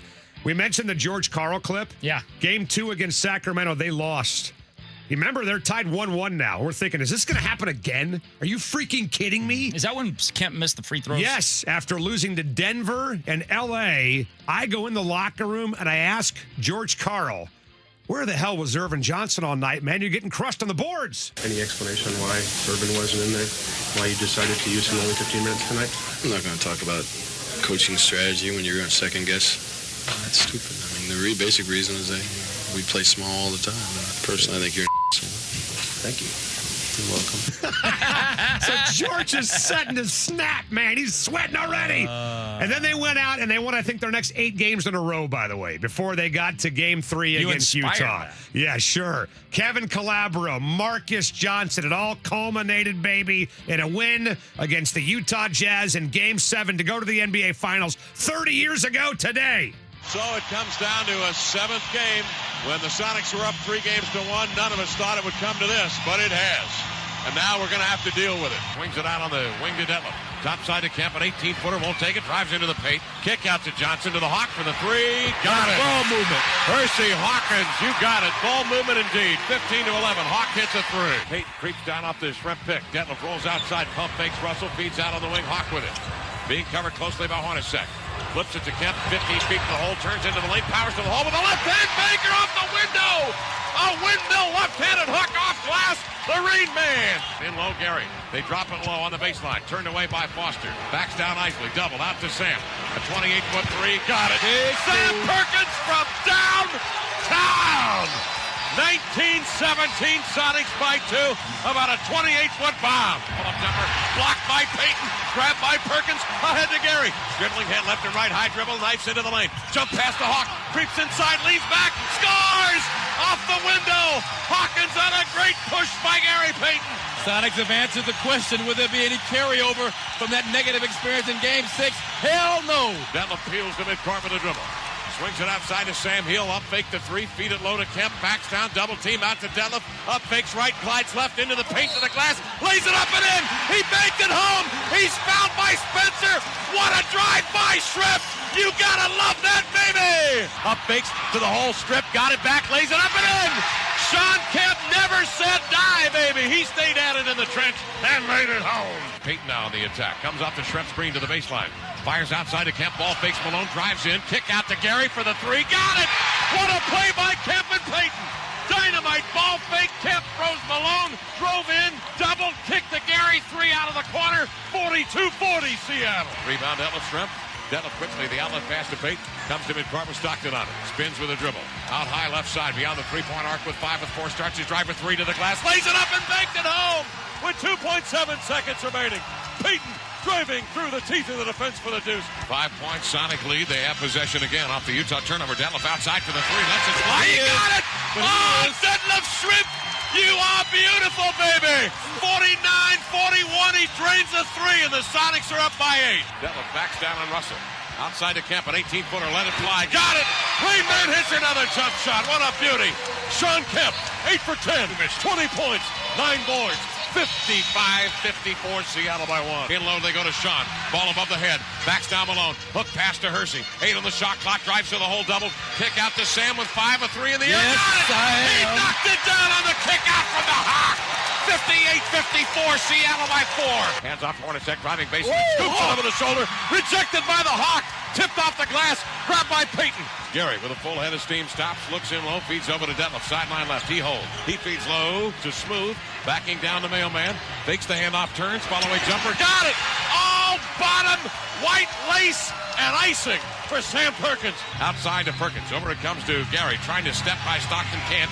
Wriggles to the baseline. Step back. Popper. Oh, my. What a shot. Gary Payton with a step back J from 15. Stockton draped all over him. Rebound Oaskew. Out to Gary. In the flow across midcourt. Over to Sam. Fakes the 3. Back to Gary. Turns into the paint. Doubled. Out to Hawk. Sets. Hawk fires. It's a 3. The Hawk. It is most definitely Hawk time. Seattle off by 11. Outside to Vinny on the far angle. Over to Sam in the corner. Up fakes. Draws a double team. Benoit over there with Foster. Perkins out beyond the three-point arc with 5 in the shot clock. To Della 14 Malone. Drop step jumper. He got it away. He hit the jump shot. Detlef Shrimp with Malone all over him like Cagney with half a grapefruit. He nailed it. Gary will hold. Feed to Sam. Looking to go to Sean. Kemp goes to work on Carr. Backs big dog turns. Got caught in the air. Hangs. Air ball. Tapped away by Perkins. Saved by Sam on the baseline out to Detlef. He'll fire a three. Got it. He hits the three. Detlef Shrimp with 4 on the shot clock. Knocks in a three. 85-77. Seattle on top by 8. 5:20 left in the game. Sean Kemp with maybe the biggest free throw of his career to this point. Right now. Second free throw up and in. Sean Kemp's free throw putting Seattle on top 89-86.